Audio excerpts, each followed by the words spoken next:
JD, he's going to turn his plane around and get the hell out of here. Yeah, I like that idea. I think it's a good idea. And notice, while he's making all these jokes, saying all these things, Rubio does not fucking twitch. He is standing there, resolute. And, again, we are seeing a big divide happening, and it is really, really fascinating, honestly. See, I think Trump is the kind of guy that he's like, you know what? The JD camp wants the peace deal. He wants it to end, whatever. And the Rubio camp is like, we want to obliterate these terrorists. All right, and I think Trump is actually playing both sides. He's giving JD the ability to actually make a peace deal right now. We'll see how it goes with the JD plan. You have 60 days to figure this shit out, and if it's not satisfactory, we go the Rubio route and we blow them to hell. Which is why, as this is happening, JD Vance is the face of the deal. So Dan Bongino, he goes on Fox News to basically say, yeah, Iran was dangerous in multiple ways. All right, they were dangerous with cyber attacks, with planned assassinations, stuff like that.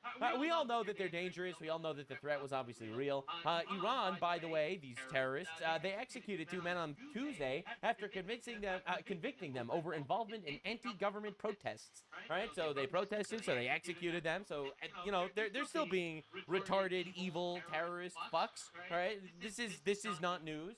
Iran actually made another promise to help Hezbollah once assets are unfrozen. All right, now this is actually a really big deal because part of this memorandum of understanding, this inevitable deal that Trump is laying out, is that Iran will no longer be able to fund proxy armies, all right, which is exactly what Hezbollah is. So Iran is already, super confident that the peace deal is going through, they're getting what they want, and they're making really, really brave promises that they're going to be funding Hezbollah after the war ends. Again, understand that I think Trump is playing the long game here. But anywho, we will see. Netanyahu has informed Trump that Israel rejects the provision of the deal requiring an immediate and permanent end to the war in Lebanon, telling the president Israel does not consider itself bound by it. Now, again, this is my incredibly nuclear take. I actually love that Israel is blowing up Hezbollah terrorists in Lebanon. Hezbollah killed hundreds of our soldiers, 240 of our Marines. They've tortured the Christian population of Lebanon. They have caused the deaths of 650,000 people in Syria. They've been bombing Israeli civilians for 40 years, funded by Iran. Actually blowing them up is fucking awesome. Now, to be clear, Israel was never at the negotiating table. They didn't even see the memorandum of understanding before anyone else in the world did. What does Hezbollah have to do with Iran? Oh, they're literally a terrorist proxy army of Iran that's doing shit over there? Oh, really interesting. You're admitting that now. So I don't see any reason why Israel should stop bombing the fuck out of them. Now, the interesting thing is, though, we give Israel a lot of money.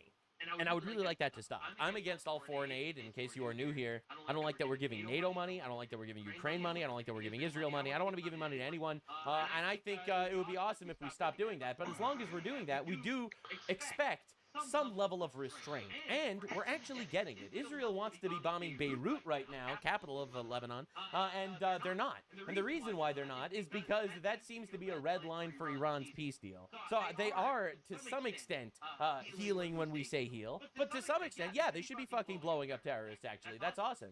Channel 14 reporter asked President Trump whether the United States would defend and assist Israel if it decides to carry out its own strikes against Iran. And Trump responded, if it was provoked, absolutely. All right, so to everyone that actually believes that, oh my God, Trump lost the war, he's trying to end it, because that seems to be a massive narrative across social media right now, because every Muslim on the fucking planet is liking the retard tweets. You have to understand how this works, right? The new internet is not like the old internet. We have given the third world access to the internet, and now there are 2 billion monkeys leaving likes on posts that we have to sift through. Use your own critical thinking skills. We got exactly what we wanted out of this war, essentially, already. We blew up their nuclear sites. We fucking obliterated their entire military and Navy and Air Force. They do not pose a threat to us at this moment. The only thing that we're trying to get out of this quote-unquote deal is the fact that they never actually have the ability to threaten us ever again. This was like an absolute crushing defeat that they faced. And everyone saying that America lost the war is retarded, to the point that Trump is like, no, if Israel actually attacks them, well, of course we'll help. Because fuck these guys, they're terrorists. Now, Vance has, interestingly enough, become the face of the deal, as I've mentioned earlier, and this is all part of the plan. All right, so, and Vance actually was basically blasting Israel in his press briefing. our ally that fought shoulder to shoulder with us against the Islamic Republic of Iran. And now they're getting blasted by JD. Now, there's 3 reasons why this is happening, in my opinion. 1, JD's a people pleaser. He wants to win presidency in 2028, and therefore he wants to get the Tucker Carlson audience. In fact, he is really close friends with Tucker Carlson. He employed Tucker Carlson's son. He is literally besties with Peter Thiel, who is also a bestie of Tucker Carlson. He's trying to get the Podcastistan votes. You know, the retards that call Trump a pedophile for the Epstein files, but are completely silent about the Islamic rape gangs in the UK. Those guys, he wants those guys on his side. And that is exactly what he is pandering to here. That's 1. 2, I think this is a massive facade and a huge trick that the Trump administration is playing on Iran. I think the Trump administration is making it look like, Israel, they're such bastards, those fucking Jews, Bobby terrorists. Right? They're doing their absolute best to make it look like they're just really sick of Israel. I think to provoke Iran to break the deal, and then we bomb the fuck out of them. We are going to convince Iran, lull them into a false sense of security that actually we don't like Israel anymore. All right, remember, all these guys. Remember, Trump's daughter is literally Jewish. Trump likes Israel so much to the point that people think that Israel is controlling Trump. You really think that this is happening just because a couple of incompetent nitwits are hurling insults at each other? Now, I think those are the 2 major things that's happening here. I think you have Vance trying to appeal to the Podcastistan audience, and then you have the Trump administration in general making it look like a rift is forming there when I don't really think it is. What I will say, and this does bother me, is that you've seen people within Bibi's cabinet who have come out and attacked the deal, and in some ways very personally attacked the President of the United States. Oh my! And I guess my message to them would be twofold. Number 1, Donald J. Trump is the only head of state in the entire world who is sympathetic to the nation of Israel at this moment in time. And he happens to be the head of state of the world's superpower. If I was in the cabinet of the Israeli government, I might not be attacking the only powerful ally that I have anywhere left in the entire world. So obviously there are several countries that are like super, like, dude, I think Argentina's like mega pro-Israel, like to such a like wild degree. Same with India and Hungary. Like these are countries that very much like Israel. So that's one thing. But the more important idea here is I think he's completely right. Actually, you should not be shitting on Donald Trump and America, a country that has objectively helped you so much over the years. And you should not be shitting on us because you don't like a decision that was made by the president. All right? I'm sorry, man. I think he's actually kind of right here, and I think this is actually pretty good advice.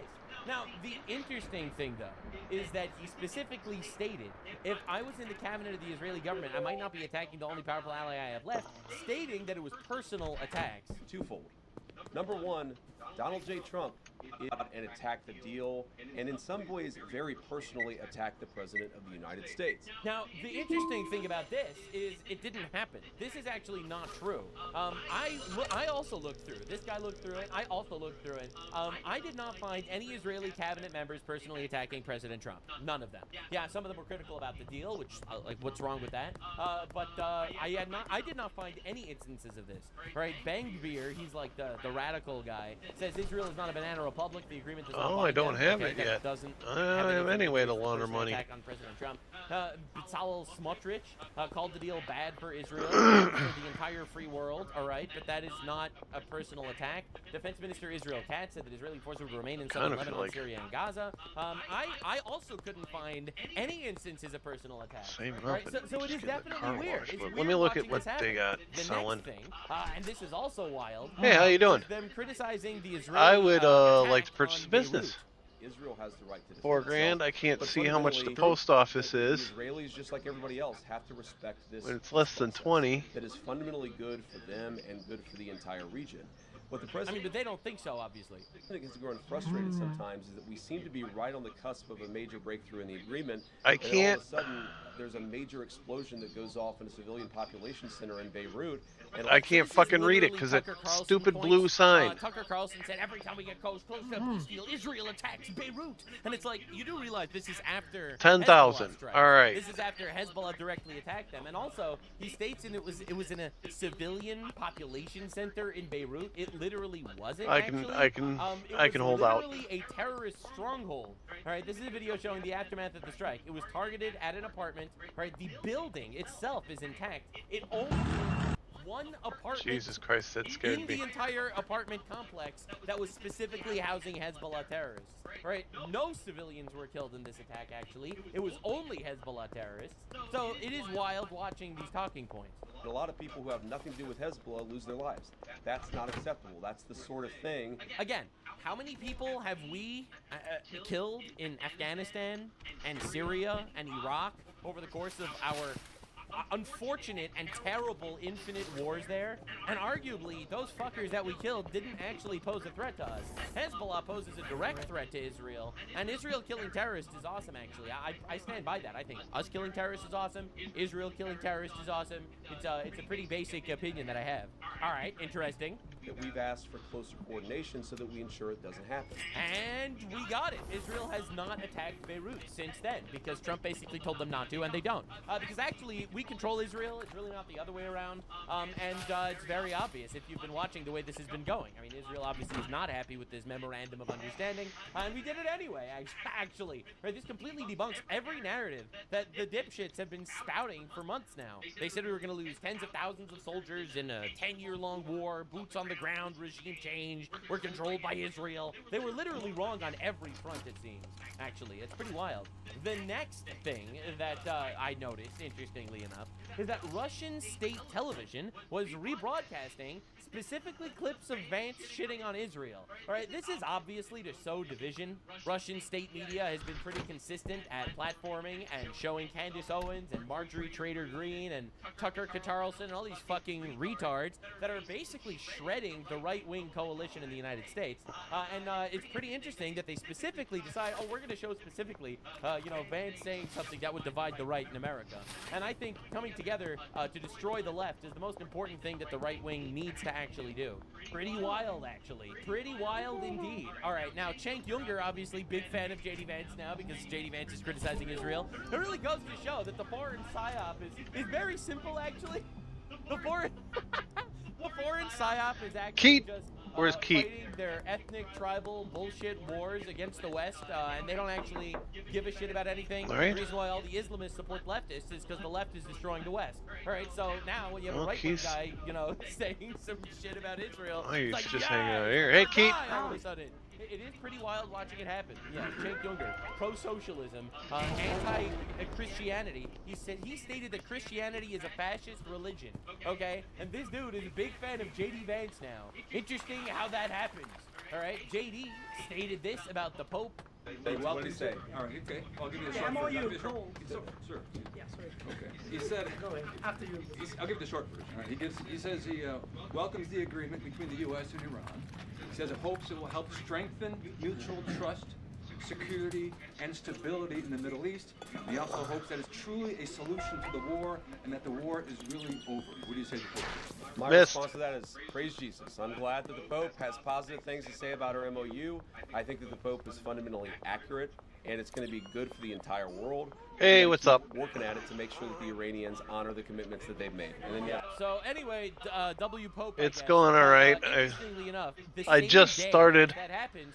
The Pope has So- released blanket remigration criticism. I've been trying to Right? He's, use my Discord It's pretty wild, bro. more. Dude is literally a globalist. He's doing his best to import as many retards from the third world into our countries. And it's absolutely wild watching this happen. Like, don't you think it's weird How the that all hell? of the libtards and all of the globalists are all really, really happy with this deal and hope that it's the grand finale of everything? Doesn't that make you raise an eyebrow, perhaps? Anyway, I'm only one day away the- from the making VP partner. had this One to say. stream I away. would say to anybody, any of the critics, is number one, have a Oh, little cool. bit of faith in the President of the United States. The idea that he is going to strike a deal that's been bad for the American people, it's preposterous. He is the person who has had the courage to fundamentally transform our relationship with Iran and with a lot of other countries over the last year and a half. He One more believes in stream. his deal. Bing. He is 5 going out to of see it to 6. I'm completion. one And if the away. Iranians don't comply, I don't know we when it's still going to have happen, every but it's single gonna. tool and point of leverage I'm that we one have away. today. That'd be message number It's one. going to happen any time now. There it is. There it is. Understand the game that is being played. There is a I'm very excited about that. psychological I was operation just going checking on and that. it's very, I checked very on it right obvious. before I got on We stream. are giving them So I'm a super road to excited peace about it. and the options to take it. And if they don't, Oh, we I'll are announce it gonna on bomb the fuck Discord. out of them. It's I'll gonna be send you awesome. a Understand message where on we are standing right now. Have a on little X. faith in the president's ability, given that he's got us this far, to take us the final step. The second thing that I would say is so many of what I've read or heard that people believe about this deal is just fundamentally untrue. It is a memorandum of understanding. It is fundamentally a principle that yes, the Straits of Hormuz are going to be open immediately, and they already are. Yes, they're going to give up their highly enriched material, but they've got to actually do it. It's about conduct. It's about rewarding good conduct and punishing bad conduct, which in some ways is what we've been doing for the last 3 months. We are your daddy, Iran. Get over it. We own you now, all right? And we're making it very clear that we are going to do exactly what we did again the moment we think you're being retarded. Vis-a-vis that country. I will check it out. So many of the criticisms. Hey, what's up, I saw man? Lindsey Graham came out with a positive statement. After We were just expressing looking. some I'm concerns. I think that one when people stream get to away from understand making not just partner. the agreement, but our negotiating posture as a country, they will What do you- realize this guy's is an following me. excellent thing for the American people, but that's part of our job.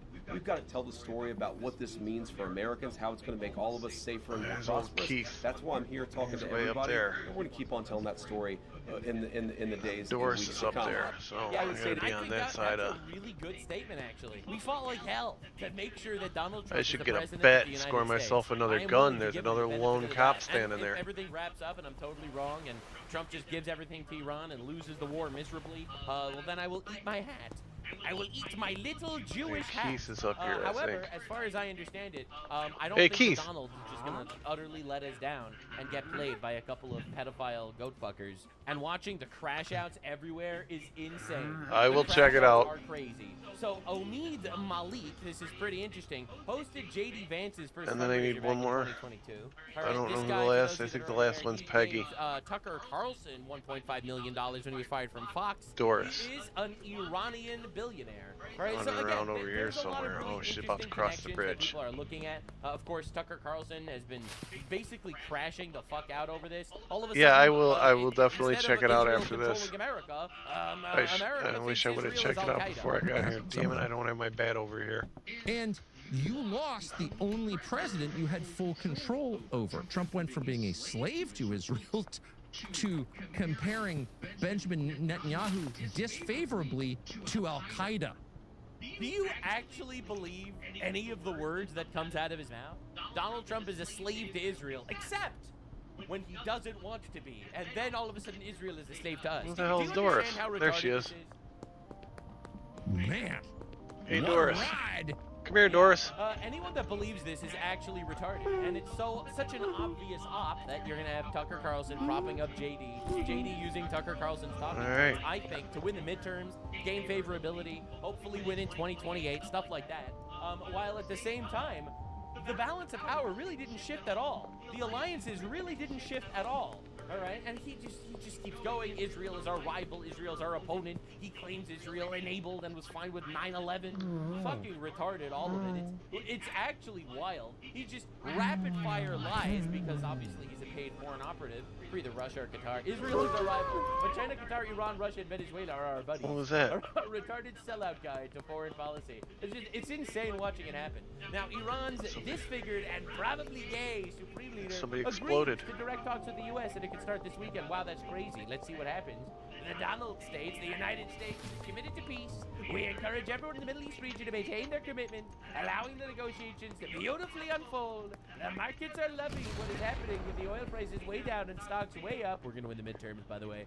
We expect a complete ceasefire on all fronts, including Lebanon, Hezbollah, and Israel. Thank you for your attention to this matter. And Iran terrorists need to Get prove $1 on that 'em. they are fucking dominating this negotiation. So Hezbollah launched missile attacks at Israel under the direct violation of the ceasefire agreement. All right. Interesting how that keeps happening. Now, for any updates that are required on that front, IDF announced that 4 IDF soldiers have been killed by Hezbollah attacks, including a commander of one of the battalions was killed by Hezbollah terrorists. Absolute tragedy, you know, honestly. May their memories be a blessing. Fucking heartbreaking, obviously. And Israel fights back and decided to, strike Hezbollah. Because, can't a fucking terrorist killing your fucking guys? You know what? I'm gonna try this. No shit. Clashes have erupted between Israel and Hezbollah. The IRGC are no longer traveling to Switzerland tomorrow for the Memorandum of Understanding meeting, and instead are threatening to attack Israel. Update, U.S. Vice President Vance has canceled his visit to Switzerland. Will not be attending the Memorandum of Understanding meeting Kim anymore. Delaney. So Nice President Irish Trump girl. stated Hezbollah needs to disarm absolutely. All right. The Donald is not cowering and kneeling to the fucking the Islamic pressure at making some sort of peace deal. So just to understand what's been going on since the ceasefire, Hezbollah fired 25 separate attacks, 63 rockets, 1 missile, 7 explosive drones, 2 IEDs, and 1 terrorist infiltration involving 5 operatives. All right, just to understand, this was over the last 48 hours while this peace deal was made, by the way. Come on, right, like just it. to understand, Hezbollah violated the ceasefire, struck an Israeli tank with All 4 right. Israeli soldiers. Israel responded. Extensive IDF strikes against Hezbollah targets and infrastructure in southern Lebanon. Iran canceled the planned trip to Switzerland, claiming Israel violated the ceasefire. Basically, so just understand, Hezbollah is an extension of Iran. Hezbollah, an extension of Iran, attacks Israel. Israel responds. Iran uses Israel response as an excuse to delay diplomacy. And this is now being utilized by the Tucker Carlsons of the world to say Israel keeps stopping our peace agreements or something. That's pretty weird. Understand the way this fucking snake operates. I'm referring to the Islamic Republic of Iran, but also Tucker Carlson, I guess. Of course, we got Nick Fuentes celebrating God bless the Islamic Republic of Iran. According to Nick Fuentes, a good Catholic man that supports a regime that massacred 40,000 of their own people in 2 days, because obviously this is very bad for Israel, I guess. Breaking, for those of you unaware, because we gotta still talk, why are we talking about Iran when there's a genocide happening in Gaza being committed by Hamas? Hamas militias once again attacking the Musbeh family in Gaza, opening fire on civilians, storming houses, terrorizing children. Really? Hamas, a terrorist organization? I can't believe it. But the truth is, and this is the point that really no one is talking about, Tosi TV, this is the guy who's been extensively covering the Iran conflict, he's an Iranian, he spoke with the Crown Prince Reza Pahlavi, this was yesterday, about the developments unfolding in Iran. The world's attention is focused on negotiations, but the real story is what's happening inside Iran. The regime is weaker, more divided, facing deeper internal fractures than any point in recent years. Deals may dominate headlines, but history is decided by what happens on the ground, not the negotiating people. The future of Iran will ultimately be determined by the Iranian people. And honestly, that is what everyone is hoping for. As it stands right now, we have absolutely decimated Iran's military, but even more than that, we fractured their entire leadership. You have some leaders stating that we're making peace, some leaders continuing attacks, some people still getting Hezbollah to do attacks, other people trying to get Hezbollah to stop because they're trying to stop this. There is no normal chain of command. They're not using phones because they're afraid of Mossad and CIA hacking to find the location of the supreme leader, who's probably gay. They are in utter disarray. The people are unhappy and revolting. Their economy is cooked. They took over $1 trillion of infrastructure damage. They made enemies with all of their neighbors. They're making a deal at gunpoint, and if they violate it, they will get blown to kingdom come. And they know Trump isn't bluffing, because we did that already, actually. Anyone that thinks this is a loss for the United States is decisively retarded. Now again, I personally am more of the mind that we should actually just bomb the ever-living fucking shit out of terrorists and kill them, and that's awesome. From the air, I don't want boots on the ground, but from the air I would bomb the living fuck out of them. That's more my stance on terrorism in general. Killing terrorists is awesome, actually. If we are even suspicious that they might try to kill us in the future, I suppose we should just dispatch them. They've been killing us for 47 years, enough. I don't know what happened, but everybody just started running, so I ran too. I'm willing to trust that we are actually going to see the big brain plan unfold. Yes, Vance is criticizing Israel publicly. Yes, he's trying to win that Podcastistan audience. Obviously, I would like to win the midterms as well. I would like to destroy the left forever. I think they're the actual main enemy here. So I don't even mind if a couple of low IQ retards decide to vote for Vance because he said these things. But the truth of the matter is very, very simple. Israel basically did whatever we told them to do, ultimately. What an actual good ally is a guy that goes to war with you and a guy that bombs your enemies when you want them to, and doesn't bomb your enemies, even though they are also their enemies, when you tell them to stop. Israel stopped bombing Iran on our instruction. They stopped bombing Beirut on our instruction. And yeah, they're going to continue fucking killing Hezbollah terrorists that have killed hundreds of our soldiers. Based. Trump is playing a long game. And I'm excited to see where it ends. Now, the libtards are having a really very bad, no good day. They are struggling to come up with things they don't like about Trump. You see, unfortunately, the entire leftist movement in America is just Trump bad. They don't actually believe in anything. They only believe in whatever the Bible says. They believe in the opposite of that. You know, pro-crime and pro-murder and pro-importing rapists and, you know, all that. Like, that is literally their entire thing, all right? Pro-pride, right? The deadliest sin, you know? They love that pro-gluttony. They're all freaking fat. Anywho, that'll be important in just a little bit. So I gotta show you the leftists losing it, because the thing is, they were criticizing the Iran war so much, right? They really can't criticize Trump for stopping the Iran war and completing all the objectives that he actually wanted, right? It's honestly, it's pretty sad for these guys. So they have to come up with something else. Remember, during today's literal cage match on the White House grounds, says Hillary Clinton, no matter what, it's not his house, it's our house. Get a hat, a coaster, and a sticker to support groups and candidates who respect him. Hillary Clinton selling merch. It's not his house, it's our house. That's everybody. Cage matches outshine. They're fighting outshine. As you can see, she's got 11 million views. She turned off replies. It's pretty miserable, especially because it's like your husband literally used a cigar as a sex toy on an intern in the Oval Office. Just shut the fuck up. And it's like, bro. It's just absolutely miserable watching these people get annihilated. It really is. Now, Hassan obviously having the worst week of all time. This is his reaction when he realizes that he was banned from every single venue in Denver because, you know, terrorism. He loves it. He loves terrorism. He just thinks of shocking his dog and killing Jews. It's his favorite thing. Fuck. Yeah, baby. His reaction to getting banned at every place in Denver because they don't like neo-Nazis. That was literally the reason. Make my ass tired, lady. Oh God, hating America and supporting terrorists just doesn't work, it seems. Now, obviously, his audience was really mad at him.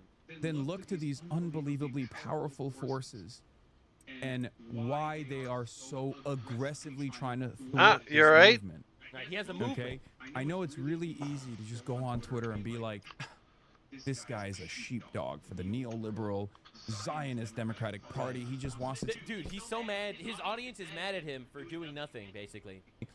But, like, there's a reason why they're not going after hammer and sickle Twitter users, and they're going after my bitch ass, okay? My Democratic Party sheepdog ass is getting ass fucked on a daily fucking basis by numerous governments. Why the fuck do you think they're not coming after you?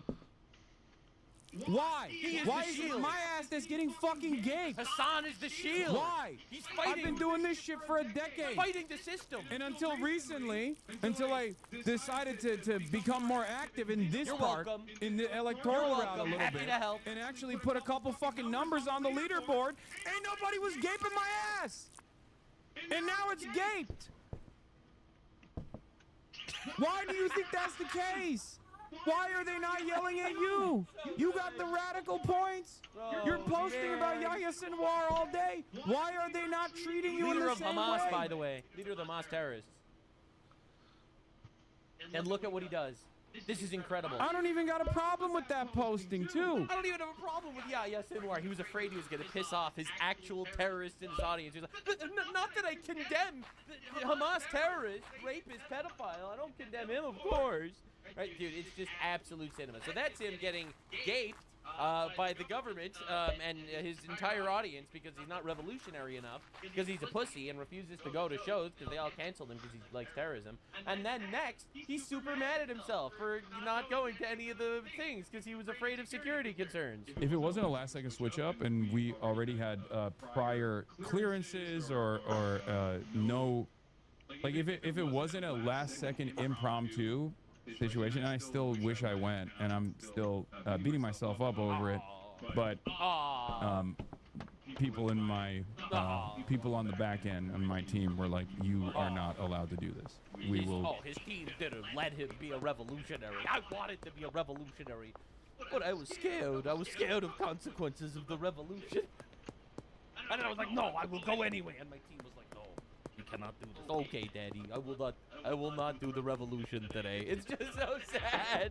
It's so sad. What a miserable existence. Not allow you to risk yourself and other people. All other people. To do this, considering the amount of very the amount of overt and also credible death threats that I received. Oh, I don't have any so more. Credible death threats, and he also celebrates the assassination of Charlie Kirk. Understand how that Hey, works. All right. Anyway, dude, Gavin Newsom. Come here. This is like the Come here. Holocaust for leftists. All right. So Gavin Newsom released possibly the most embarrassing video of all time. I didn't see it yet, but I heard it was just beautifully embarrassing of how he's terrified that the Trump administration is looking into him for fraud. In recent days, federal agents have knocked on the doors of family, friends, and former employees. Not because they found a crime, because they're simply trying to find one. They're demanding records. That's what investigators do. They try to figure out if there's crimes. Yeah. Abusing the grand jury process, digging through years and years of random documents.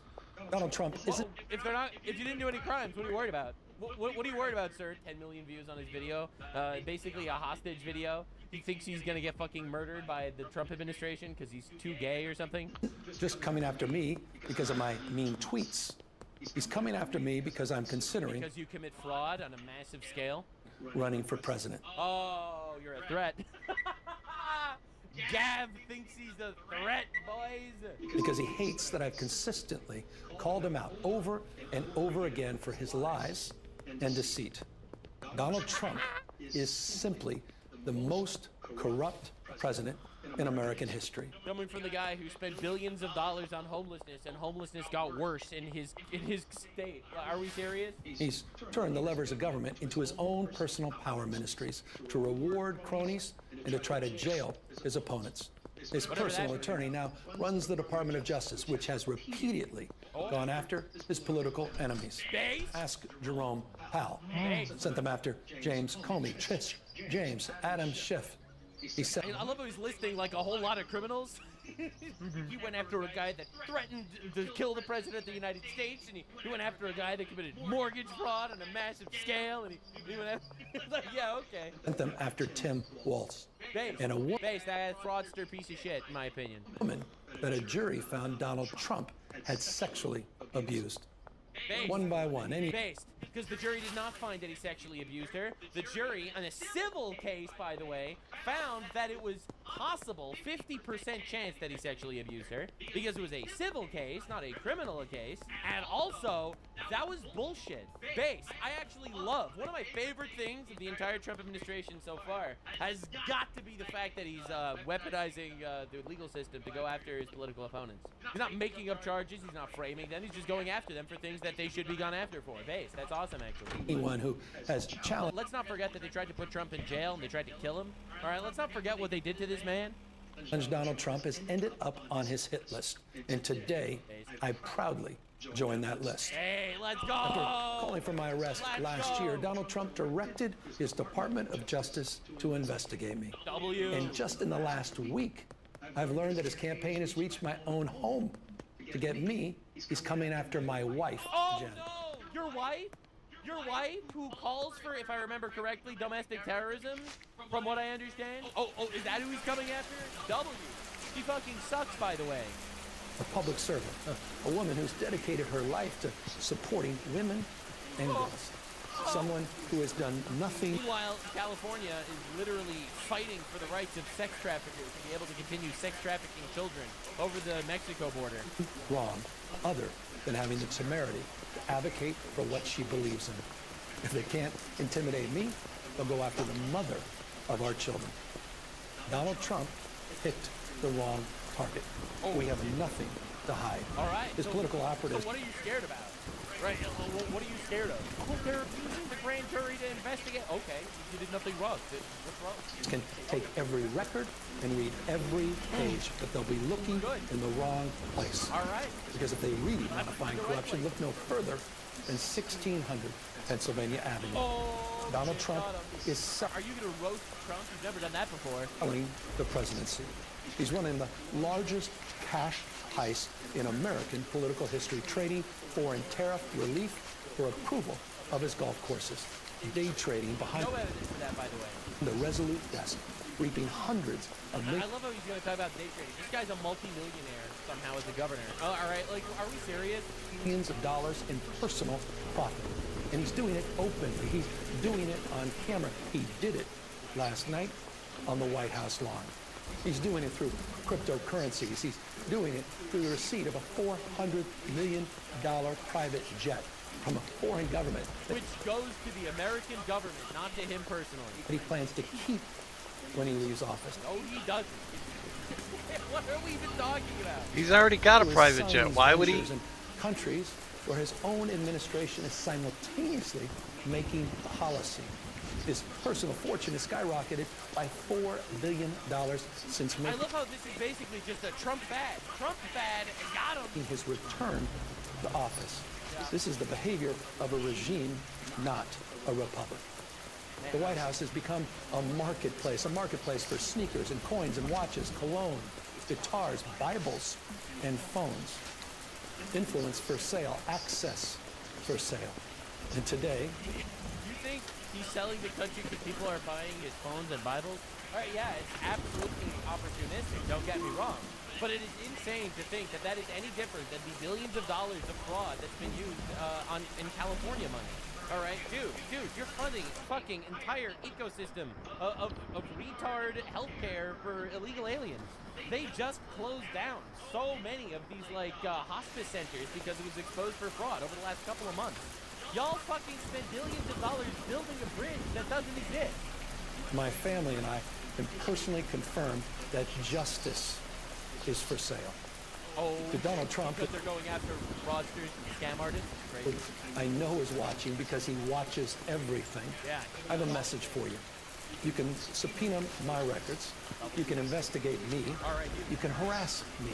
Oh, Put my name on every and any enemies list you have, but leave my wife and family out of your personal vendetta. Oh, so the scams are under your wife's name, is what you're saying? I'd like to say something to my wife. These times are not normal. They're not I ordinary. love how the only time he could actually get his wife to listen to him when she's not cheating on him is through like Twitter videos. I'm miserable. I love you, and I'm sorry he's doing this. You have not earned a single one of the indignities that he's trying to inflict on you and our children. Tyrone is not worth it. And to Donald Trump, this country does not belong to you. It does not belong to your cronies. And we're going to fight It your belongs to the American people, actually. And you are doing your best to water that down. lawlessness. And we're going to continue to remind the people of this country of your corruption. That It's just absolutely miserable every time. And the responses are just like, wow, dude, that sucks. Imagine if the roles were reversed. All right, dude, they literally tried to kill this guy and jail this guy. Oh, this is rich. Gavin Newsom trying demanding Trump leave his wife alone. Yet when I traveled to California and uncovered mass fraud, Gavin Newsom's first instinct was to attack my family and wife. They all do this. They all do this. None of these words mean anything. Nick Shirley uncovered mass fraud in California. Gavin's first reaction was to smear Nick Shirley as a child predator. All right, but oh, don't come after my family by investigating fraud. Like, what are we even talking about? As a California taxpayer, I hope the inquiry uncovers where billions and billions and billions of dollars of fraudulent unemployment. Dude, they're fucking killing him over this because obviously he sucks, and it's just wild to witness. Now, anyway, it gets even hairier. All right, right? Because when you actually start looking at what basically every single Democrat is saying, they're all saying the same thing. They hate America. All right, so the World Cup is going on. They're asking 2 Democratic representatives, who are you rooting for? World Cup is here. The first match this weekend at MetLife Stadium taking place in New Jersey, even though some people say it is technically New York. But what do you think will win it all? Who are you rooting for? Oh, I like Mexico. Mexico, there you go. I'm rooting for Senegal. Senegal, okay. World. Not a single one of these people is rooting for America because they hate our country, they hate our way of life, they hate our culture, they hate our civilization. They want to basically pillage us for themselves. It is so obvious, actually. And you just look at the people talking about them, and every single person is just like, what are you doing? It's just a soccer game, you might say, but that's exactly what this strikes me as so insane. There are 0 stakes. It's the easiest I care about America in the world, and they still can't support our country. In fact, they hate our country. Dude, what is the Democrat Party? Stop doing shit like this, please. Every single person just in shock that this is basic. They actually hate America. Actually, they do. That is the Democrat Party. New York Democratic Socialist candidate for Congress, Claire Valdez, all right, has something to say about her agenda for New York. So are we ready to free Palestine? You can't even make this shit up. Again, the Palestine movement is the most obvious psyop of all time. A bunch of retards started a war and lost, just like they've started all the other wars and lost all those. All right, and for some reason, this became the Trojan horse of the West to import infinite retards and groom people into thinking that it's some just cause. Dog, I don't give a... Why the fuck? Is a congresswoman in New York saying we're winning the election to free Palestine? Like, you can't even make this shit up. It's insane. Now, the SPLC boss, right, this is the Southern Poverty Law Center, Democrat Socialist, funneled $1.2 million to lover in neo-Nazi group. Pair even had a joint bank account. All right, dog, they literally created racism so that they could fleece money from people to fight racism. It's insane. Now, it's just wild watching the left. Even, like, the quote-unquote base libtards, all right, like Shane Gillis, all right, who's, like, he's edgy and he's, like, base. Like, even he's like, oh, you can't make fun of Michelle Obama. Hey, Shane, how did you enjoy the night, man? What do you think of Josh? What do you think of him saying Michelle Obama's a man? I didn't love that. You didn't love it? How come? Why did you think? A lot of people have said the opposite. That's why I. Oh, I don't like that. I don't like that. I don't like that. Yeah, I'm gonna call Trump a pedophile. Call Michelle Obama a man. That's just too far. It's just crazy watching libtard logic. And again, I like Shane Gillis. I think he's funny. I think he's edgy and stuff. But it just goes to show at the end of the day, he's just an edgy libtard, and they all do the same thing. All right, it's crazy. It's crazy. Chicago City Council votes to reject parental accountability for teen takeovers. All right, just understand teen takeovers is basically N-word riots. All right, that's what teen takeovers are. It's a bunch of teenage black guys vandalizing businesses and stuff because it's cool, because they hate America and white people or something. And of course, they asked Mayor Johnson, all right, hey, what do you have to say about these N-word riots that are, teen takeovers that are going on? Know what criminalization does, particularly for more vulnerable communities. Black people is what he's trying to say. It has not led to creating safer spaces. It's not safe to criminalize things. We have to do what works. So I'm going to continue to call for the level of opportunity and investment. I don't think that you... We need more opportunity for the people lighting cars on fire and looting stores. Find the poor as a means to fix a problem. And I'm unapologetic about saying that. Finding the poor in poverty-stricken communities to fix a problem that is systemic. Not the poor, it's the criminals. It's the criminals, not the poor. Make a problem that revolves wraparound services and a problem that will require for us to reimagine and reinvest the neighborhoods from which these children are coming from. Yeah, socioeconomic conditions are why they're lighting cars on fire, actually. When a mayor says that criminalizing criminals is harmful, then we need to actually investigate and get rid of this mayor. All right, it's insane. It's like advocating for domestic terrorism or something. Now, the Obamas, all right, after, of course, Michelle Obama called a man, very funny, obviously, because of her penis. I think, personally, I'm going to debunk this conspiracy theory right now. One word to describe your next chapter. One word. Fun. Me. No, she's a woman. She's definitely a woman. Sorry, guys. Sorry, conspiracy theorists. She just proved it. That's what you call drops of the mic. You know what? You seem to be unhappy he looks. Rating her higher on her Yeah, me. Wow. Class, am I right, guys? Let's go. Yeah, she's a woman. Anyway, so the Obama Center ceremony begins, all right, because they're opening the Obama Center, which looks like a fucking prison from One Piece or some shit, right? It's a medieval torture area, all right? So they're opening up his Obama Center, which looks like a piece of shit, which makes sense, to be fair. I mean, it looks like something I'd see in Kenya. And hey, this is how they start off with their ceremony of opening the library. We'd also like to take a moment to recognize the original inhabitants of the land upon which we are gathered today. We honor the Anishinaabe, the Council of Three Fires, the Ojibwe, the Odawa, and the Potawatomi nations. So give it back! So give it back! It's the most empty virtue signal of all time. You know, I would actually care about this. I think you should give it back. Stolen land, doesn't give it back, builds a communist monument on it. The actual mental hurdles are Olympic level. It is insane that anyone could take these people seriously. In fact, this entire situation with the opening ceremony for the Obama Center, it's just so sad.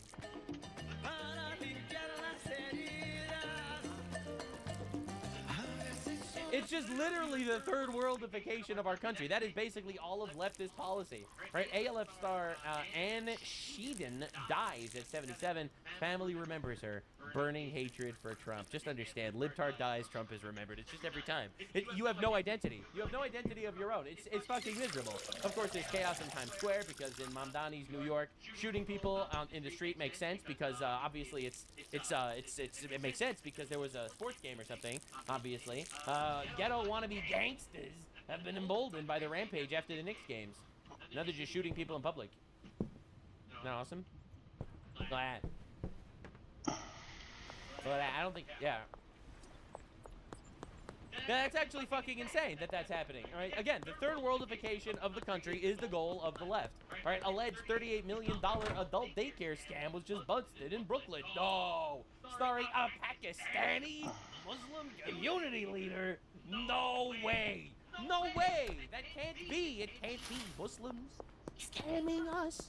Notoriously, this has never happened. This is easily one of the worst things Muslims have done in New York. After obviously electing Zohran Mamdani and destroying the Twin Towers. Anyway, Elon Musk is a trillionaire, but it's the people on Snap ruining your life. Yes, Elon Musk being a trillionaire makes the world better. People on Snap robbing CVS's is making the world worse. And this might be one of the most universally dunked on tweets I've ever seen in my entire life. Like, you just look at the quote retweet. It's Elon Musk is not shoplifting cheese from Tesco. I have to ring a buzzer to get mouthwash at CVS. Elon Musk never hiked 3 feet behind me with a Bluetooth speaker clipped to his backpack. Correct. The people on Snap are about 1 billion times worse for the country than the guy building rocket ships and electric cars.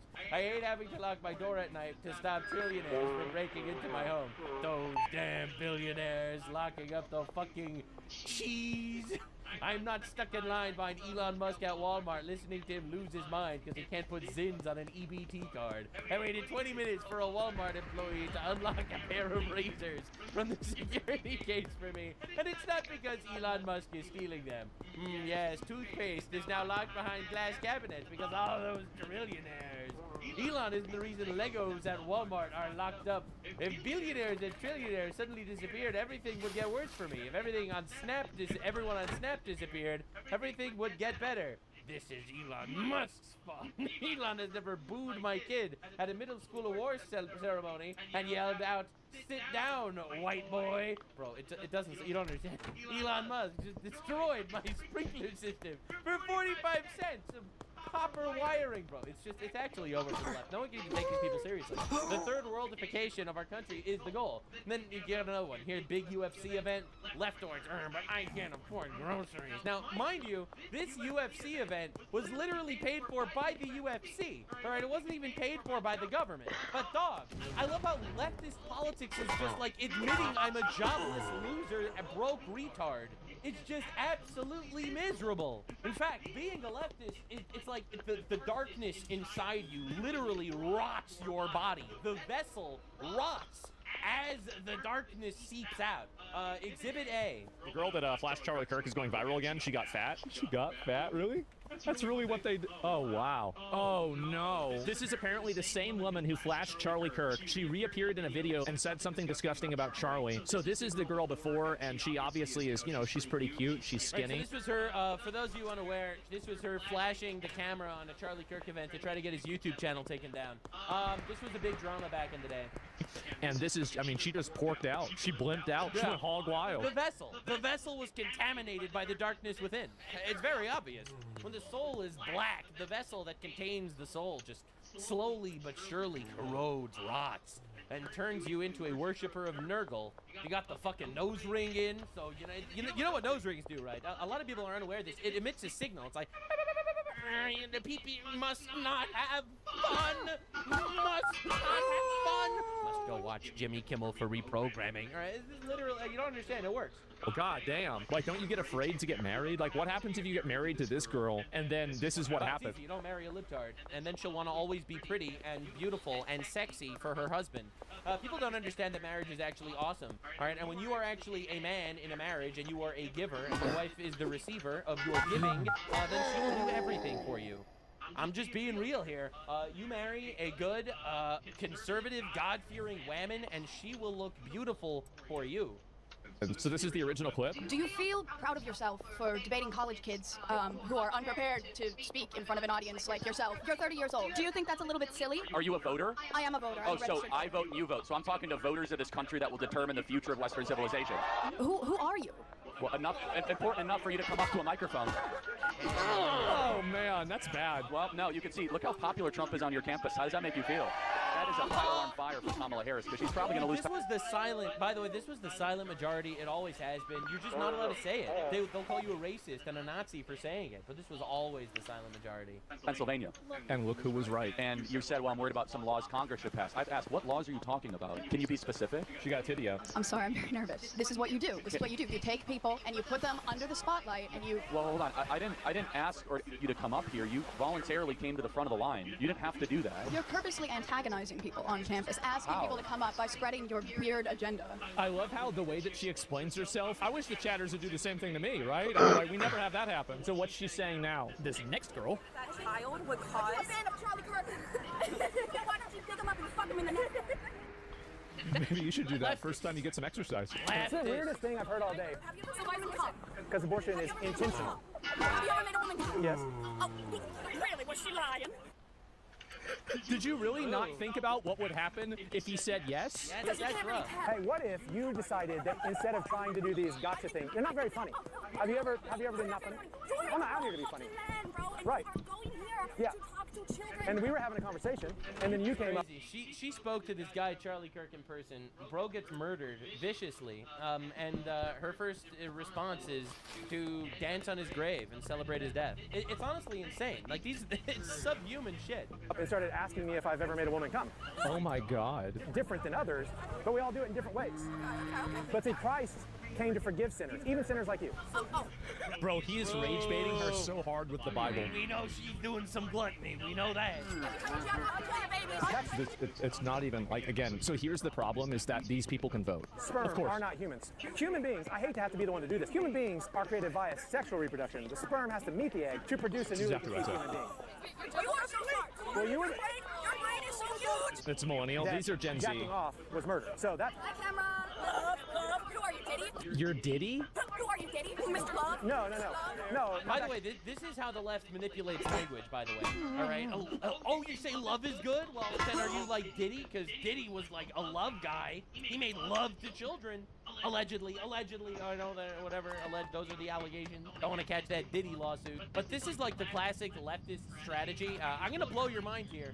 One of the major leftist slogans is love is love, all right? And that's basically to say, yeah, you should totally be okay with the most unbelievable, degenerate relationships of all time because they love each other and love is good, right? Basically, love is a very biblical concept that love is a good thing, all right? One of the major Bible passages that gets repeated multiple times is and you love God with all your heart, etc. Like, love is obviously a very major biblical concept, and it's like, so if love is good, then what's wrong with two gay men loving each other and getting married and committing sins? And they use that as some sort of way to mentally mind fuck you into being like, holy shit, yo, you got me. Now, this works on troglodytes, because obviously different things mean, even the same word can mean different things in different contexts. Like, for example, if you love murder, it doesn't make murder good. Love, I love murder. Obviously, that's retarded. So if you love sin, it doesn't make it not a sin. They try to hit you with that gotcha all the time. Oh, but you said, but love is good? Love is good? But what if I love sinning? Okay, well, then I hope you stop doing that and repent, actually. But anyway, word games are basically the way leftists try to manipulate you. Kind of loving your neighbor as yourself, because I want justice and I want equality. Yes. While choosing to act really cringy and weird is certainly a tactic, this was yet It is an affront to my freedoms that these people have any. My boy Charlie cursed her and turned her into a land whale from beyond the grave.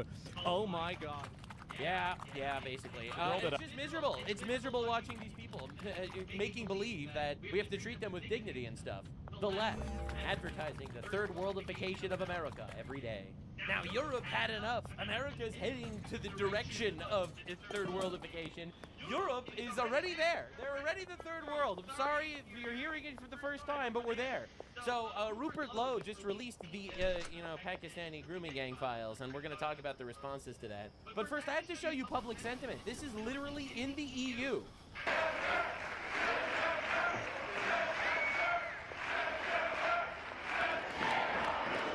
Send them back, chanting in the EU, the Overton window is destroyed. All right, to quote Stephen Miller, the baldest Jew I know. The last message that Charlie sent me was, I think it was just the day before we lost him, which is that we need to have an organized strategy to go after the left-wing organizations that are promoting violence in this country.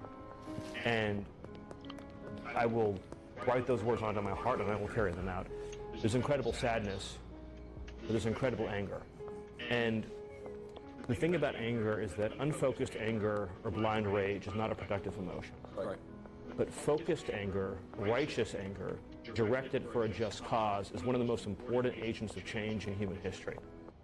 He's completely right, actually. So, Rupert Lowe dropped the Rape Gang Inquiry Report. Over 1 million people have clicked this link and read through it. Way more are talking about it. Just one post alone has over 45 million views on Twitter, aside from it being reposted and covered everywhere by civilians. The media did not mention it. I gave them 3 days. It is, at the time of recording this, exactly 72 hours since this dropped. Okay? Understand.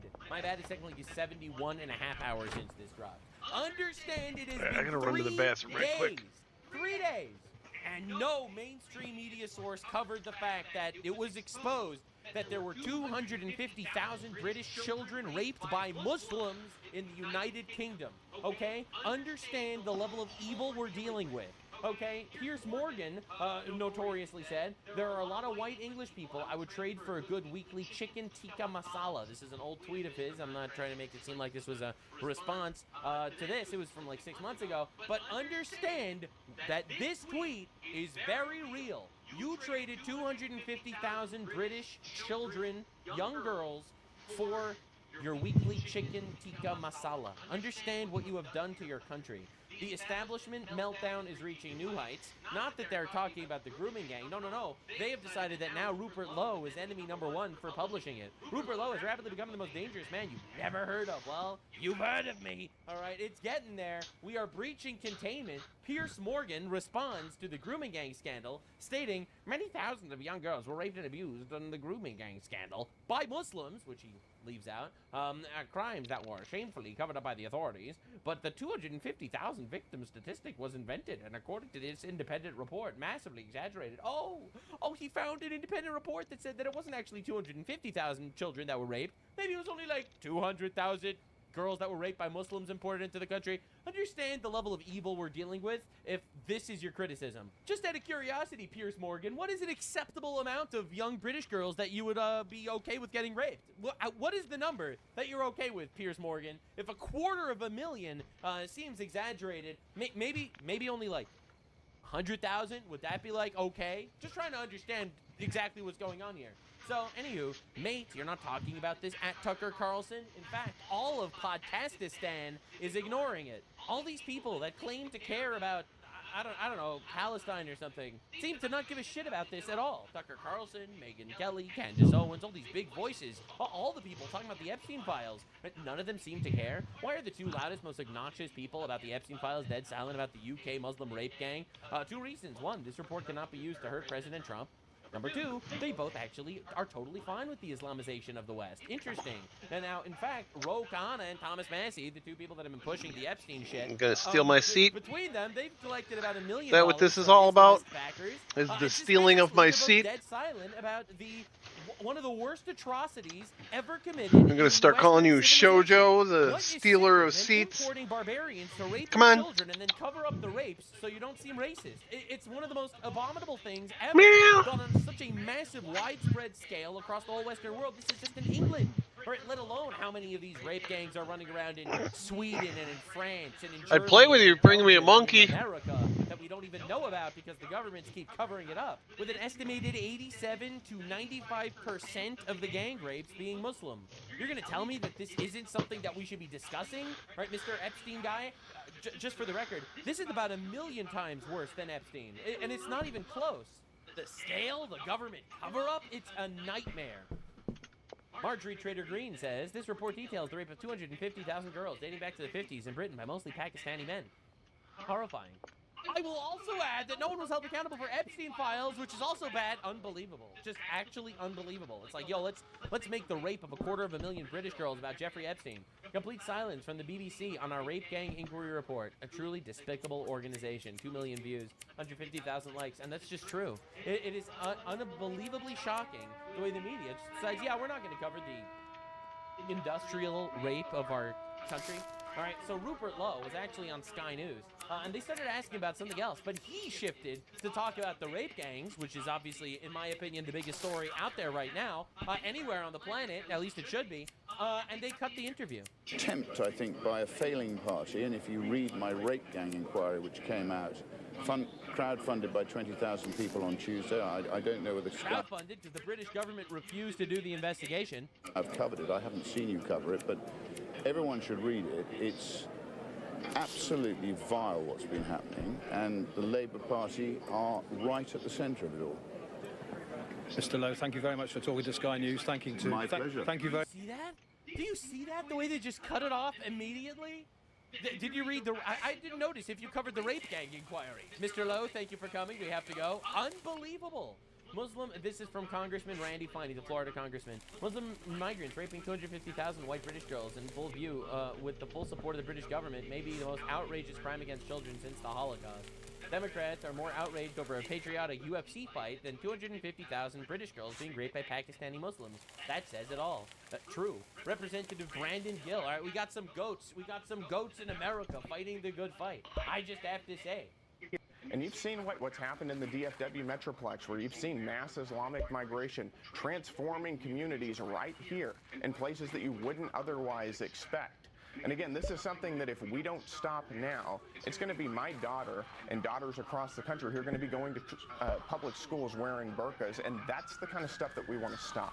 We want to recognize that our job is to protect and conserve. As conservatives, we should want to conserve the America that we got to grow up in, and you do not do that by bringing in cultures who have very different ideas about freedom of speech, religion, separation of church and state, the dignity of women, the role of women in public life, who have very different conceptions about how Muslims and non-Muslims interact. And those different ideas matter, and this is a good example of that. Damn. And again, so Congresswoman Yasamin Ansari, interesting. Again, notice how every single foreigner congressman and congresswoman is literally a leftoid that's trying to import more retards. Understand? Brandon Gill might be the most racist and useless Republican in Congress, and that's saying something.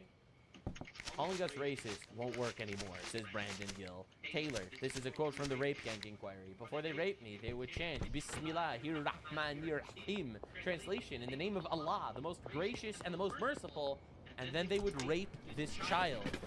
Okay? Understand, you calling him racist doesn't work anymore. All right, and a massive ratio, obviously. Now, of course, the thing is, it is here already. So Tyson Goodsell, 17-year-old, is executed by a gang of Somalis, 3 of which were on GPS trackers for violent crimes. May. Oh shit! No, I didn't get shoes. Isn't that interesting? Abdi Hadar Fakdi Mohideen, a Somali, second-degree murderer, was on conditional release to GPS. All right, Ryan Robert Woolner, evading charges. All right, and Ahmed Mohammed. I'll swing by tomorrow afternoon. Again, aiding charges. Priors include attempted murder. Because yeah, tomorrow afternoon we'll go, right? Because I'm streaming right now. Understand exactly what we're doing. All right, so 3 of 4 are Somali Muslims that murdered this innocent guy, and they all had priors, and we just let them back out into public. This is in fact a major issue everywhere. The I can go get shoes tomorrow. Tied with importing infinite retards is destroying us. All right, now again, in the United Kingdom, do you know what the response is to the grooming gang inquiry coming out? So we have so much information now that there's mass rape of British girls by Pakistani Muslims. Guess how the left responded? Racist off our streets. Who's straight? Our streets. Who's straight? Our streets. When migrants are under attack, what do we do? Migrants are under attack. Fight back. What do we do? They're literally fighting against Islamophobia. And it's pretty awesome that this is coming from a nose ring having transgender Satanist. You can't even make this up, by the way. It's honestly insane. It really is. So this man's daughter was kidnapped and abused by a Pakistani rape gang. He tried to rescue her from the property, and the British police arrested him for it. I'd got a phone call to say where Elizabeth was. So I come across, because I lived on next estate, I come across, banged on the door. I saw a movement in curtain. Then within probably 5 minutes, a police car arrived. They asked me what I was doing. I told them. They arrested me and took me back to where I live, and then they arrested me. So obviously I'm sat in house again, and I was getting more and more frustrated. So I come back over to the flat. 1 hour later or something, was it? It was about 20 minutes. Oh, okay, yeah. So it seemed within minutes, a van pulled up this time, and I think there were 2 or 3 officers. They arrested me, took me down to the police station. Took me to police station. They didn't take me to where they usually charge people, and that. They took me straight through into a room near cells. So I'm in there. About half an hour later, they come and got me. Come on, you're going. I went, what do you mean? Just follow me, they said. So I followed them, and they took me through officers and out from where police station is, where public go in. And they warned me if I come back to the flat, I'd be arrested for stalking. Look at that. His daughter getting raped by migrants. He goes there and they arrest him for stalking. Like, do you understand the level of evil that's been going on to this absolute dead silence of all of mainstream media? You know, Cenk Uygur, Hassan Piker, they don't give a shit, all right? None of them care. This is a 13-year-old girl telling how scary it is to go to school. Give me a party. And you go to a local school? Yeah. Have you lived in this area all your life? Yeah. You're having problems at school. Can you just elaborate on the kind of problems that you're having? Asian boys coming up to me and saying... Asian means Pakistani, by the way. I'm gonna rape you. Yeah, it's not fucking Japanese people that are doing this, for the record. And if you don't go with me, I'm gonna punch you in the face with a knuckle duster. And if you don't, give me a blowjob. And this is happening at the school to several girls, is it? It's not an individual case? No, it's happening to lots of girls. Do you think the teachers and the... This is literally insane. Like, imagine having a zoo, and you decided you are going to put polar bears in the same exact environment as penguins. Right? You're going to put them in the same enclosure, and you're going to see what fucking happens. This is what they are doing on an industrial scale in the UK. They are taking retards from the third world, and they are putting them with sheltered, innocent girls that, well, they're banned from social media. There's a new social media ban in England, so that they don't even know what's happening in the world. And you just don't expect the animal instincts to take over from these fucking sand barbarians that they're putting in the same enclosures as these people. Authorities are aware of this? Yeah. I mean, you're probably aware that the... And then they go to their local mosque, and the local imam explains to them how actually subjugating and raping white women is your right as a Muslim. All right, it is your... They are infidels, actually. right? And you really just be, it's just another culture. They're lucky to be able to experience another culture so firsthand. Edge of the City programme focused on young girls like yourself who are being targeted by Asians to be groomed in this particular area. Do you think that was an accurate description of what is happening? Yes. Have you contacted the police regarding them threatening to rape you? Yeah. And what's the police response has been? They said that they're going to look into it. They're going to look And that is into it, it, guys. Yeah. What's your teacher's response been? The pupils are going to get excluded for 15 school days. Oh, they're going to be suspended for 2 weeks. That's nice. Right, and that is it. Yeah. There's also the accusation that young Asian males are hanging outside schools in flash cars, basically intimidating young girls like yourself with threats. Is that the case? Yeah. And this is happening, what, once a week, twice a week? Every day. Every day? Yeah. And the authorities know it's happening, but they're not doing anything about it? And how do you feel when you're targeted by these people? I feel intimidated by them and scared. Can you imagine an entire culture that has... Listen, man, Western civilization made a lot of progress since the Dark Ages. These guys didn't get to the fucking Dark Ages yet. Understand. 13-year-old girl talks about how scary it is. This is fucking insane. Why are little girls in Britain living like this? This is unreal. Judge granted Jamaican pedophile the right to enter Britain, as barring him would breach his human rights. What about our human rights? It's absolute insanity. And y'all fucking know who the judge was, by the way. All right, we know who the judge was.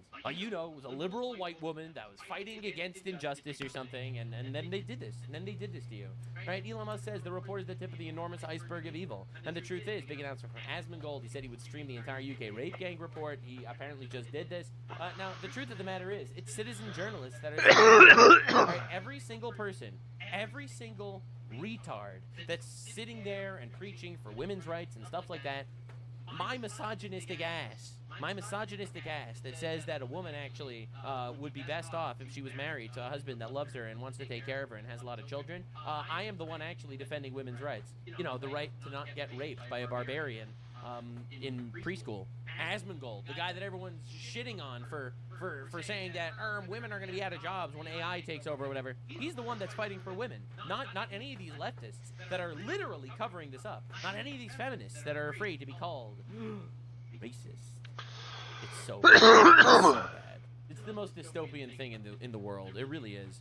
Hello, dear European and American patriots. Tomorrow I may be sentenced to Dude, it's a nightmare. Wait, actually, I'm going to show this to you in a few minutes, just so you have context. But you have to understand the response that the rape gang inquiry was getting from people. Because the response should radicalize the fuck out of you. It really should.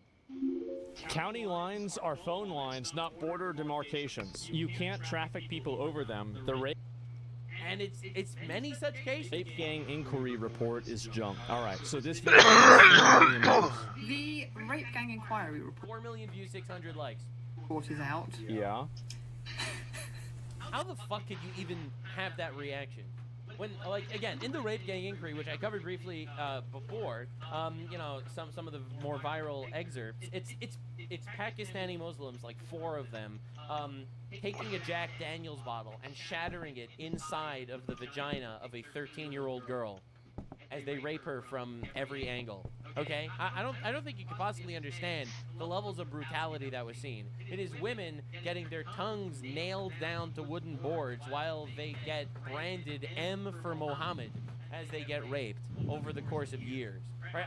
I don't think you understand the level of depravity we're witnessing. So when you see a leftoid doing this is a woke Jewish lady for sure, by the way. All right, listen, I'm allowed to be a little anti-Semitic over here. But again, you have to understand what we're dealing with. Mrs. Libtard Believe All Victims over here as her response to 250,000 girls getting raped. And I'm going to try not to laugh because it feels mean. How do you fucking say this? What the fuck? I haven't read the whole thing. It's 219 pages. It's only just come out a couple of hours ago. They also haven't done their research either. Because on page 11, for example, we find the following. In each of these areas, the same tactics were used were trafficked across county lines.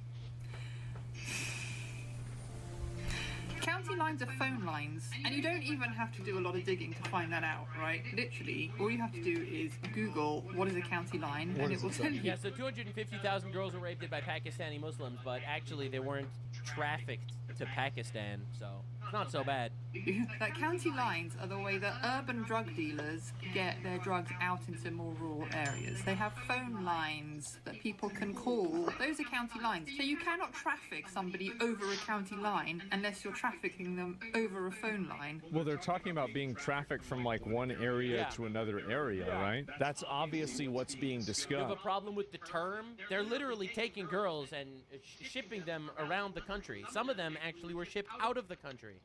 That's what's being said. Which I guess is technically possible if you're also selling them on a phone line or via that phone. So if they haven't understood the basics of how the drug network works in this country, then they have absolutely no hope of understanding grooming gangs, because grooming gangs are criminal cartel enterprises. That is the cartels. Grooming gang, right? It's a criminal gang.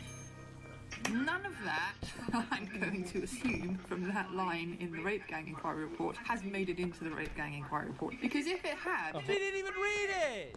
They would know that county lines are phone lines and not county demarcation lines, and therefore you don't get trafficked across them. I'm going to leave this video here because I will start banging my head against the desk. But I hope this gives you some idea of how little research these guys have done. They've also put a whole load of stuff in there about the Muslims and how awful the Muslims are. You know, it's because Muslims are raping 250,000 British girls. That probably is what signified it, yeah. Really, really vague terms. Everywhere that there are Muslims, you get these problems. Yeah, that happens everywhere, actually. It's not even remotely controversial to say. Oh, it's controversial because people are retarded and don't like truth. But it's true. It's literally true. There are 2 billion Muslims on the planet.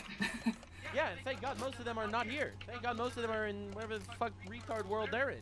All right, listen, man. What do you want me to say? I don't think it's literally everywhere. But anyway, that's a story for another day. See you later. Dude, the United Arab Emirates has placed a ban on Muslims going from England to the UAE because they say that the Muslims that are in England are too radical. Are you retarded? Well, yeah, you're right. It's because in the Muslim countries, they'd just be killed. That's right. Because under Sharia law, you sleep with a woman that you're not married to, you get 100 lashes in public. All right, and that could kill you. All right, that could actually kill you. 100 lashes is not a joke. And you know, that happens to your friend, and you will not rape anyone anymore, actually. Sharia law is draconian because it is developed to enforce laws on savages. So yeah, you're right. I think that the Muslim issue in the UK is worse than in like the United Arab Emirates, for example. Reason why. That's why they come to Britain to rape people. It's because if they did in Pakistan, they'd be given the death penalty. I don't even know. This is shit you're smugly and glibly debunking by nitpicking semantics, fucking evil freak. Exactly. People have no idea how bad the report is. To give you an idea of scale, during the rape of Nanking, Japanese soldiers were estimated to have raped 20 to 80,000 Chinese women. The report estimates at least 250,000 women were victimized by these Muslim rape gangs. When Fiona's mother called the police to report her daughter missing and mentioned a history of abuse by Asian men, the call handler told her, "You can't describe them as Asian men because that's racist. You should just be glad your child is being taught into a different culture." On one occasion, a police officer returned Fiona to the house where the abuse was occurring, and they told the men to have fun with her. Even the UK Reddit covered this more than mainstream media. It's a hard read, unfathomable. I think you read this, you actually read what's being allowed to happen to avoid bad optics. I'm disgusted in this country. It'll be interesting watching people put more effort into debunking this video than actually solving the problem. Absolutely horrific. That's what you see everywhere. By the way, Piers Morgan said the same thing. Piers Morgan said the same exact thing. Actual monkeys in suits, these people. It's insane. Many thousands of young girls raped. Doesn't mention the fact that there were Muslim grooming gangs, obviously. But the 250,000 is invented because of a different independent report said it's not true, actually. Perpetrators and their families who stood by them need deporting. Even Reddit, dude. Even Reddit.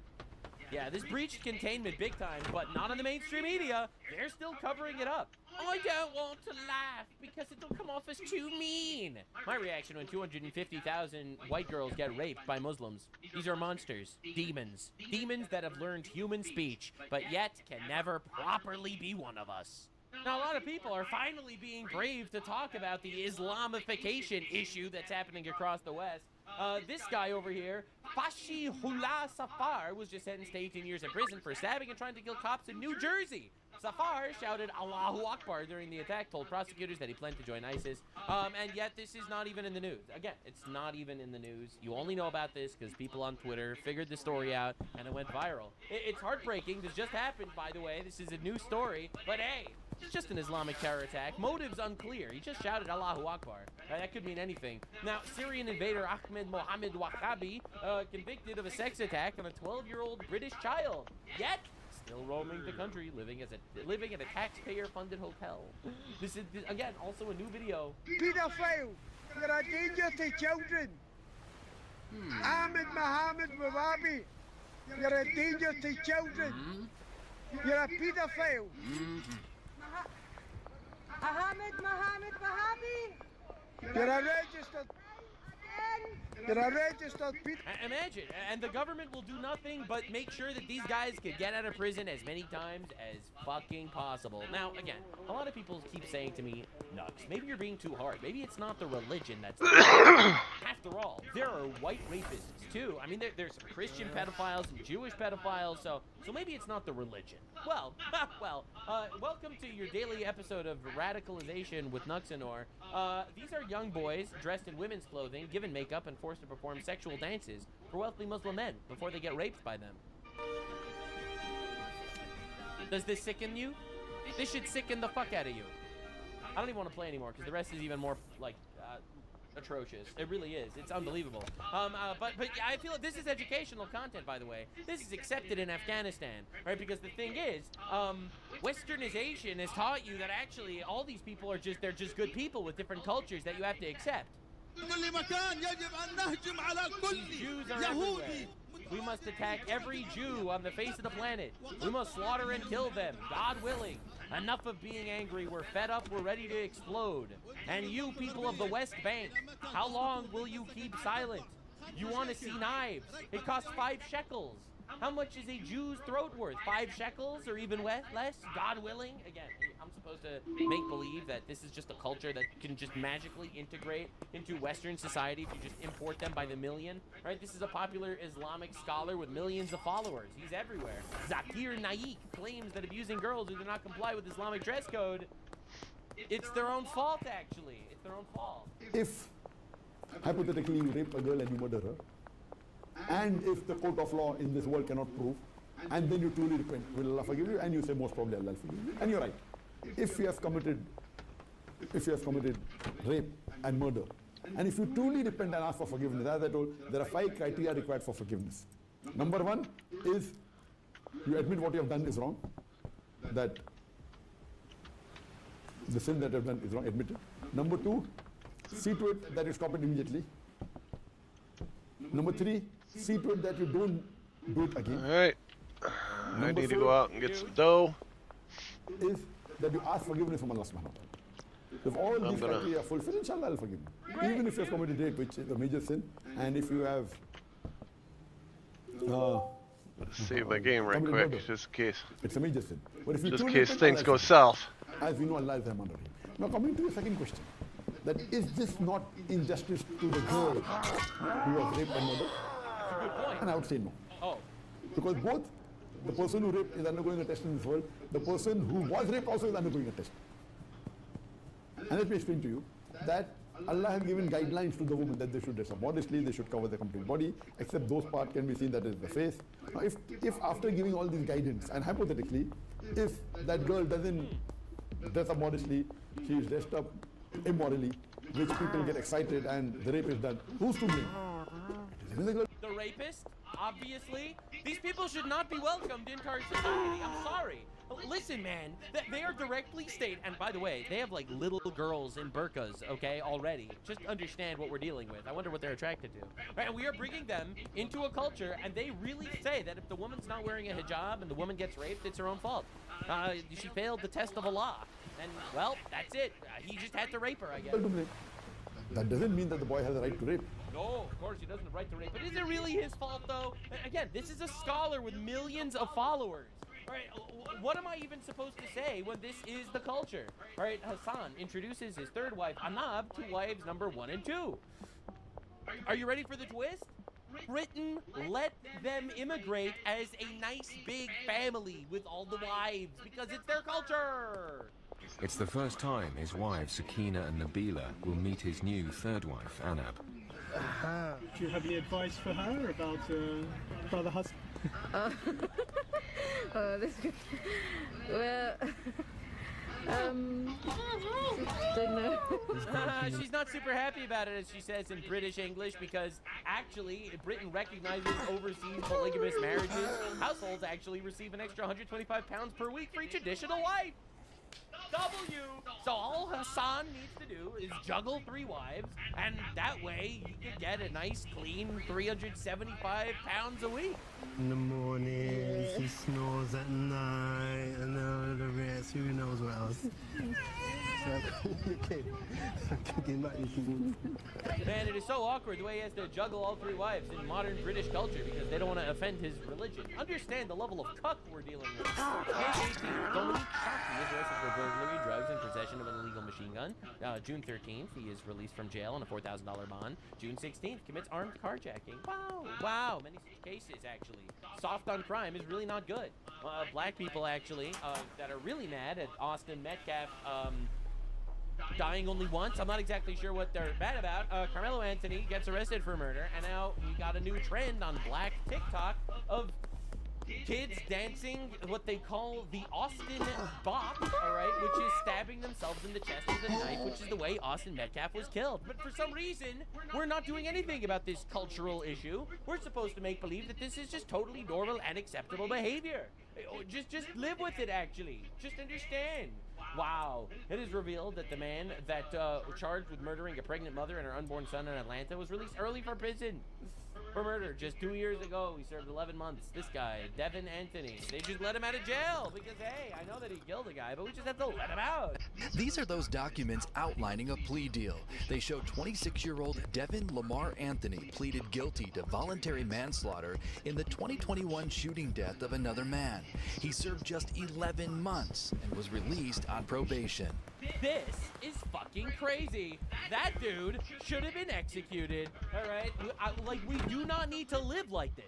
We do not need to live like this. We're being forced to live like this by retards on top that don't want to punish criminals, and then they let this shit happen and fester. I'm sorry. I don't care if your culture is accepts these things. My culture isn't. And therefore, if you want to be part of my society and my civilization, Western civilization, you either assimilate or leave. And I'm tired of making believe, oh, that's just culture in that ghetto neighborhood. No, that's not acceptable. They could go to Africa. You should get radicalized, because some cultures are actually just inferior and aren't assimilating, and radical change needs to happen. The very least is enforcing our actual laws. And we need to start executing people that commit murder. And right here, a judge ordered him to never possess a weapon or firearm. And now Anthony is charged with malice murder in the death of 23-year-old Shakaya Pridgen. To think, this didn't need to happen. This didn't need to happen. All they needed to do was fucking execute this retard who murdered a guy before. And that would be it, right? That would be it. We would not need to deal with this. Pridgen's mother tells Atlanta News First Anthony was her daughter's ex and the father of her unborn child. She was doing everything a mother was supposed to do, and we will get justice. You just don't know how strong this family is together. Notice how for this guy you don't have the Carmelo Anthony people shouting and screaming that actually you should get out of jail. What's the difference? What's the difference between this and the other? Oh, it's because in the other case they murdered a white guy, and they want to legalize killing white people. But this is pretty bad, actually. Isn't it weird how this happens? Man, the noticing just gets too strong. Jen was 9 months pregnant. Just this past weekend, her friends and family threw her a baby shower. She was due any day. Bullet holes are still visible on this window. Shattered glass on the ground. Her father says that she was shot through her bedroom window, while her children, ages 1 and 3, slept right beside her. Look at that. Single mom, at home, murdered, 2 children watched her die. Just understand the level of evil that we have to deal with as a society, because we don't want to offend these people. We don't want to be called racist or Islamophobic. We don't want to intrude on their cultural practices, which is, I guess, killing each other in the streets. Window. Took the time to let off 8 shots. What a nightmare. And what an absolute nightmare. And we just have to make believe this is normal. Just have to make believe this is just a normal thing to go through. Yeah, I really don't think so. So, Nate Friedman, a citizen journalist, saving the West. He went to England to actually look into this Islamic takeover, and it's a million times worse than he could possibly imagine. It feels as though Islam is taking over the West. Would you agree? Yeah, they are, inshallah. Soon, inshallah, soon, all world will become Muslim, yeah. Yes.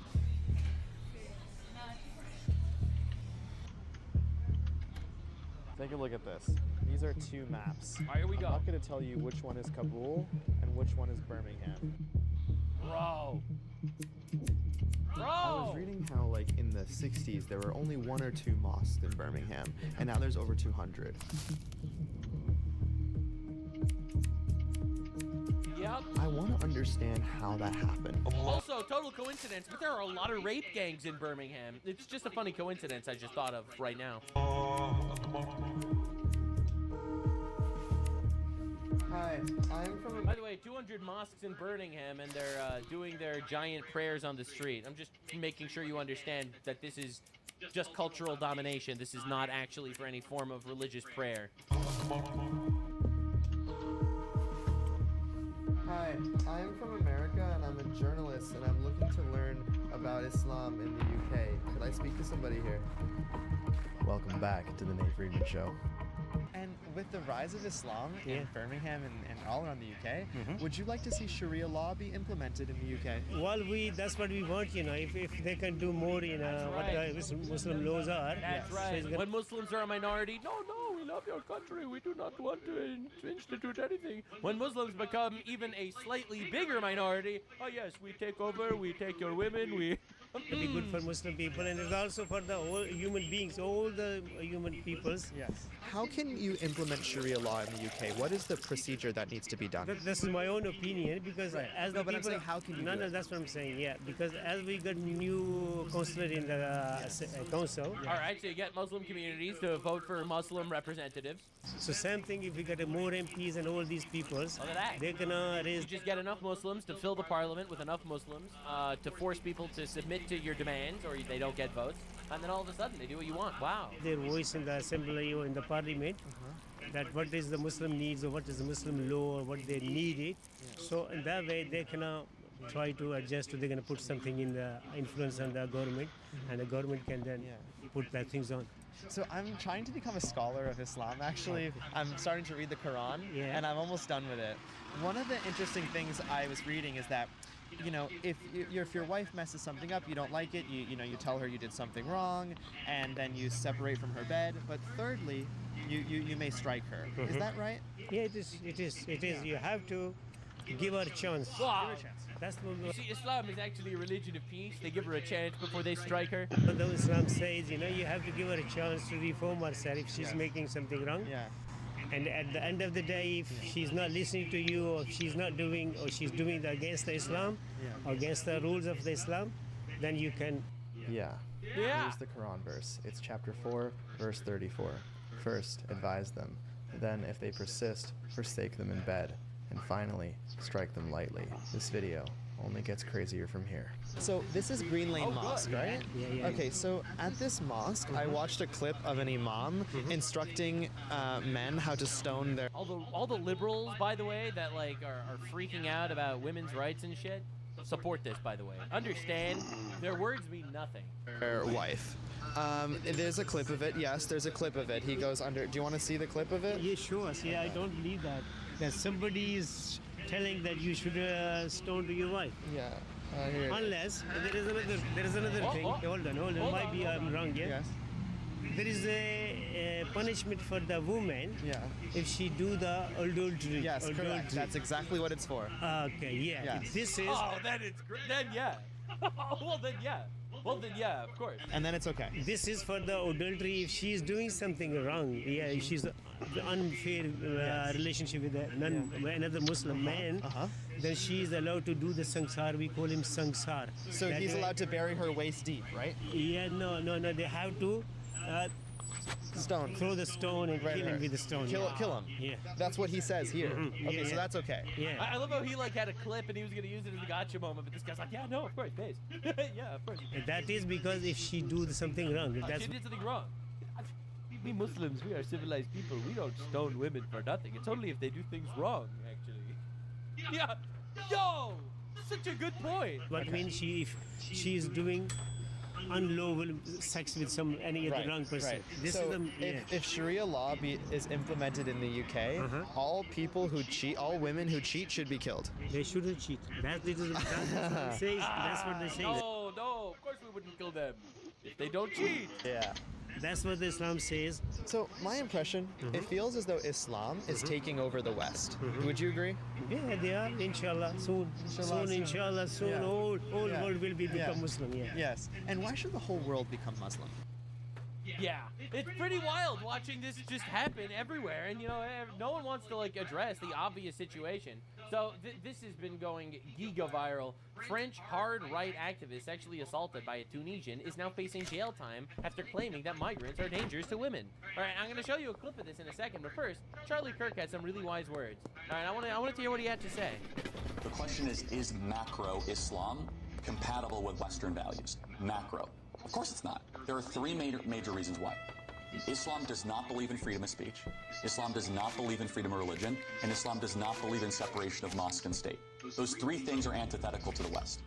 In a Muslim majority country, most Muslim majority countries, you cannot criticize the Prophet Muhammad. In most Muslim majority countries, you do not have the same robust Islamic around the core pillars of Islam. And the last thing I'll finally say is, I cannot see a single Western country that has become more Islamic and has become a better place to live that is happier or freer.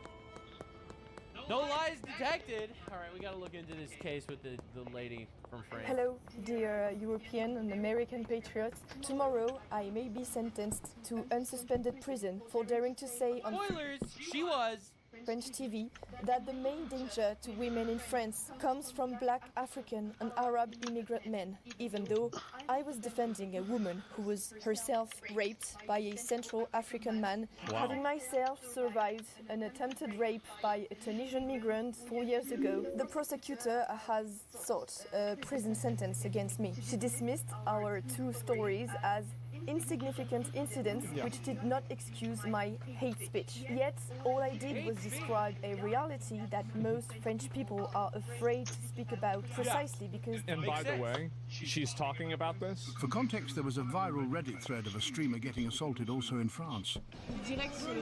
Oh, because I put that key in there. What the fuck? This never happened. Dude speaks French and everything. He's an integrated one. He's one of the integrated ones, guys. Why is anyone surprised Paris is an actual shithole? Welcome to Europe. If I speak, I love all of the deleted comments. When you have people that are coming from a society, from a culture that doesn't see women as adults that can consent and choose not to do things, and you don't see women as adults in general. Adults, it doesn't matter. They're marrying children. Yeah, adults, that's cute. You bring them into a place like Paris, you are going to have women that are sexually assaulted. It's because to them that's normal. The other girl from the stream you just showed, I feel Bye, like I'm taking Cranky crazy Frank. pills. A clip from yesterday's assault's been circulating on Twitter and Instagram, particularly with the aim of engaging in political point scoring at our expense, instead of showing Are you scoring political points at our expense? We're not racist. empathy for the victim, prefer to make generalizations over the aggressor. I do not consent to this clip being reused. Oh, you want to know something great, actually? Your consent matters sexually, but it does Cranky not matter Frank when it sleeps comes with to the me fishes. pushing political points, because you see, you are not the only victim here. All of Western civilization is a victim to this shit. So yes, I will be using your clip for political points, and I don't give a fuck. especially not for racist and xenophobic purposes. I will never have any affiliation with any media of that Yeah, we don't care, actually. kind. It's not about you, it's about everybody That's else right. that these people are affecting. If you forgive your murderer and then your murderer goes and kills somebody else, that's your fault. I'm gonna do it anyway. Because he's gonna go and he's gonna do it to somebody else afterwards, and then So many leftoids do this. Now, another thing that they do in a lot of these countries is the actual government tells them to say, please don't use my experience for political purposes, so that they could shut down criticism by saying, yeah, but you're actually bad for, you know, she didn't consent. I don't care.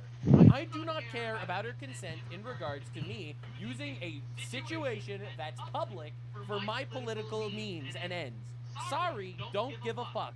then that person is going to be hurt because of what you think is performative empathy. This is the repression faced by people in France who speak the truth out loud. Just yesterday, I was still hesitating to publish my story, thinking nobody would notice, and it has now spread beyond our borders. And thanks to this media pressure, the justice system may back down before trying to send me to prison. It's not enough.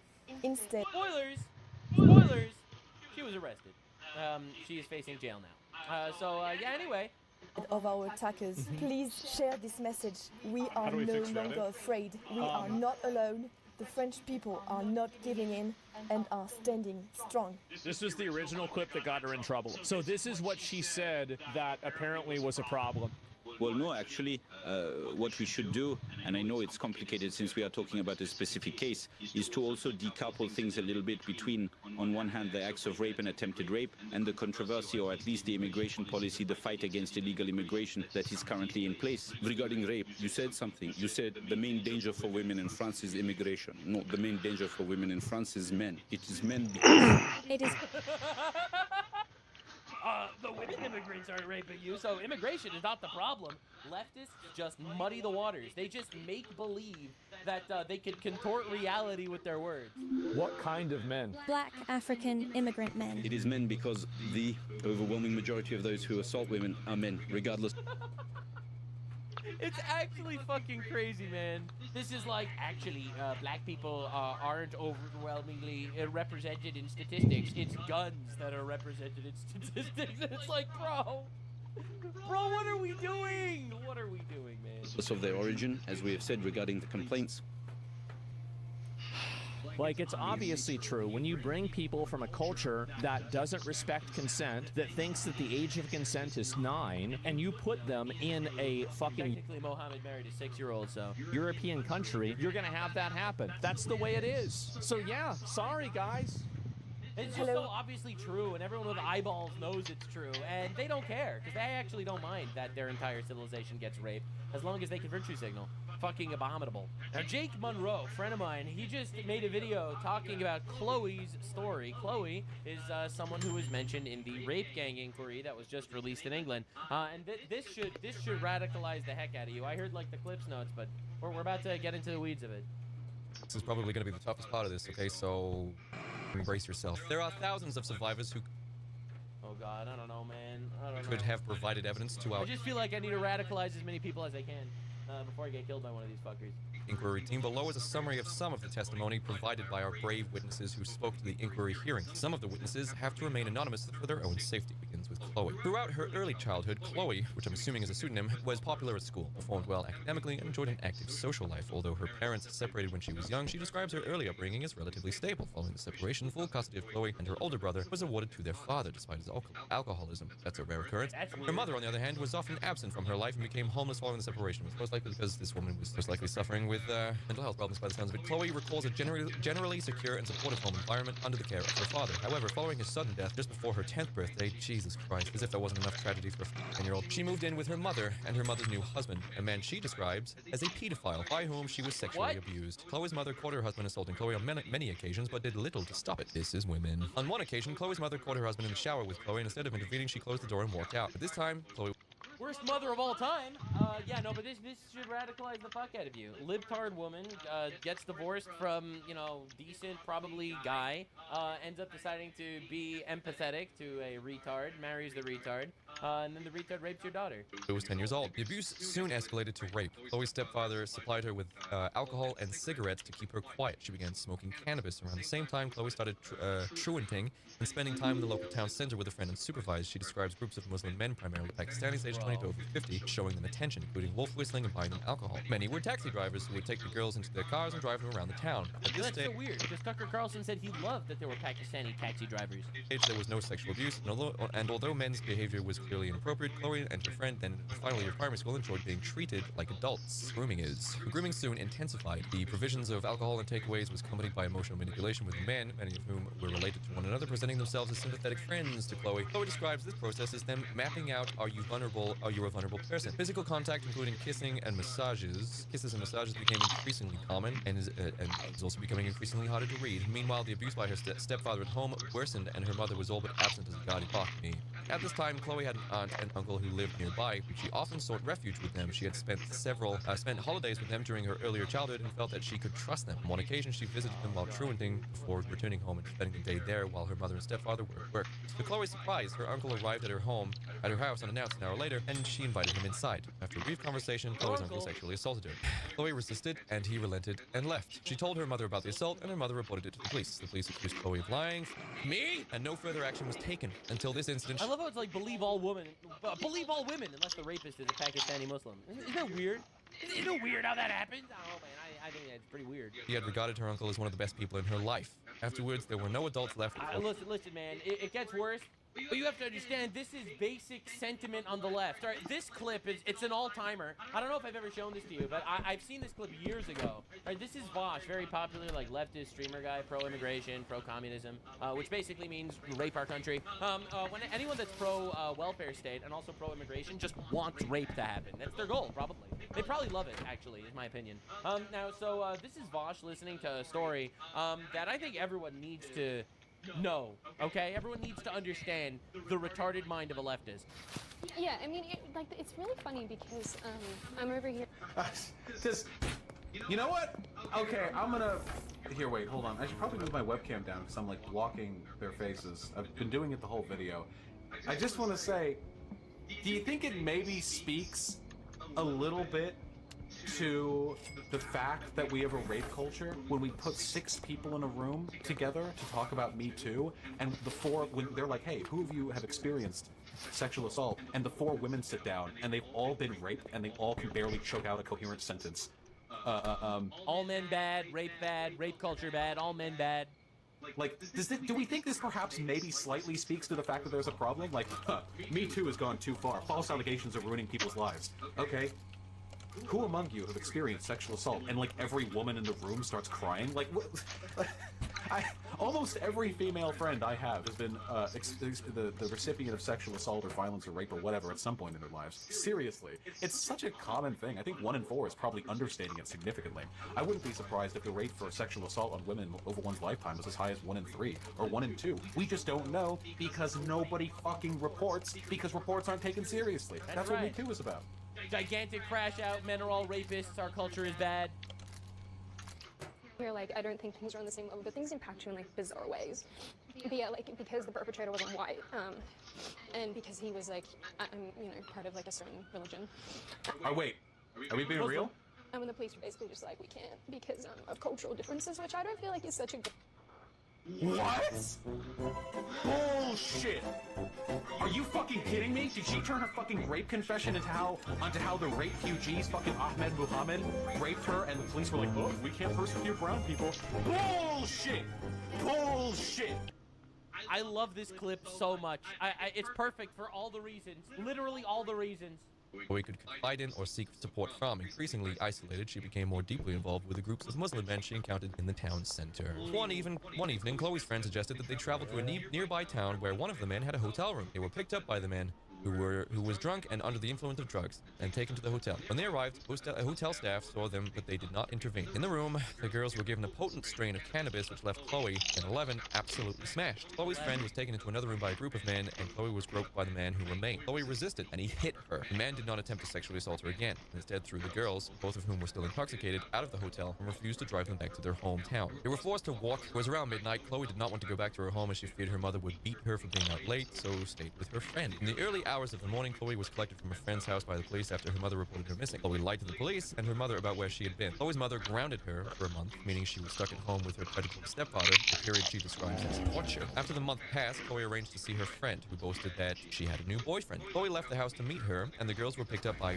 the boyfriend, who was in fact a 25-year-old Indian man. Chloe initially thought the man was nice, posher than the other men she had met in the town center. He took Chloe and her friend to a shop where he... This is like a 13, 11-year-old kid with a 25-year-old Indian boyfriend. Like, just understand what we're dealing with. Purchased a bottle of vodka before picking up one of his friends and taking the girls to a secluded location. During the journey, the men began pressuring the girls for sex. Chloe refused, stating that she was on her period, but the men replied that it did not matter. Night was falling when they arrived, and the boyfriend took Chloe's friend out of the car, leaving Chloe alone with the other man, who proceeded to rape her on the back seat. This incident took place in 2003. In 2022, Chloe took the two men to court, but neither were found guilty. From this moment, Chloe's life spiraled. At 12 years old, she began drinking heavily, smoking large amounts of cannabis, and taking harder drugs, including ecstasy. Really that hard, to be honest with you. Anything to block it out of her mind. She would drink before school just to get through the day, and none of the teachers noticed a drunk student. She and her friend would spend school hours in the town center walking around until somebody picked them up in a car, somebody bought them alcohol, and somebody gave them drugs. There were times when Chloe would be missing for up to 3 days, during which time she was passed between taxis, drugged, abused, and raped. In every case, the perpetrators were Muslims and primarily Pakistani. On one occasion, Chloe was abducted by an abuser. There were some that were Indian Muslims, though, so... Listen, there's diversity there, at least. Who was driving drunk and taken to a graveyard. He gave Chloe, still 12 years old, whiskey before forcing himself on her and raping her.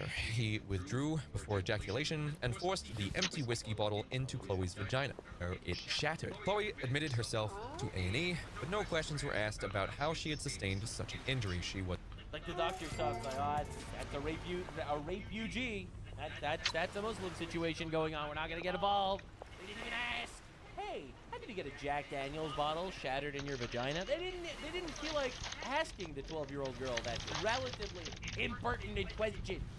Dude, you have to understand the evil that's being done to us.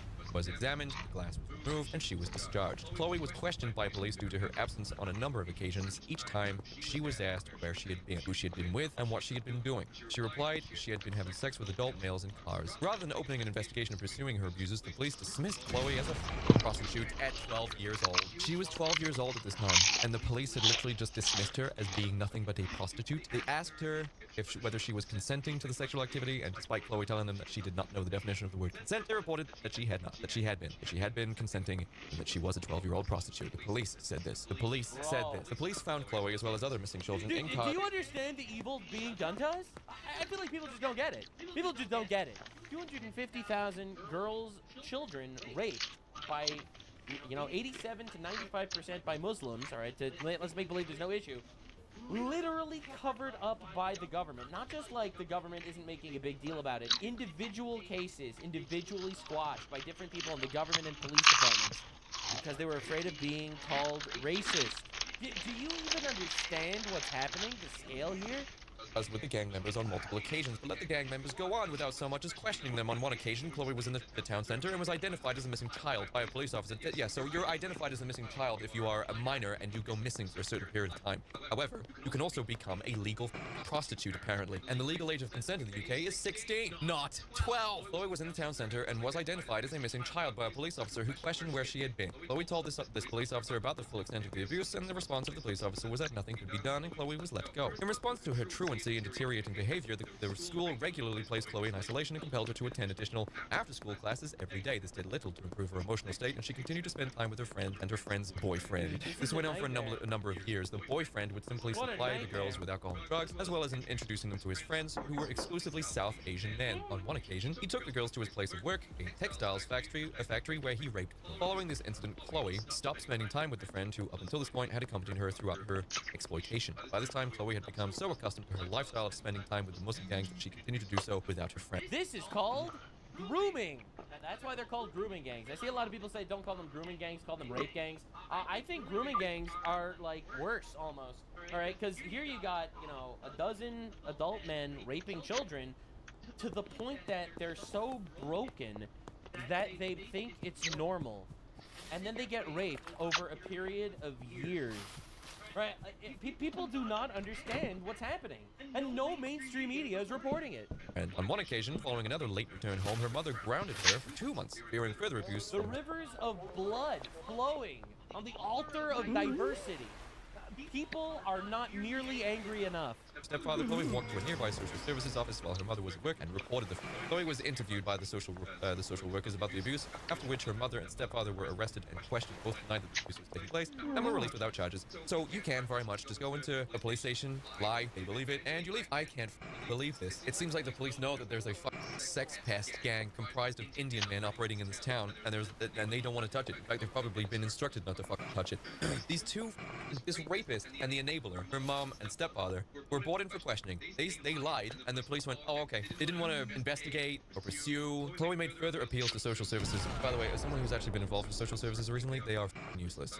Chloe made further appeals to social services and was eventually removed from the house and placed in foster care. She lived with a couple who cared for several other foster children, and though she found them snobby and judgmental, found some semblance of stability with them, but it did not last long. She was still living in the same town, so when she went into town center, as she often did both alone and with the foster carers, the Muslim gangs would recognize and target her. She remained at the same school, and because she now lived further away, the foster carers paid for taxis to take her there. She would ask the taxi drivers to drop her near the school, and rather than attending, would walk to one of the neighborhoods where Muslim gangs spent their time. The gangs would take her into their taxis, ply her with drugs and alcohol, and sexually abuse her. This was all at the age of 12. She's now 13. I'm running a scam right now. Social services that she was being sexually abused by gangs of Muslim men. And you got these, like, then they ask the imams in the mosques, and they're like, well, the woman was not wearing a burqa, so how can you even stop them from raping a 10-year-old? It's her fault. She wasn't even. Hang on, I gotta grab my bat before I go over there. We have to understand where the falsehood is really lies. Obviously. And the real shocker is, like, where are all the good Muslims that are coming out here to condemn the 250,000 girls getting raped by Pakistani Muslim gangs? Like, where are all the good Muslims calling out the bad Muslims? That's what I want to know, guys.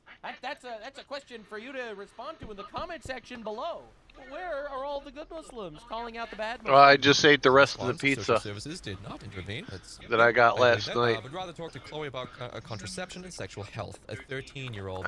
At least when you're being raped by these men, sweetie, make sure you wrap it up. In response, they did not intervene, but rather, acknowledging that she was being raped, advised her to use contraception and to be mindful of things like sexual health. One social worker started regularly taking Chloe to a sexual health clinic where she was diagnosed with chlamydia in her throat and vagina, gonorrhea, genital warts, and pelvic inflammatory disease. Neither the social workers nor the clinic staff questioned or fucking filled out the Pokedex on STDs. reported this. The police were aware of Chloe's activities, but instead of targeting those responsible for her abuse, they Dude, she was 12 years old or 13 years old at this time. Like, how? Like, I'm freaking out here. How is this possible? Routinely failed to question, let alone pursue further action. When Chloe was found in cars and houses with them, Chloe was soon moved to a different foster placement with a far more protective carer. On one occasion, a gang came to the foster home searching for Chloe and these rabid animals, and the carer fought them in the street. Fucking cool is that? Around the time Chloe turned 14, a social worker approached her about her ongoing sexual exploitation. Didn't kill the first cop. times this had happened. Chloe was relieved that her abuse was finally being addressed. However, rather than offering a solution, the social worker instead told Chloe that the producers of Emmerdale were looking for a young actress to play the victim of a child sexual exploitation and asked whether she would be interested in auditioning for the role. Dude. Her experience. Are you serious? I can't believe this to be real. I want you to imagine. I want you to truly understand that there are 200+ pages in this report. Grasp how unbelievably sad it is that a girl lost her father. He died. He took good care of her, and he died. That's already tragic enough. Your immediate next experience of life at the age of 10 is to be raped by your mom's new boyfriend or new husband. She's 10 years old. She's meant to be playing outside with her friends, going to the park, developing a little bit of independence, being guided into early adulthood, to young adulthood. She's meant to be assured every step of the way when her body starts to change. She's meant to be going on family vacations where she hangs out with her cousins, brothers and sisters, Saturday morning cartoons, cereal, that kind of thing. And all she's ever known is I think so. Substance abuse. Hang on. Constant, unending failure. Every Yes. single adult in her life. The most impressionable, most vulnerable moment in a girl's life, in a kid's life, is when you transition from being a child into being Yes, a 3 teenager. hours It's ago. an incredibly volatile time in everyone's lives, where support is meant to be the primary thing, where love and understanding is meant to be the thing that's there for you to help guide you through this. And instead, everyone's just raping her. Following this exchange, Chloe, upset and angry, And understand, this is one of 250,000 okay? In a state of disbelief, as you would be, ran away from the foster home, and after being abducted by a Muslim gang, was missing for 6 months. Over this period, she was trafficked across the length and breadth of Britain. She was taken to house after house, raped and abused by guy after guy after guy. The men who abused her paid money to the gang, which treated her as little more than a commodity. She was reported missing, and her photograph was shown on TV. Her abusers remarked on this, "You're that girl off the TV that's missing." But her whereabouts were never reported to the police. Chloe describes a cycle of grooming, rape, and drug and alcohol abuse. This went on until eventually she was located by the police. When the police found her, she was in a car with a South Asian Muslim man. That man was let go without charge. She was returned to her mother's house. Chloe's relationship... Holy fucking shit. She's missing for 6 months. They're playing her... they're trying to find her to the point that they're literally broadcasting her face on the TV. They find her with an adult Muslim guy, and they don't charge him. Dude. This isn't failure. This is purposeful. This is intentional, malicious evil. You know, like, every once in a while, someone's like, "Oh yeah, the reason why the leftist policies cause all these people getting raped is because they're actually worshipping some sort of demonic entity using dark sexual energy for their ritual." And I'm like, yeah, okay, dude, all right. But you know, you start reading these stories, and it's like, I don't know, man. For some reason, all these like pedophile billionaires believe in weird occult shit, and it's like, I don't know. Maybe this is actually just an actually intended consequence of mass migration. No, I mean, mass migration, obviously, it promotes communism, because these people fucking suck for the most part. You know, so it promotes communism, it destroys the culture, it's anti-God in every possible way, it gives you power, because now you have gigantic Muslim voting blocks that are, obviously they're going to vote for the guy that turns a blind eye to the Muslim grooming gangs. The Muslim groomers are not going to actually fucking vote for the guy that wants to execute them. So in order to maintain power and maintain votes, and ruin the life of anyone that exposes them, calling them a rapist and a murderer, and you know, you just start slandering them as racist neo-Nazis and putting them in jail for exposing this, like Tommy Robinson, who was arrested like 5 times for exposing this shit. And the crazy thing is, I think since so many people understand that the future is Islam, because it's not like these leftists are having children, they're aborting their babies, right? The Muslims are having 7 children each, so you want to import them to vote for you forever, right? They understand that that's the future. You have to appease these guys. That's why it's believe all women unless it's hey, no! No! Muslims on a massive fucking scale throughout all of the West. Buddy's sleeping there down on the floor. I don't know where Shoujo is. Until the Yazidis are being taken as sex slaves by ISIS. The UN. God damn it, they got all my weed. About women's rights in America, while the UN is comprised of, you know, a quarter of the I did make a fortune off that weed, though. They're sex trafficking children. They recently put Iran in charge of the UN for women. You know, Iran, the Islamic Republic that executes women for not wearing hijab in public and rapes them before their execution, so they don't go to heaven as a virgin. Those are the guys in charge of UN women. You have to understand the corruption on a global scale. Relationship with her mother had completely broken down by this point, so she continued to run away, and her psychological state deteriorated further. Following another period of grooming and sexual exploitation by a Muslim gang, Chloe was taken into police custody and transported to a secure unit at Children's Home. She describes the home as being like a prison. Every aspect of her life was controlled and surveilled, and she was routinely subjected to they caught me picking through somebody's pockets. Chloe found the experience highly traumatic.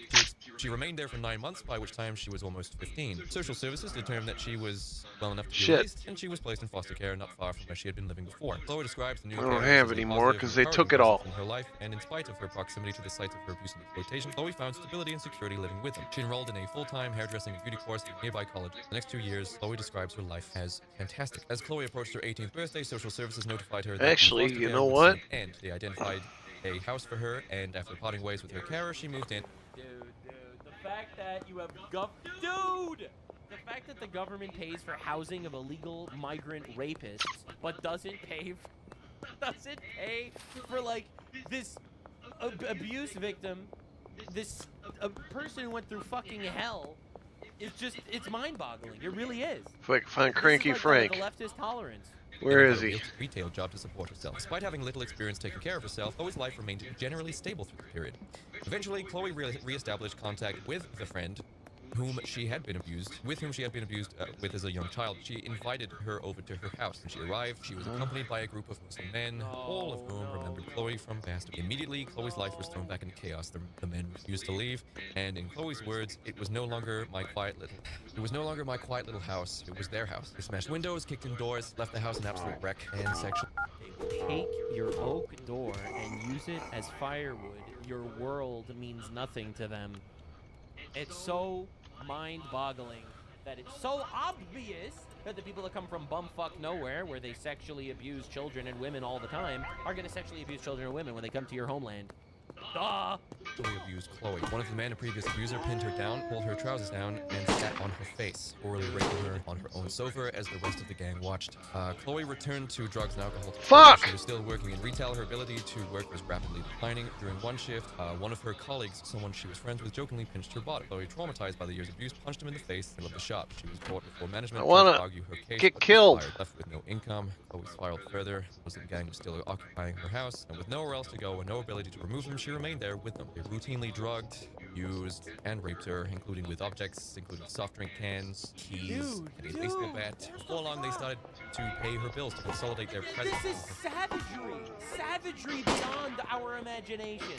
Home. On a number of occasions, they brought young children. Chloe recalls a number of occasions when boys under the age of 18 from Muslim communities, from the Muslim community, were pressured and bullied by their older friends and relatives into raping her. Chloe was forced to commit crimes, including insurance fraud and the holding of drugs. On one occasion, she was taking place in her house, and when the arrest rather than gang members, as the property was registered in her name. One evening, an associate of the gang from there we go. That's what I was. That's what I was trying to do. He soon began taking Chloe to bars and nightclubs in the surrounding area. There, he would get my weed back before handing her over to men who sexually assaulted and raped her. Chloe became addicted to opiates, as you would if you were exposed to heroin, and her health deteriorated rapidly. She became anorexic, weighing just 5 stone at the age of 18. Hell, the use of heroin was a method of control by the gang, as it left her with no ability to defend herself physically. Her daily existence became a relentless cycle of rape, exploitation, and violence. Eventually, a social worker visited Chloe and was shocked by both her appearance and the conditions in which she was living. Concerned for her welfare, she took Chloe to an addiction clinic where tests revealed an extremely high concentration of opiates in her system. Chloe was prescribed medication to manage her opioid dependency and gradually weaned herself off the drugs. Around this time, Chloe reconnected with a childhood friend, and their friendship soon developed into a romantic relationship. Her boyfriend became aware of the ongoing abuse, and with the help of his father, paid off Chloe's remaining rent and moved her out of her squalid house. Chloe moved in with him, after which she got another job in retail. For a short period, Chloe's life was relatively stable, but due to her unresolved trauma, she soon returned to drinking heavily, smoking cannabis, and gambling. Her workplace was close to her first foster home, and before long she came back into contact with members of the gang that had abused her at that time. The cycle of grooming, exploitation, and abuse soon resumed. Her relationship with her boyfriend broke down, and out of desperation she re-established contact with her mother, who had left her predatory husband, and soon moved back in with her. One night, Chloe was out with members of the gang and drinking heavily. Upon her return to her mother's house, her mother reported her to the police. The police arrested Chloe while she was changing into her pajamas. She was taken to the police station drunk and half naked. She was kept in a cell until 2 a.m. the following morning, at which point she was released. They did not provide her with any clothes or transportation back to her mother's house. She tried to contact her ex-boyfriend, but he did not respond. Chloe, then 19, was left stranded, and she wandered around the neighborhood for several hours before encountering, you guessed it, a gang member who had previously abused her. Cold and desperate, she got into his car, and for the following weeks was trafficked across the country. Eventually, Chloe identified a new house to move into. Despite their dysfunctional relationship, her mother agreed to sign the rental agreement with Chloe's guarantor, as Chloe, then without income, knew she would not be able to afford the rent. After she moved in, she became aware of the fact that she was the only white British person in her neighborhood. Every other resident was South Asian. As a result, the gang that's called colonialism, by the way. Discovered where she was living and once again treated her house as if it was their own. The cycle of abuse continued, and Chloe's emotional state deteriorated significantly. Chloe was taken to hospital after a suicide attempt, and while there, she discovered that she was pregnant. The father of the child, a Pakistani Muslim. They care about mental health. All right, I got my legal migrant got my weed back. Home. Was that's what I wanted. Coerced into converting to Islam and forced into marriage. Both legitimate. Let's not be all willy-nilly about it all this time. It gets worse. It gets worse. Make Make sure I'm selling it. Of course it gets worse. Of course it gets worse. That's what they call it. Fatty boom boom. Dude, this is a decade of her life. A decade of her life. The pregnancy in the eyes of her abuser, and to assist him in securing a visa. Piece of shit. Chloe's behavior. Wow. Bro rapes her, impregnates her, forces her to convert to Islam and marry her, probably under threat of death. And now that he's marrying a British girl, he gets a visa. Isn't that fucking insane? Isn't that crazy? All protected by the police. Behavior became tightly controlled. She was forced Dude, to we wear both hijab. know what I got here. From looking out the the windows of her home, and if she misbehaved in the eyes of her husband, he would beat her black and blue, something that happened every day. Chloe's I mean, the Quran says he should do it, actually, so that's a good Muslim. child was born with multiple health problems, including a defective kidney due to the deteriorated condition of Chloe's womb as a result of sexual abuse. Nevertheless, becoming a mother gave Chloe I'll just find him her later life back on track. She and kill him with my baseball bat. After assaulted the child, and he was removed from the property. She Oh, stopped great, her child got assaulted by her husband. Wow. Wow. taking drugs. She was focused, and for the first time, the gangs left her alone to raise a Pakistani kid. Not even a British kid. Pakistani kid. One evening, she went out with a friend who lived across the road. Chloe, now a mother, did not drink heavily, but her friend became heavily intoxicated. A group of Asian men started speaking to them, offered to take Chloe and her friend home. Chloe was suspicious of them, but for the sake of her friend, agreed. Instead of taking them home, however, they were taken to a hotel. Chloe was not drunk, protested, and encouraged her friend, who was paralytic, which is a British term, to leave with her. Chloe warned her friend about what she suspected was going to happen, but her friend refused to leave. Chloe, thinking of her daughter and seeking to protect herself, reluctantly left without her. The following day, Chloe's friend told Chloe that she had been raped by the man. This incident represented a turning point in Chloe's life. She decided that she needed to leave her hometown for good and get as far away from these Asian men as possible. By chance, she reconnected on Facebook with a man she had known in her early childhood, an old colleague of her mother who she describes as one of the only adult men in my life who never harmed me or treated me badly. She told him about everything she had been through and her desire to leave. He lived in Scotland. No, this is the one I started the other day. She did. After returning home, I'm trying to do a just pot business. Property in Scotland, with nothing but her daughter and a small bag, she left her hometown, leaving a lifetime of abuse and exploitation behind, and moved to Scotland, where she resides to this day. Chloe personally knows at least 20 other girls from her area who were predated on by the Muslim gangs who abused her. I'm thinking of starting another one of just grooming, drugging, trafficking, abuse, and rape. making Chloe described being taken into mosques where imams buku would money. describe non-Muslims as infidels and preach that white women who But I don't know how I would set that up. Weird. They all seem to say the same thing. It's almost like it's part of the I religion think or something. Sweatshop has plenty of room for the meth lab. I'm not saying that. I'm just proposing that it's such a funny coincidence. I'm thinking maybe the warehouse to grow mushrooms in. This is what they think of you. Chloe believes that the local police, and social services, NHS, and government were all fully aware of what was happening. Growing weed at the bungalow, doing the weed, the mixing at the bungalow. Of course they do. They know that entire neighborhoods are just sacrificed on the altar of diversity. They did not intervene for two reasons: because they could not be bothered with the paperwork, and because they did not want to be seen as racist. Chloe blames these bodies and their major push for diversity for her abuse. Chloe says that if I can save just even one more child, girl or boy, from going through any of this, then I've done my job. Inquiry panelist, do you know how many men abused you over that period if you had to guess? Chloe, hundreds and hundreds and hundreds. Now tomorrow we're going to cover for you on it. I know tomorrow's my day. Holy shit, dude. Well, you can always rip a wire out, man, to go home early. Like, we need public executions, big time. Remigration is the moderate solution. Can you imagine 200 plus pages of stories exactly like this? They are, but this is important. I don't know about you guys, but that was incredibly tough. It was very, very tough to get through. This diversity that Keir Starmer keeps talking about, it's worth all this. His votes. Sadiq Khan's votes. Piers Morgan was worth it. Hey, Piers Morgan, was it worth it? Was it worth it? Oh, but it wasn't full. Maybe it wasn't 250,000. You're questioning the numbers. The numbers bother you. Was it worth it though? Maybe. I don't know. You got good food now. There's good food now.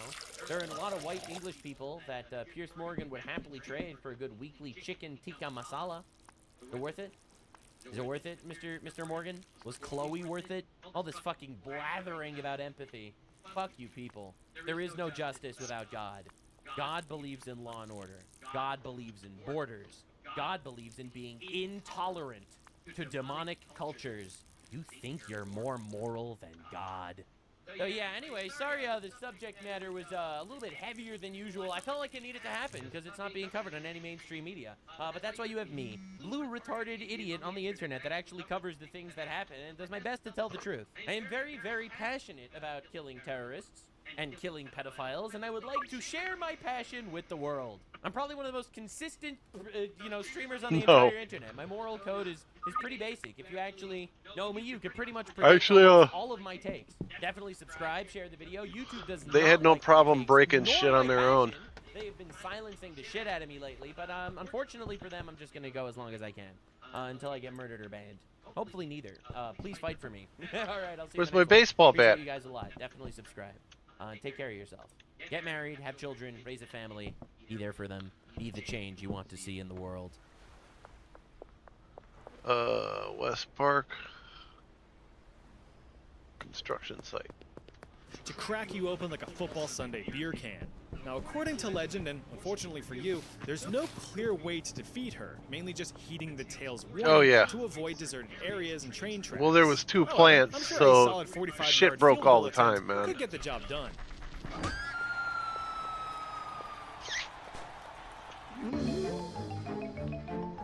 What's scarier than a skeleton? A giant skull that flies. Originating from the folklore of the Iroquois or Haudenosaunee Native Americans surrounding the Great Sacandaga Lake in upstate New York, this sizable skull monster is the stuff of nightmares. Dubbed the Ganastistonje, this disembodied, man-eating head's goal is to consume anything and everything. Men, women, children, entire villages, Prilosec, you name it. These dirigible domes are said to be the cursed souls of ones who have engaged in cannibalism or other various horrific acts within their lifetime. Thus, they are doomed to roam the earth with the curse of insatiable hunger. These heads can take the form of just mere skulls, but some versions of the tale depict them as full-fleshed faces with long flowing hair, either with feathered or bat-like wings. Their description reminds me a lot of those skulls from the Zelda franchise, particularly that one giant fella in the bottom of the well in Ocarina of Time. But I digress. It is said that even that's Meg right there. There she goes. To an area, as they have been known to You're descend a girl? on entire villages who keep their legend alive. Once summoned, these monsters begin wreaking havoc, biting and tearing victims apart, or swallowing them in one gulp, only to have to bite them immediately after, since they have no stomach. Their speed and sheer size makes escape nearly impossible. Even if you're hiding in a house like a I'd have to buy tools scared again. as all hell while hidden in a well, they'll attack your shack for a crack at a tender little snack. In terms of defeating them, you're kind of machinery with mechanical systems. and thus cannot be destroyed, save for one primitive weapon: fire. So get out your lighter and I your mean, pocket I can of body can spray fix and almost that's it. anything, man. Pretty much. The electronics I have trouble with. I mean, I could use an oscilloscope and I could measure frequencies and all that stuff. I just don't have a lot of practical experience in it. I know how to do it. I just don't have a lot of experience in it. In Staten Island, New York, and it was home to one of the worst cases of human experimentation ever conducted on American soil. Originally constructed in 1942 as a United States Army hospital, the facility was quickly converted to a state-sponsored mental institution in 1947 after the World War sequel rolled its credits. But as you can imagine, anything state-sponsored usually turns to shit over time. Well, over the following decades, everything went to shit. Originally designed to house 4,000 students, the school was bursting at the seams as it struggled to contain over 6,000. Poor funding and understaffing led to abhorrent living conditions for the children and young adults who called the facility home. Although the school advertised proper care and treatment for its students, the reality was far different from this facade that they tried to sell. Reporters who visited the school wrote of the horrors within the walls, documenting the absolute filth and neglect that these children were experiencing. Children pointlessly wandered or sat isolated throughout the day, some children locked in rooms for hours on end, and some savagely beaten by their supposed caretakers. No treatments were being administered, no attention given, no attempts at any education whatsoever.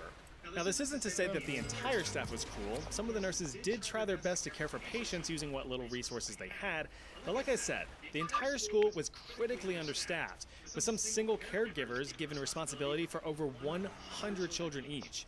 There's no feasible way to provide an adequate level of care when you're spread so thin. Any staff who spoke out about this were either silenced or fired. New York state representatives couldn't give a flying flip about the living conditions of those that they deemed parasites on society. It's a waste of money, it's a waste of labor. Now, on top of all of this, the horrendous living conditions of filth and neglect made way for a worse threat: disease. By 1958, nearly 90% of the children at Willowbrook were infected with hepatitis, with most new arrivals contracting it within days. In order to address this, they called in an expert. Dr. Saul Krugman. Hello. He was the leading physician in the study of hepatitis at the time, so understandably, he was the right man for the job. You see, hepatitis had been wreaking havoc across known human history, dating all the way back to the times of the ancient Greeks. The big bearded daddy of medicine himself, Hippocrates, documented outbreak symptoms of fever, liver damage, and yellowing skin. The same symptoms as hepatitis. With the virus having a recent outbreak on American troops during World War II, Krugman wanted to release humanity from its grasp by any means necessary. And to do that, he needed data. To get that, he needed subjects. the children. Well, they wouldn't be able to consent to such experiments now, would they? The harsh truth is that most of these kids had limited mental function as it was, but there was a little thing called the Declaration of Helsinki that would prove useful. In case you're unaware, after the Nuremberg medical trials where Nazi doctors and nurses were tried for their war crimes, a medical code was developed, the Nuremberg Code. Established in 1947, the code brought forth a set of 10 ethical principles for human experimentation. As we know, human experimentation is a medical necessity. There's no ifs, ands, or buts about it. But there are more ethical approaches that we can take to be respectful of those whom are being experimented on. Things like voluntary informed consent, or the subject's right to withdraw from experimentation if they feel that they are in danger. But just to be clear, the code was not legally binding. It was just a strong set of guidelines. In 1964, the Declaration of Helsinki was proposed, another set of ethical guidelines built from the Nuremberg Code but with a little bit more detail and some slight changes. For Krugman's case, these are the most important. Informed consent could now be granted by legal guardians should the subject be incapable of providing consent themselves. Also, medical providers were given the responsibility to stop experimentation if, in their judgment, the experiments were causing harm. So how did that last pill make you feel? Pretty good. Symptoms have dissolved. Good. This revised set of codes put Krugman at an advantage, and he was about to activate his trap card. He now had a slew of potential test subjects at his disposal. He just needed their guardian's consent. Krugman then drafted carefully worded letters explaining the research, recruiting parents to send their intellectually disabled children to Willowbrook. Parents were promised that if they gave consent, their children would be given priority to be admitted to newer and cleaner research wards and given experimental vaccines to possibly become immune to hepatitis. They were basically told, hey look, your kid's gonna get hepatitis anyway. Might as well let us test this experimental medicine. Sure, Willowbrook did have a terrible reputation as a care facility, but it was still a care facility and remained the only option for some families. Within a few weeks, Krugman had 700 children volunteered by their desperate parents. Parents who just wanted to give their children a chance at proper care that they couldn't provide themselves. Upon admittance into the school, experiments were conducted in two main phases, one for immunity studies and the other for treatment studies. The immunity group was injected with antibodies and closely monitored to gauge their efficacy. Children simply carried on their day-to-day existence to see if they would still contract the virus. The other group were the unlucky ones.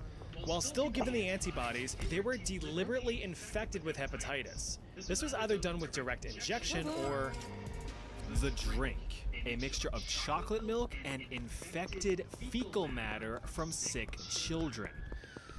Yeah, they really did that.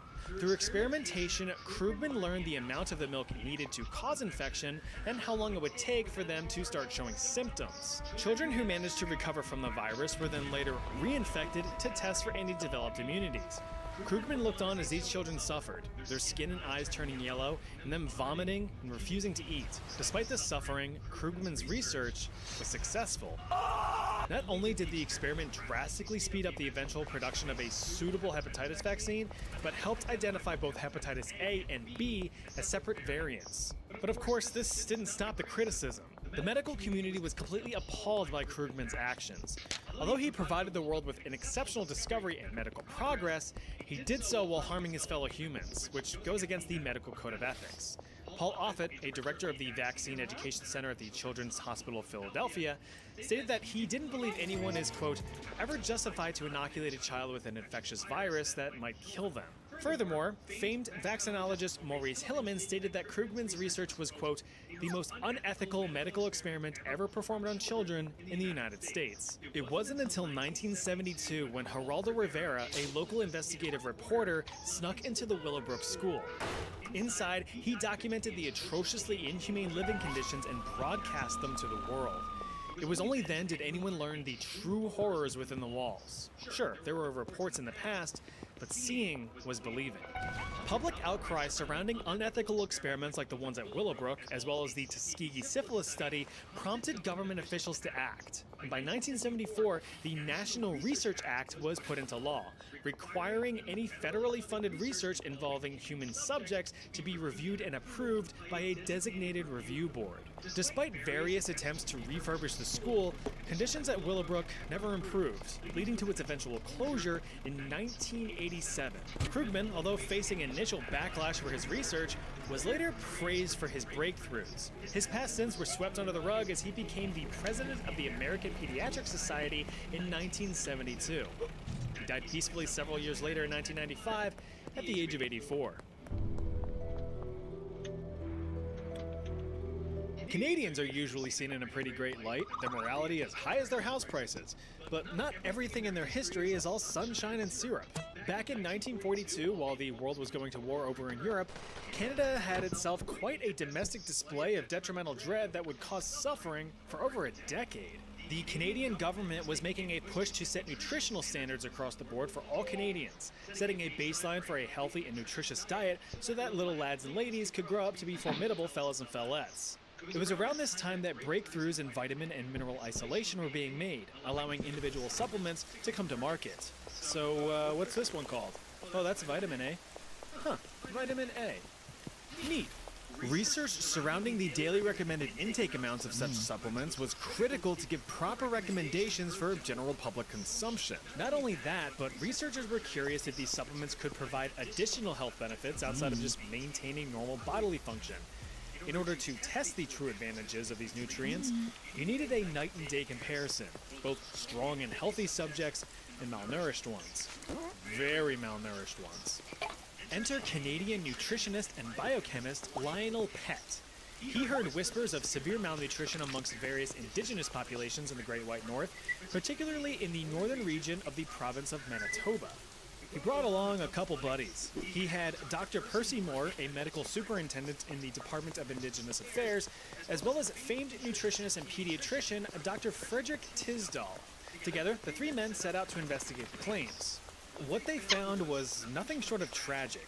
To say that these people were starving would be an understatement. The level of malnutrition was crippling.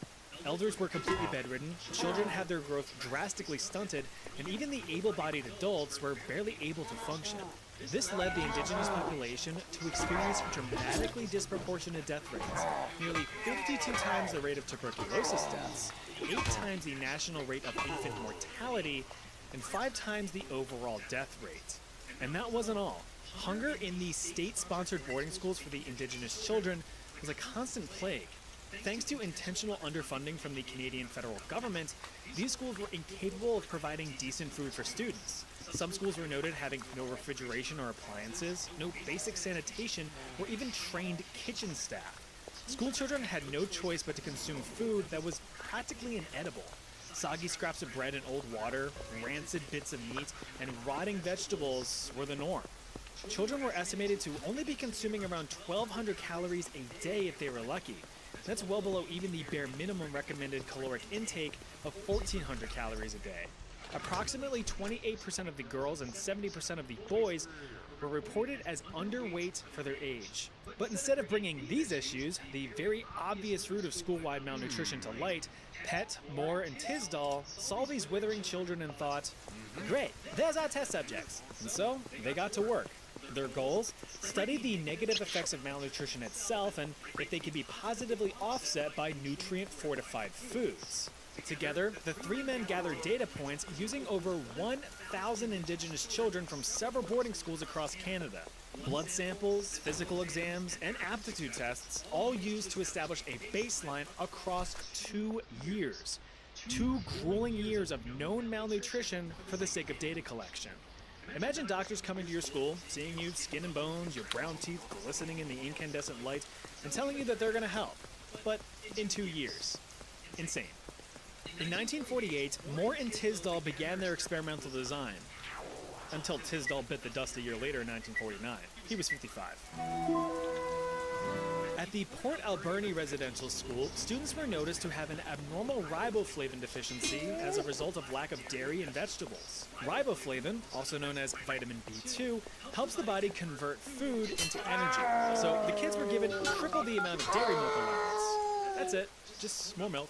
The Shubenacadie School, crazy name as it is, showed lower measures of ascorbic acid, or vitamin C, in its respective blood sampling. Vitamin C is pretty important for your immune system, helps prevent you from getting all the icky sickies. Half of these students received vitamin C tablets, the other, placebos. Children at the blood school were pretty low in vitamin B1. Also known as thiamine, vitamin B1 plays a vital role in cellular growth and development. They were given a tasty vitamin B fortified flour. Eat up. Similar to Port Alberni, St. Mary's children also lacked riboflavin, but instead of milk, these kiddos were given a fortified flour containing bone meal, which wasn't even legal for sale under Canadian law. Finally, the very unfortunate students at St. Paul de Métis were left with no changes whatsoever. They were the control group. Sorry, guys. Despite the knowledge of the severe lack of quality of nutrition at each and every one of these schools, no additional interventions outside of these supplements were ever made. In fact, many of the staff were actually instructed to withhold any access to dental hygiene for the students, lest it skew their data. None of these children were ever informed that they were being treated as glorified lab rats, nor had any parents ever been told about these experiments. It was all a secret. These experiments lasted for 5 years. 5 years of continued and deliberate malnutrition of children. To no surprise, many died. Even before the experiments, death was prevalent in these schools. And yet, the studies continued, finally concluding in 1953. The results? No breakthroughs, no discoveries, nothing medically valuable that wasn't already known to the healthcare community. Ultimately, the results were inconclusive at best. The suffering was pointless and fruitless. Ashamed of his worthless work, Dr. Percy Moore kept the studies hidden. It wasn't until 2013 when historian Dr. Ian Mosby uncovered the studies and made them public to the world, 60 years after the experiments had ended. Because the research remained hidden for the rest of their lives, both Dr. Pett and Dr. Moore continued to have successful careers, remaining prominent Canadian healthcare figures. Moore died in 1987 from Alzheimer's at the age of 88, and Pett died in 2003 at the age of 93, probably because he was old as dirt. Harsh criticism came after their work was revealed, sure, but too little, too late. Even in the shadow of a devastating disaster, no one's safe from unethical medical curiosity. On the night of December 3rd, 1984, the city of Bhopal in the Indian state of Madhya Pradesh was in for a rude awakening. A silent death cloud crept across the city, with families abruptly torn from their sleep, aggressively coughing, their eyes inexplicably I'm sorry, I can't have witnesses. Desperate for fresh air. Within hours, residents fled from their homes to seek refuge, but thousands lay dead in the streets and in their homes. The Bhopal disaster is considered to be one of, if not the, worst industrial accidents in the history of mankind. An accidental release of gaseous methyl isocyanate, a poisonous tearing agent compound, caused the death of nearly 20,000 impoverished Indian civilians, with nearly 2,000 of them being immediate and 8,000 in the following days. This disaster was the result of neglect and underfunding from the Union Carbide Corporation. Various budget cuts at the plant had caused huge gaps in safety and maintenance of chemical production equipment within the facility. Nearly 45 tons of poisonous gas was accidentally released across the city, killing livestock as well as entire families. It's estimated that as many as 500,000 people were directly affected by this disaster. The area surrounding the plant still remains contaminated to this day, even after some half-assed cleaning efforts. Residents living in the area have reported severe health issues years after the incident, many of which being crippling birth defects of those born in the wake of the disaster. As a bit of a band-aid, Union Carbide, the American corporation that owned the plant, paid a modern-day equivalent of $1 billion in compensation in 1989. The Indian government used some of these funds to open the Bhopal Memorial Hospital and Research Center in the late 90s. A hospital which, while open to any needy patient, also provided free medical treatment to any survivors which, at this point, nearly 2 decades later, were in the hundreds. But these survivors would soon be subjected to a new wave of suffering. A caveat made with the construction of the new hospital was that the victims would be studied to determine long-term effects of methyl isocyanate exposure.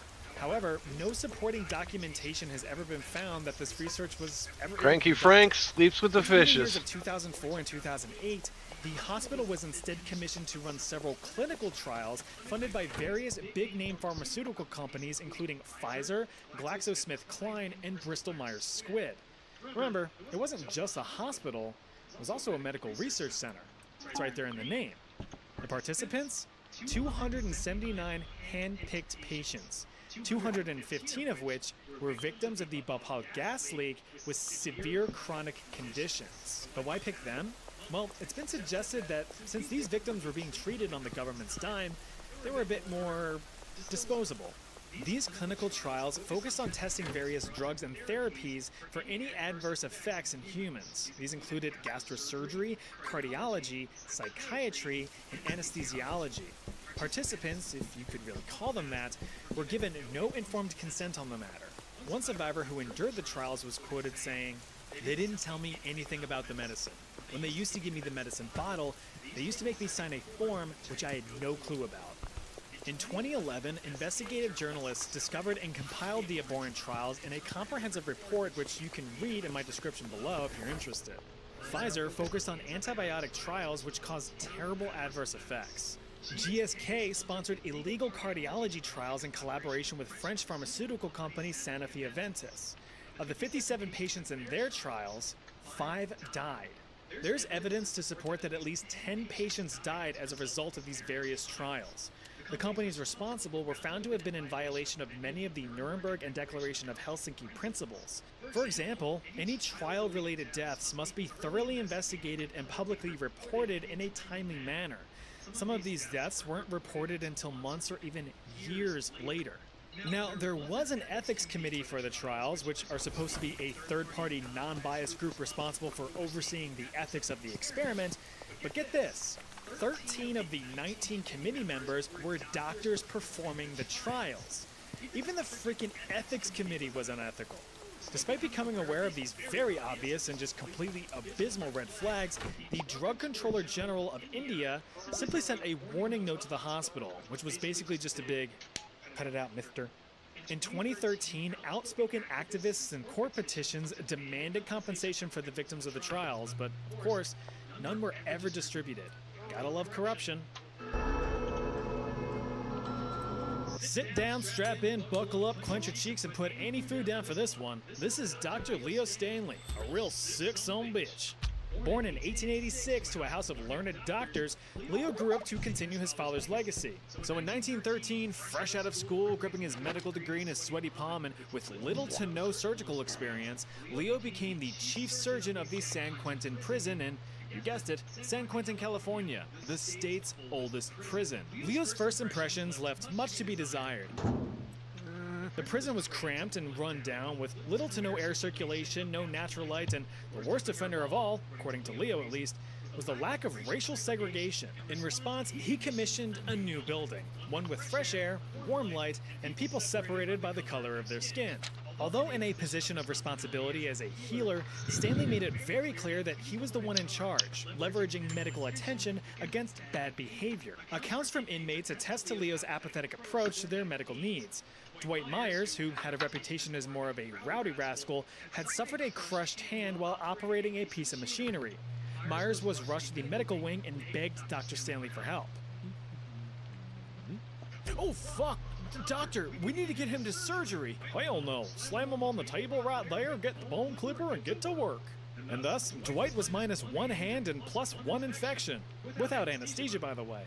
Convicted criminal and ironic name-haver Steve Krim was also known for causing a ruckus on more than one occasion, having been sentenced to solitary confinement multiple times. On one such an occasion, he complained of an agonizing pain in his groinal ball region.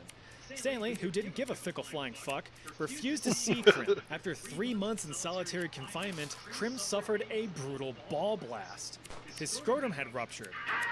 He was sent off to the hospital wing only to be met with indifference from the good doctor. "Well, it's too late to treat it now. What are you, nuts?" "You ain't. Get out of here. You sicken me."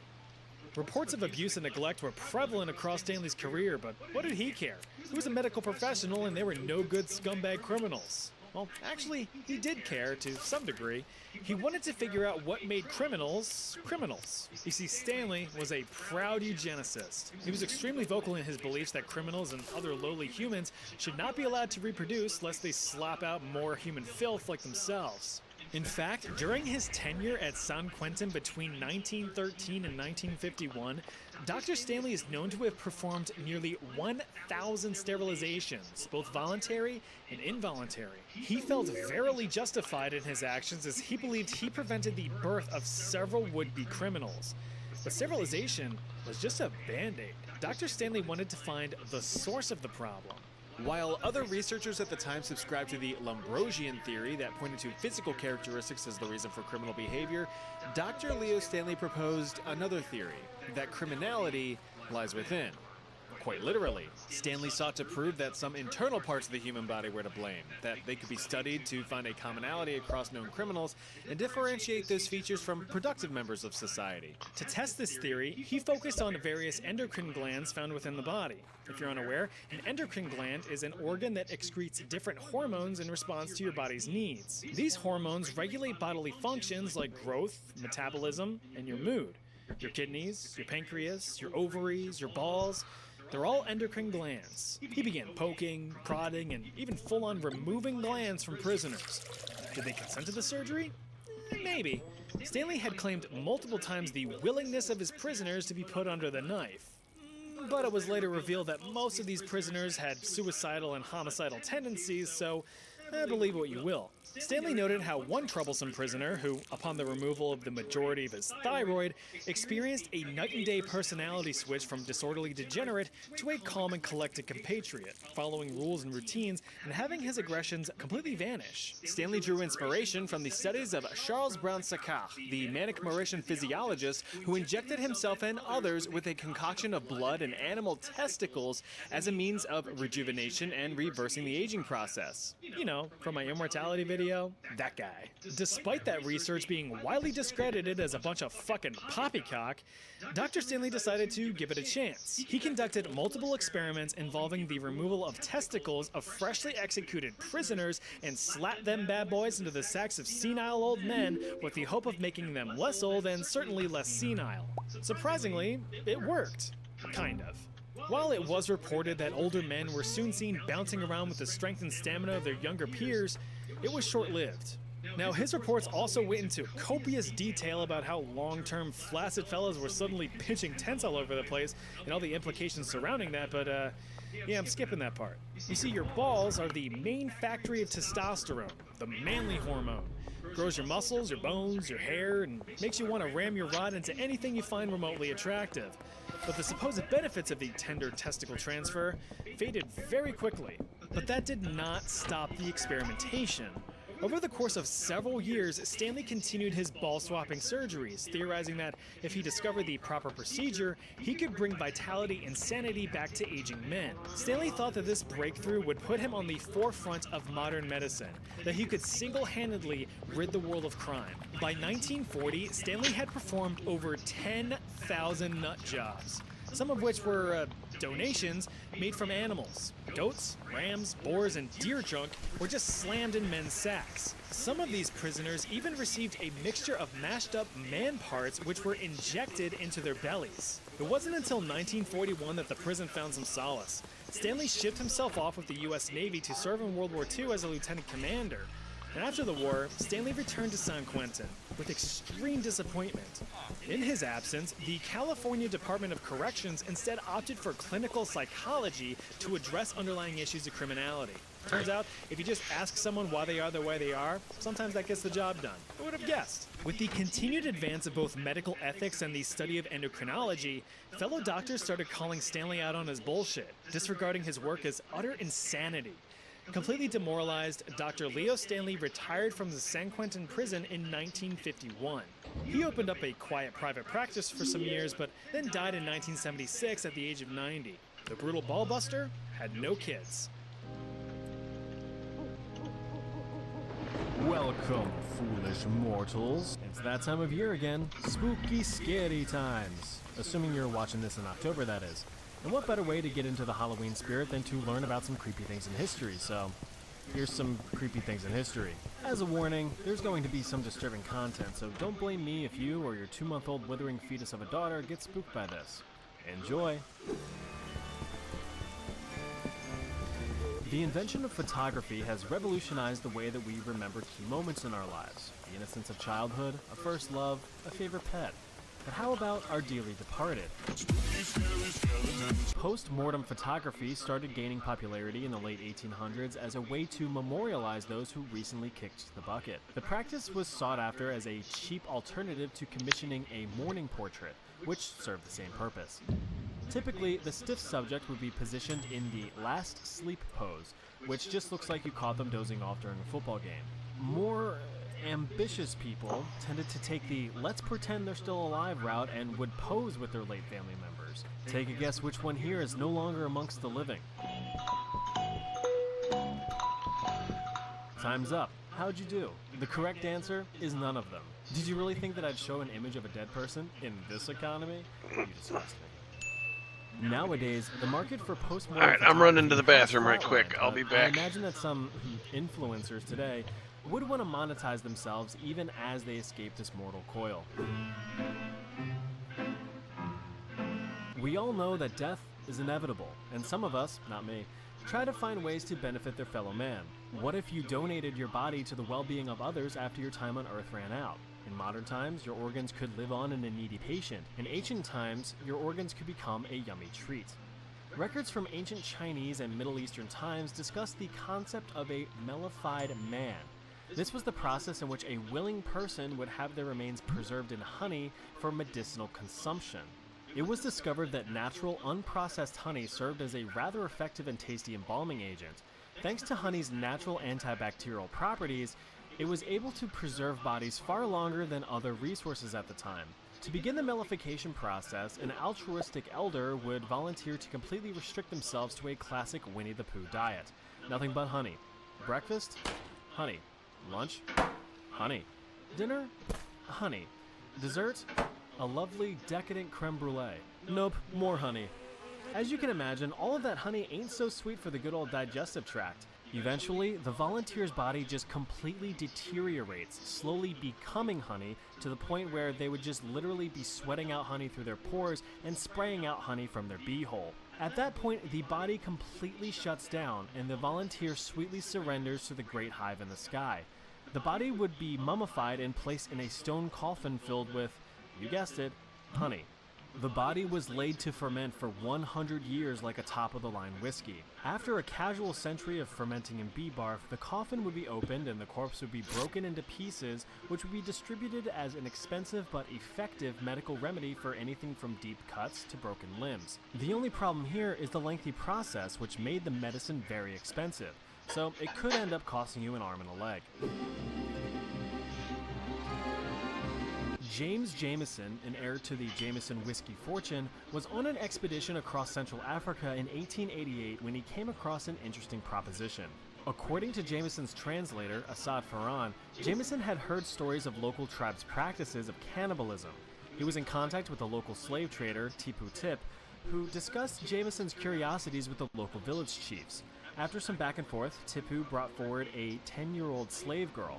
Tipu requested Jameson give him a bit of cloth to see if the horrifying stories were true. Jameson's desire to see the act firsthand overruled all sense of morality. Half thinking this might be a cruel joke, he handed over 6 cloth handkerchiefs. One of the chiefs motioned over more men who immediately tied up the girl and began ripping her apart and devouring her. Jameson, morbidly fascinated, did not let the opportunity go to waste, and began sketching out the scene in his notebook. Nothing was left of the girl, who reportedly never made a sound during her consumption. After the incident, Jameson knew he royally fudged up since he now had a witness. Assad was all and reported the event to the public, which Jameson quickly denied to save his and his family's reputation. It's unclear if the events 100% took place the way I just explained, but since everyone involved has been dead for over 130 years, especially the girl, it remains unclear how it all happened. But the guy had sketches, so like, come on dude, you did it. Things were all out of whack in Italy around the 9th century. Kingdoms were falling, emperors were rising, pizza hadn't been invented yet, the whole place was a political shit show, and religion surely didn't help in calming things down. The Vatican saw the appointment of 24 popes around a 100-year period, with a decade having a new pope every year. Then this guy shows up, Formosus, a bishop under the current pope, Pope John VIII. But Pope John does not like Formosus. so much so that he accused him of trying to steal his popehood and acting against the rather unfortunately named King of Italy, Charles the Bald, who wasn't even bald. For his alleged crimes, Formosus was excommunicated from the Vatican in 876. All right, I'm 6 back. years later, everything was a-okay since Pope John VIII left the Vatican on account of him dying. Formosus resumed being a bishop for a while until he was voted to become the next pope in 891. After 5 grueling and politically exhausting years as pope, where he may or may not have convinced a Bavarian king to invade Italy for the crown, Formosus himself went to the great cloud city above. He was succeeded by Pope Boniface VI, which is an appropriate name because he would become a skeleton only 15 days after becoming pope. The next pope, Stephen VI, who thankfully had a normal name, decided to get a bit of revenge on Formosus. Stephen wasn't too happy with the whole Bavarian king invading Italy to become emperor thing, so he held a trial, and Formosus was the defendant. But wait, I thought he was dead. How could he? No, you're right. Pope Stephen had Formosus' corpse dug up, dressed up, and propped up in court. After yet again being accused of attempting to illegally seize popehood from John VIII, amongst other crimes, Formosus was quick to defend himself, stating, to which Pope Stephen said, "Objection!" After the ridiculous court case, Pope Formosus was found guilty. He had 3 of his fingers ripped off, stripped of his honors, and had his remains dumped into the Tiber River, where they were later recovered and laid to rest. The Italian people weren't happy with this move, so during a public uprising, Pope Stephen was arrested and strangled in prison. Béla Kiss was an Austro-Hungarian man born in 1877. A simple man who had an affinity for astrology and the occult. Oh, he's still in there. Twice and had 2 kids. Nothing too out of the ordinary. Okay, except you for the can't. whole occult thing, but You can't hey, dispose some of men dead love lonely bodies in live there. on, some men love studying vampirism. Kiss hired on a housekeeper to tend to the house after his wife left him for some 6'14" stud muffin Giga Chad. The housekeeper noticed that women would often visit the home as customers for Kish's side hustle as a spooky fortune teller. He also began collecting quite a few metal drums on the property. When asked about it, he said he was just stocking up fuel as rations for the upcoming war, to which his neighbors responded, "Oh yeah, that makes sense," and went about their business. In 1914, Kish was conscripted into the Austro-Hungarian army to fight in World War I. After believing to have been killed in action, Kish's landlord began clearing his property and stumbled upon the fuel drums. The landlord opened up one of the barrels to discover a rotting corpse bound in a sack. "This isn't fuel," said the landlord, and he called the cops. Overall, 24 bodies were recovered from the property. Remember that wife and her Sigma mindset lover? Yeah, strangled and stuffed into barrels. His victims also had puncture marks on their necks and were drained of blood, giving him the title of Vampire of Cincotta, the town where he lived. A frantic manhunt for Kish began, just in case he survived the war, which he did. Kish was reportedly in a Serbian hospital recovering from war injuries. By the time police caught on to his scent, he escaped, performing a classic body swap with the dead soldier. He was reported to have been seen over the following years a few times, but he was never caught. Terrifying mythical creatures from around the world. Again. If you're from my neck of the woods or are fans of a certain hockey team, you might be familiar with the Jersey Devil. Let me set the mood. It's a dark, stormy, cliche spooky night where we find this withering old broad. This is Mother Leeds, a presumed witch on the verge of slopping out her 13th crotch goblin. Problem is, she didn't actually want this child because, while 12 children is doable, 13 is just absurd. So during this pregnancy, she had wished that the devil himself would take this child from her, and that's apparently enough to make a binding contract. The baby was born and looked as cute as a button, but as it aged, it began to evolve into a twisted monstrosity, transforming into the Jersey Devil. It is described as having a horse-like body, a goat head, a forked tail, and large menacing wings that allow it to soar through the pine trees of southern New Jersey in the United States. But is he real? Well, back in 1909, there was a moment of panic as several reports across the states of Pennsylvania, Delaware, and New Jersey stated sightings of the winged beast.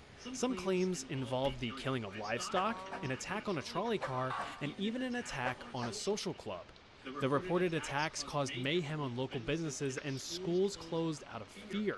The Philadelphia Zoo even put up a $10,000 reward for the capture of the creature, which still remains unclaimed to this day. So if you ever find yourself unlucky enough to actually be in New Jersey itself and are traveling down the empty county roads in the dense pine barrens, keep an eye to the night sky as he hunts for prey.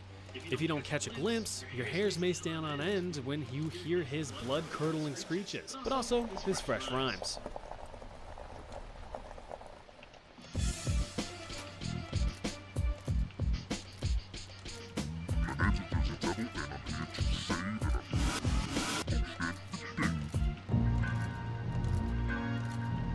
Ever have the insatiable craving for the flesh of a fellow human? Well, you might just be a Wendigo, or you need to seek some professional help. Or both. Just a little ways up into the great white north of Canada is where we find the origins of the Wendigo legend. Stemming from the folklore of the indigenous Algonquin Native American tribe, the Wendigo is said to either be an evil spirit or a creature in its own right. It is described as a thin, emaciated corpse with long, sharp claws on its little fingies. Its skin is sallow and gray, giving it a sallow and gray appearance. It also sports a stylish deer skull and antlers, which is a great distraction from the fact that you have 0.67 seconds left to live now that you've seen one. The Wendigo mercilessly hunts down any prey that gets lost in the woods on dark, cold, wintry nights. It is never satisfied when it feasts and must relentlessly seek out more prey. Every time it does feed, it grows larger in proportion, but always looks like it skipped every gym day possible. A Wendigo can grow as large as 15 feet, which, I mean, at that point you might as well just give up, as they have exceptional hearing and eyesight, so there's no point in hiding. Oh yeah, I said they, because there can be multiple. But if you are feeling like these Wendies need to go, you can test your luck in ripping one's heart out and setting it on fire to banish it to the Shadow Realm forever. Just remember that there are others waiting nearby. Let's take a skip across the pond to Ireland, the home of rain, redheads, beer, and the Dullahan. Never heard of the Dullahan? Well, I'm going to tell you about the Dullahan. He is known as the Harbinger of Death, a foreboding figure that leaves nothing but destruction in his wake. The Dullahan is described as a headless horseman with clothes and a horse blacker than black, giving him the appearance of a character you have yet to unlock. He carries his head in one hand and a human spine whip in another, which he uses to whip out the eyes of anyone who dares to look upon him. Oh look, the Dullahan. Hey, the Dullahan is also a bit of a party pooper, showing up on holidays and festivals to fill his quota of bodies and to step on your cake. Oh, my cake. So if you want to avoid this guy, there's two possibilities. One is that you're his target and there's absolutely nothing you can do, so... But if you're not his intended victim, be sure you're carrying at least a single gold coin in your pocket or wearing gold jewelry, as the Dullahan hates gold for some reason. You ever see a Dullahan chasing down a blinged out rapper? I didn't think so.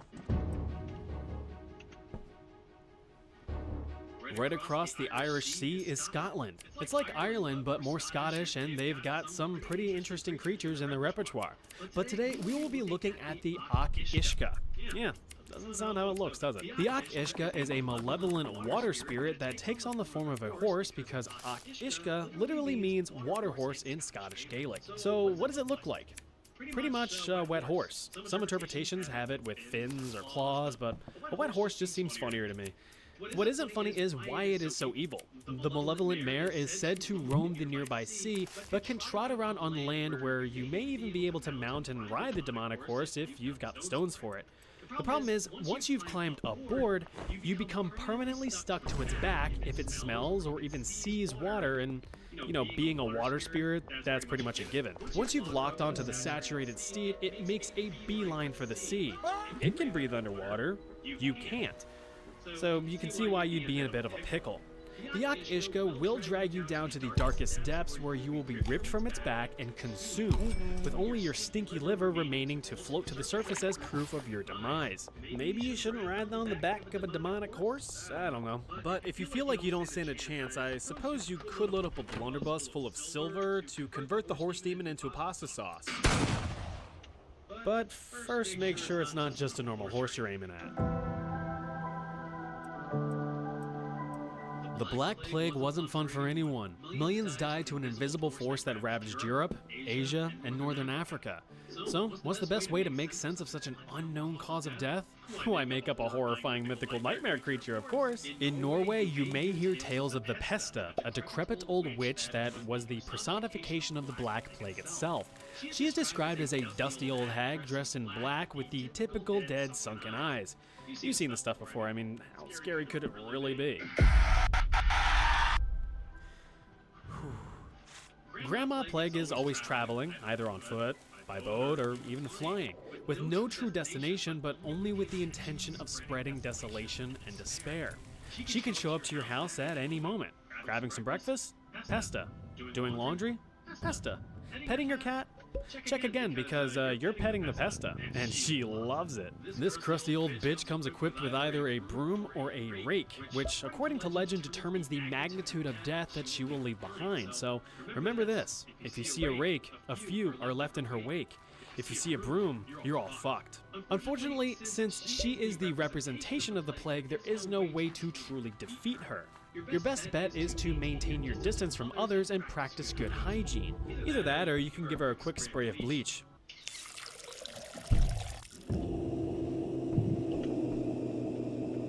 If you've ever glanced at a mirror and taken a look at the gorgeous creature standing before you, then you know what a doppelganger looks like.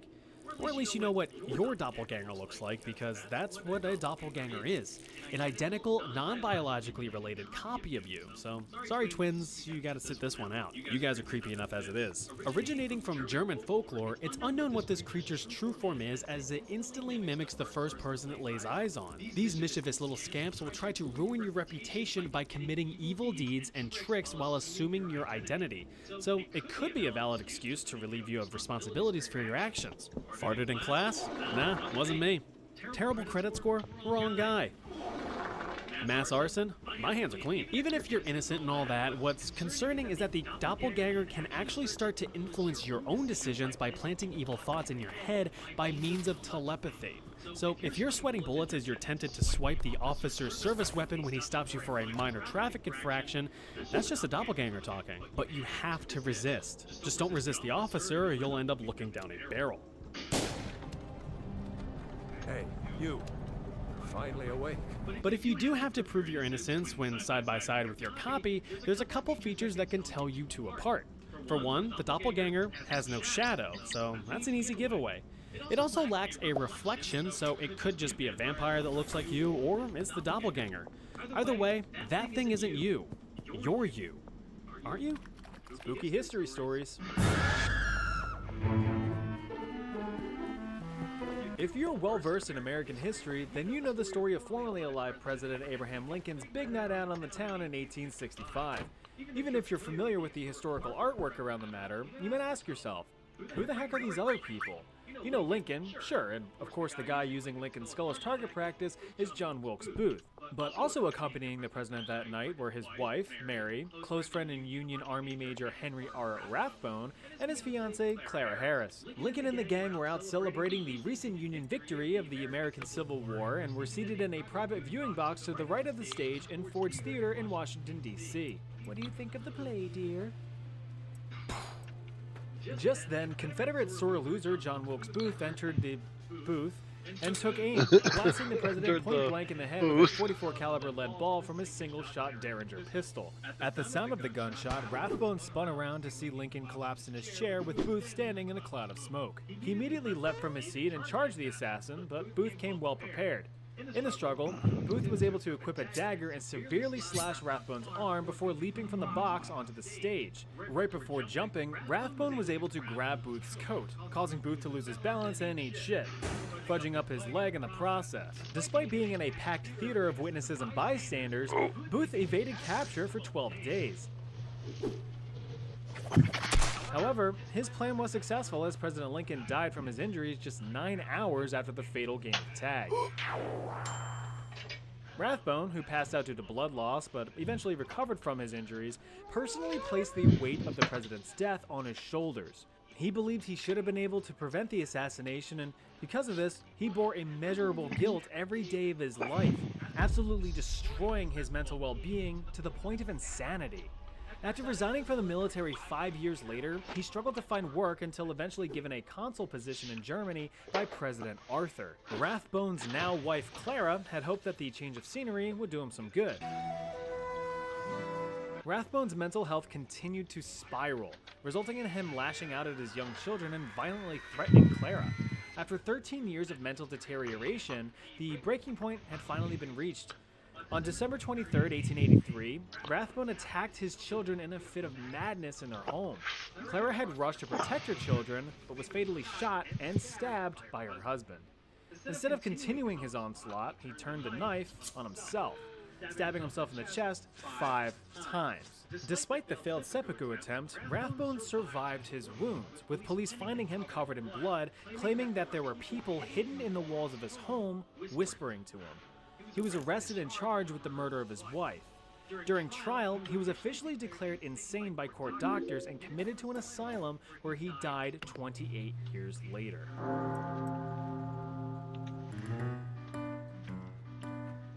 Henry Howard Holmes was an American con artist and the U.S.'s first documented serial killer. Born the lesser-cool named Herman Mudgett, Holmes attended the University of Michigan's Department of Medicine and Surgery in 1882, where he allegedly would accompany his professor in various grave-robbing activities as a way to supply the school with fresh bodies for examination and dissection. It was here that Holmes developed a slight obsession with death. And seldom does such an obsession lead to good things. After graduating medical school in 1884 and being upgraded to Dr. H.H. Holmes, he moved out to Chicago to work in a drugstore, which he eventually bought outright from the owner. What is drugs? Proceeds from that store helped to fund his newfound hobby that would soon evolve into something much more sinister. Holmes drew up plans for a hotel, one designed to be a death trap for all who entered. Not the best business model for return customers, but hey. Several contractors and architects were put on the job with a steady rotation of firing and hiring. Now, it's believed that this constant turnover kept everyone from knowing his true design intentions, with no one designer knowing the full scale of the operation at any given time. When it was fully built, the hotel had 3 floors, with the first one being mainly retail and including a new drugstore. Holmes used the hotel to accommodate travelers during the upcoming Chicago World's Fair in 1893, which attracted millions of people to the area. Now, according to legend, the hotel contained secret rooms, trick hallways, and trapdoors and torture chambers throughout. It was in this hotel that Holmes would allegedly trap and torture his victims, eventually selling their bodies to the local medical school as a way to satisfy his macabre desires while still making bank. During the World's Fair, Holmes would charisma check dozens of wealthy women to spend the night in the hotel for rest and relaxation, but they would never be seen again. It is believed that as many as 50 women went missing during the World's Fair, all linked to what Holmes would later call his murder castle. In August of the same year, the 3rd floor of the hotel caught fire. While no one was injured, the fire destroyed most of the 3rd floor, but Holmes had an ace up his sleeve: multiple insurance policies. But, like insurance companies do, they refused to pay out and accused Holmes of setting the fire himself and engaging in insurance fraud. Holmes, obviously angered by such accusations, quickly skedaddled out of Chicago. And over the following years, he continued to dabble in insurance fraud with his friend Benjamin Peitzel. For his next trick, Holmes had suffocated Peitzel with chloroform and burned his unconscious body for a life insurance payout. What's even worse is that through extreme coercion and manipulation, Holmes had convinced Peitzel's widowed wife to place 3 of her 5 children into his custody. And over the years, he would murder all 3. Holmes had forced the 2 older children, 13-year-old Alice and 9-year-old Nellie, into a trunk, drilled a hole through it, and plugged it with a gas line, suffocating them. He then buried their bodies in a cellar in his house. As for the 3rd child, 7-year-old Howard, Holmes drugged the boy, dismembered, and burned his body, with only some teeth and bones being the identifying factors. Eventually, the children's remains were discovered, leading to Holmes' arrest and subsequent conviction of the Peitzel murders. He was sentenced to death and hanged in 1896, but not before confessing to over 200 murders thanks to his murder castle. But Holmes was regarded as a habitual liar, and experts believe that there was only enough evidence to link him to 9 murders. Still a high count, but not nearly the 200 that Holmes had claimed.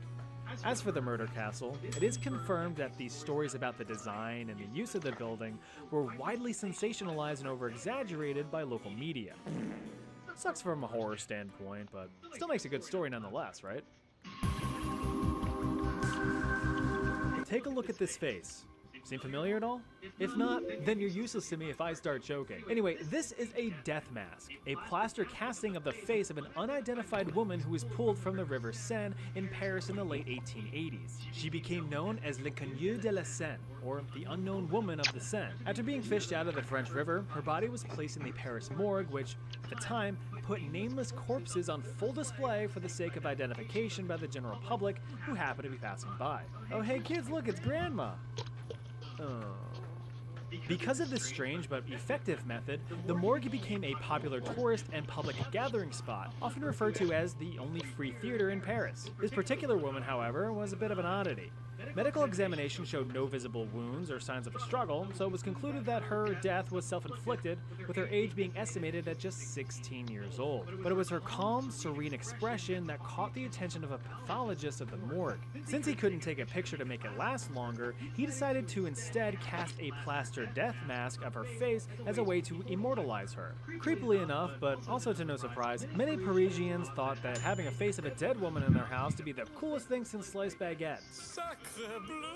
So countless copies of the death mask were made. From an artistic standpoint, many interpretations claim that the young woman's demeanor expresses a calm control over death, being accepting of its inevitability rather than fear. From a non-artistic viewpoint, you have some dead girl's face hanging on your wall.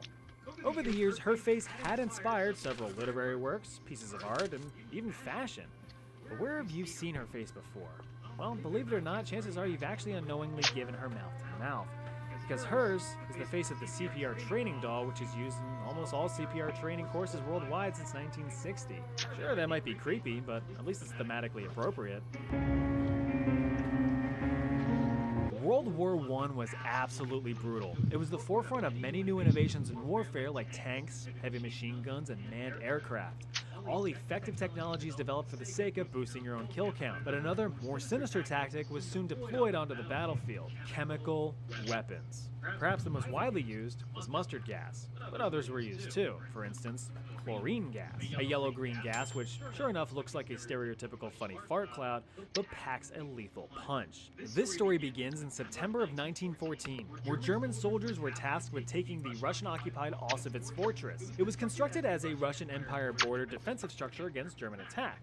And boy, was it good at its job. German Empire units had repeatedly tried to penetrate the fortress, but were told no through heavy retaliatory gunfire and artillery. Despite facing multiple defeats, stubborn German soldiers refused to give up so easily. 3 assaults were conducted on the fortress over the course of a year. The first saw German infantry losses of about 6,000, while Russian forces only suffered 139. The second assault saw a continued bombardment on the fortress by German artillery, but the Russian soldiers didn't budge. This caused several month-long standoffs, which eventually resulted in German retreat. However, the third assault was to be the one to huff and puff and blow the fortress down. Returning to the fortress in August of 1915, the German forces now had fresh soldiers, even heavier artillery, and multiple canisters of chlorine gas. On the defensive side, the Russian line was only 900 strong, but they still took their chances against the impossible odds. After waiting several hours for favorable wind conditions, German soldiers bombarded the fortress with the deadly gas to flush out the enemy.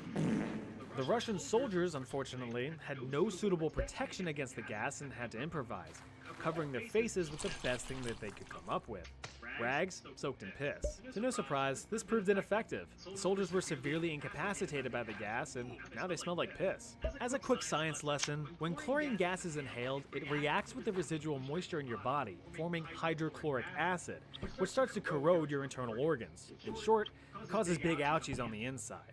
With this mechanism of action being well known, the Germans were certain of their victory and began to infiltrate the fortress, but were met with a horrific sight. Despite suffering in complete agony, covered in blisters and coughing up lungs and blood, the Russian soldiers still stood their ground and continued fighting. The German troops, of course, scheißed their Hosen at the sight of the seemingly undead Russians and fled from the fortress in a complete panic, with some even stumbling into barbed wire in the process. The rest of the German troops immediately hightailed it out of there. Although successful, most of the Russian defense died from the gas. Those who did survive barely got by the skin of their whatever they had left. Sadly, Russian troops preemptively demolished most of the fortress as Germans began closing in for a 4th time later that month. Just as a quick warning, I'm going to be showing some graphic medical photos of real syphilis patients, so if you don't want to see that, click away now. There you go. Usually when you hear the phrase Italian Renaissance, you think of high-class society, revolutionary innovation, and lots of statues of dudes with their dicks out. Well, allow me to throw a wrench in that perception by introducing you to the concept of syphilis zombies. Syphilis? Like the guy with the boulder? No, silly. Syphilis. Like the STD. Quick backstory. In 1494, the King of Naples, Ferdinand I, died of butthole cancer. If his name sounds familiar, it's because he's one of those evil kings that I covered in a previous video, so you can check it out if you haven't. Wink. Anyway, Ferdy's son Alfonso II took his daddy's throne, but was quickly put in a state of check by French king guy Charles VIII, who claimed that he had claim to the throne because of his noble Angevin bloodline. Or so he claimed. Little Alfonso was like, well, how about you just take Milan instead? Your lawn? No, Milan. Well, why would I want your lawn? I hate mowing. Are you serious right now? After some clarification,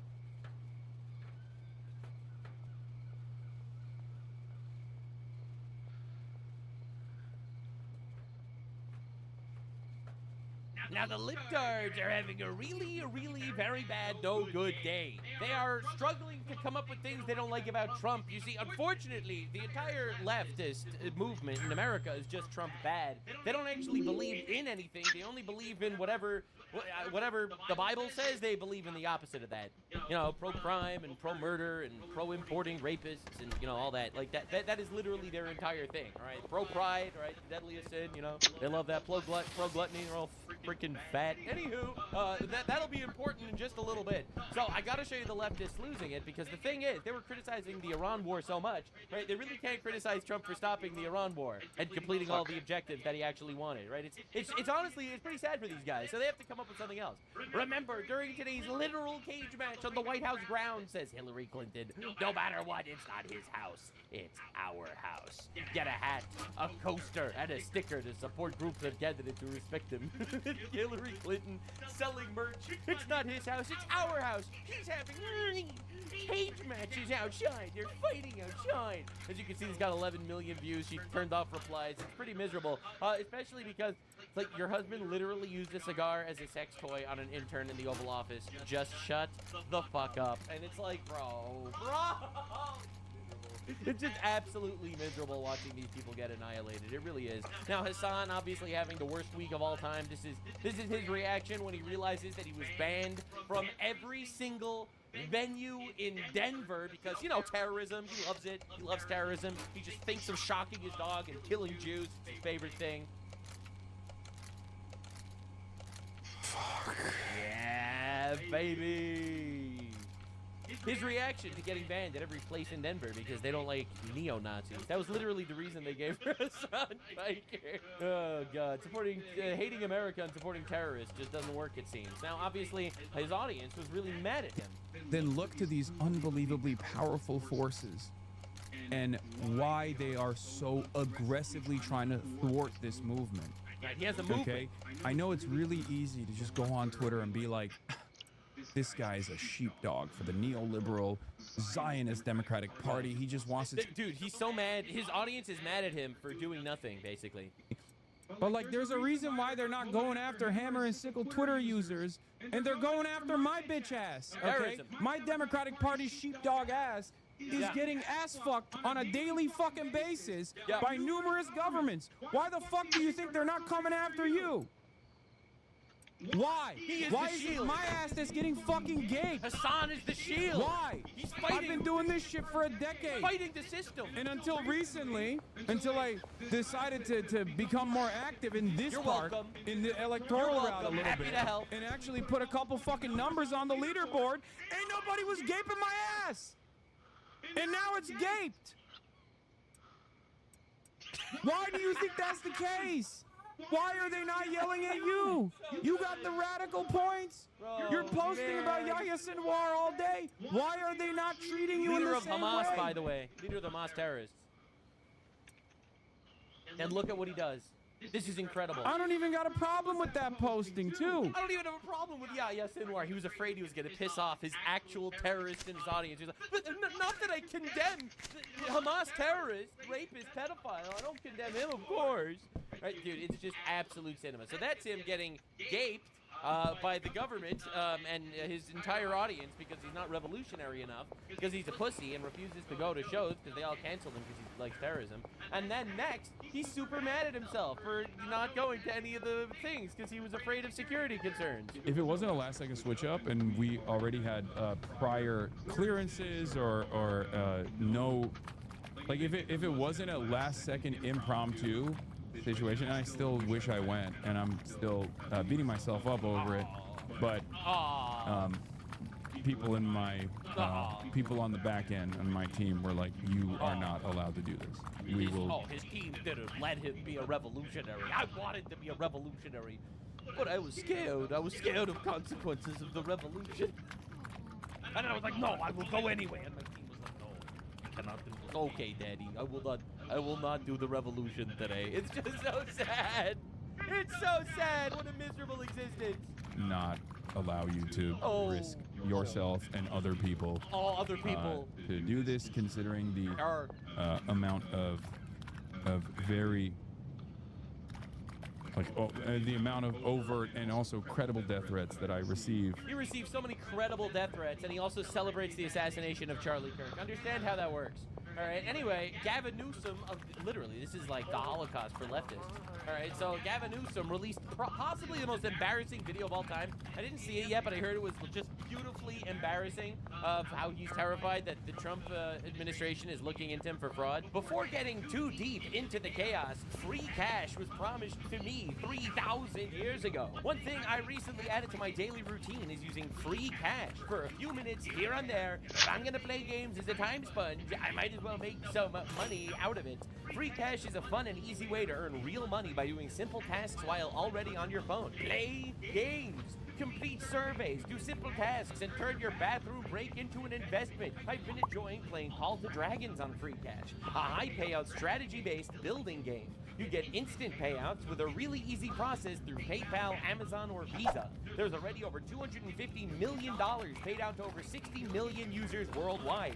It's a win-win. They get someone to test out their games and fill out their surveys, and you get paid. Use the QR code on the screen or click the link in the description to sign up and get a $10 bonus today. Now, back to the chaos. Every individual sign up literally supports the channel, so if you could click the link in the description and do the thing, that would be very appreciated. In recent days, federal agents have knocked on the doors of family, friends, and former employees. Not because they found a crime, because they're simply trying to find one. They're demanding records. That's what investigators do. They try to figure out if there's crimes. Yeah.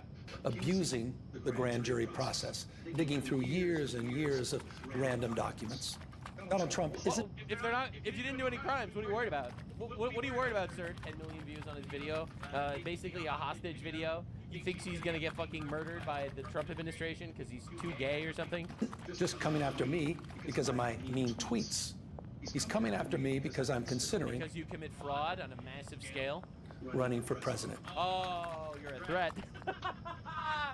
Gav thinks he's a threat, boys. Because he hates that I've consistently called him out over and over again for his lies and deceit.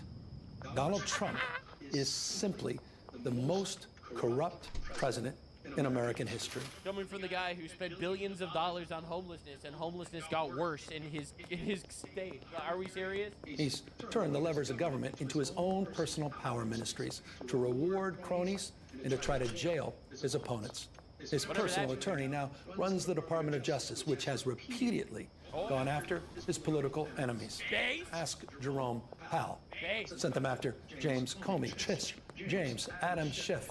He said, I love how he's listing like a whole lot of criminals. He went after a guy that threatened to kill the president of the United States, and he went after a guy that committed mortgage fraud on a massive scale, and he went after...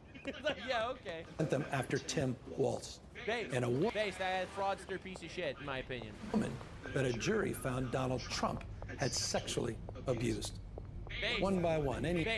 because the jury did not find that he sexually abused her. The jury, on a civil case, by the way, found that it was possible, 50% chance that he sexually abused her, because it was a civil case, not a criminal case, and also, that was bullshit. Base, I actually love, one of my favorite things of the entire Trump administration so far has got to be the fact that he's weaponizing the legal system to go after his political opponents. He's not making up charges, he's not framing them, he's just going after them for things that they should be gone after for. Base, that's awesome, actually. Anyone who has challenged. Let's not forget that they tried to put Trump in jail and they tried to kill him.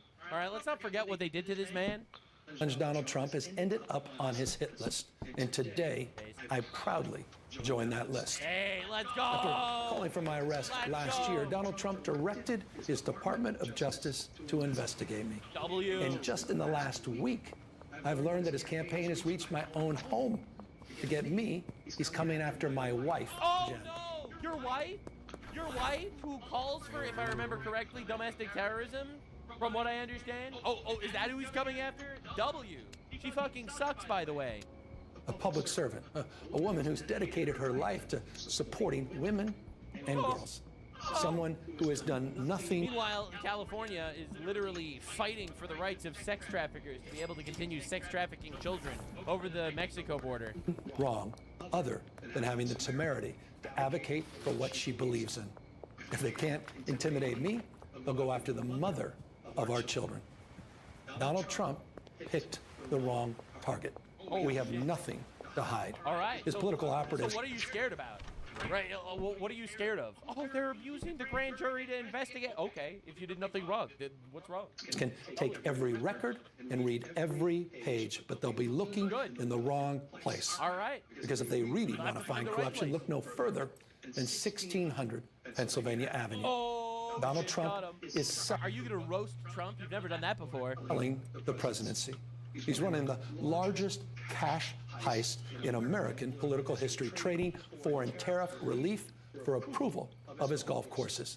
Day trading behind No evidence of that, by the way. the Resolute desk, reaping hundreds of I love how he's going to talk about day trading. This guy's a multi-millionaire somehow as a governor. Oh, all right, like, are we serious? millions of dollars in personal profit. And he's doing it openly. He's doing it on camera. He did it last night on the White House lawn. He's doing it through cryptocurrencies. He's doing it through the receipt of a $400 million private jet from a foreign government. Which goes to the American government, not to him personally. That he plans to keep when he leaves office. No, he doesn't. 2 hours ago. What are we even talking about? Through his son.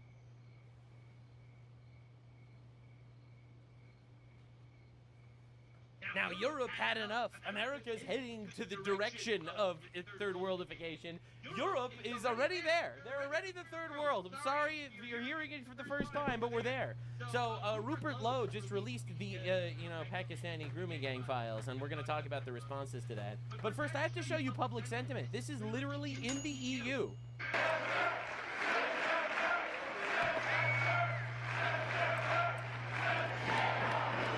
Send them back, chanting in the EU, the Overton window is destroyed. All right, to quote Stephen Miller, the baldest Jew I know. The last message that Charlie sent me was, I think it was just the day before we lost him, which is that we need to have an organized strategy to go after the left-wing organizations that are promoting violence in this country. And I will write those words onto my heart and I will carry them out. There's incredible sadness, but there's incredible anger. And the thing about anger is that unfocused anger or blind rage is not a productive emotion. Right. But focused anger, righteous anger, directed for a just cause is one of the most important agents of change in human history. He's completely right, actually. So, Rupert Lowe dropped the Rape Gang Inquiry Report. Over 1 million people have clicked this link and read through it. Way more are talking about it. This one post alone has over 45 million views on Twitter, aside from it being reposted and covered everywhere by civilians. The media did not mention it. I gave them 3 days. It is, at the time of recording this, exactly 72 hours since this dropped. Okay? Understand. My bad, it's technically 71 and a half hours since this dropped. Understand it has been 3 days. 3 days. and no mainstream media source covered the fact that it was exposed that there were 250,000 British children raped by Muslims in the United Kingdom, okay? Understand the level of evil we're dealing with. Okay, Piers Morgan notoriously said, there are a lot of white English people I would trade for a good weekly chicken tikka masala. This is an old tweet of his. I'm not trying to make it seem like this was a response to this. It was from like 6 months ago. But understand that this tweet is very real. You traded 250,000 British children, young girls, for your weekly chicken tikka masala. Understand what you have done to your country. The establishment meltdown is reaching new heights. Not that they're talking about the grooming gang. No, no, no. They have decided that now Rupert Lowe is enemy number one for publishing it. Rupert Lowe has rapidly become the most dangerous man you've never heard of. Well, you've heard of me. All right, it's getting there. We are breaching containment. Piers Morgan responds to the grooming gang scandal, stating, many thousands of young girls were raped and abused in the grooming gang scandal by Muslims, which he leaves out, crimes that were shamefully covered up by the authorities, but the 250,000 victim statistic was invented, and according to this independent report, massively exaggerated. Oh, he found an independent report that said that it wasn't actually 250,000 children that were raped. Maybe it was only like 200,000 girls that were raped by Muslims imported into the country. Understand the level of evil we're dealing with if this is your criticism. Just out of curiosity, Piers Morgan, what is an acceptable amount of young British girls that you would be okay with getting raped? What is the number that you're okay with, Piers Morgan? If 250,000 seems exaggerated, maybe only like 100,000, would that be like okay? Just trying to understand exactly what's going on here. So, anywho, mate, you're not talking about this at Tucker Carlson. In fact, all of Podcastistan is ignoring it. All these people that claim to care about, I don't know, Palestine or something, seem to not give a shit about this at all. Tucker Carlson, Megyn Kelly, Candace Owens, all these big voices, all the people talking about the Epstein files, but none of them seem to care. Why are the two loudest, most obnoxious people about the Epstein files dead silent about the UK Muslim rape gang? Two reasons. One, this report cannot be used to hurt President Trump. Number two, they both actually are totally fine with the Islamization of the West. Interesting. And now, in fact, Ro Khanna and Thomas Massie, the two people that have been pushing the Epstein shit, between them, they've collected about $1 million from Islamist backers. And suspiciously, they're both dead silent about one of the worst atrocities ever committed in Western civilization. What is sicker than importing barbarians to rape your children and then cover up the rapes so you don't seem racist? It's one of the most abominable things ever done on such a massive, widespread scale across the whole Western world. This is just in England, or let alone how many of these rape gangs are running around in Sweden and in France and in Germany and in Belgium and in America that we don't even know about because the governments keep covering it up, with an estimated 87 to 95% of the gang rapes being Muslim. You're gonna tell me that this isn't something that we should be discussing? Right, Mr. Epstein guy? Just for the record, this is about 1,000,000 times worse than Epstein, and it's not even close.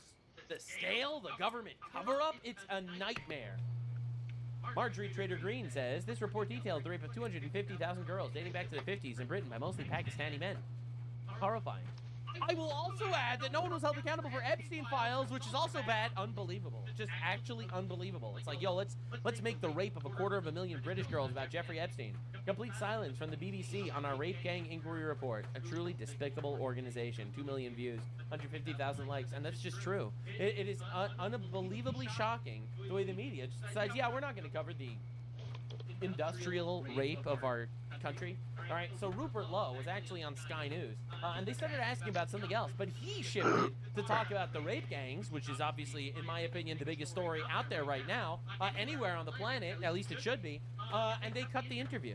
Attempt, I think, by a failing party, and if you read my rape gang inquiry, which came out, crowdfunded by 20,000 people on Tuesday, I don't know whether... Crowdfunded because the British government refused to do the investigation. I've covered it. I haven't seen you cover it, but everyone should read it. It's absolutely vile what's been happening, and the Labour Party are right at the centre of it all.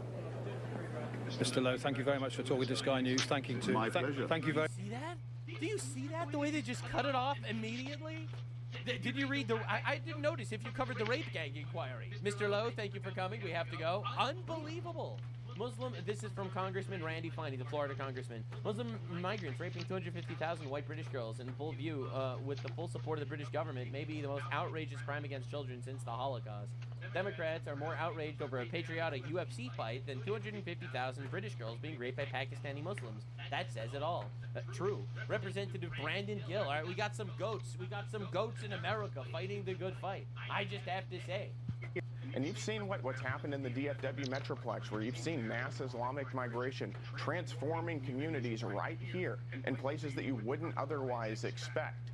And again, this is something that if we don't stop now, it's going to be my daughter and daughters across the country who are going to be going to public schools wearing burqas, and that's the kind of stuff that we want to stop.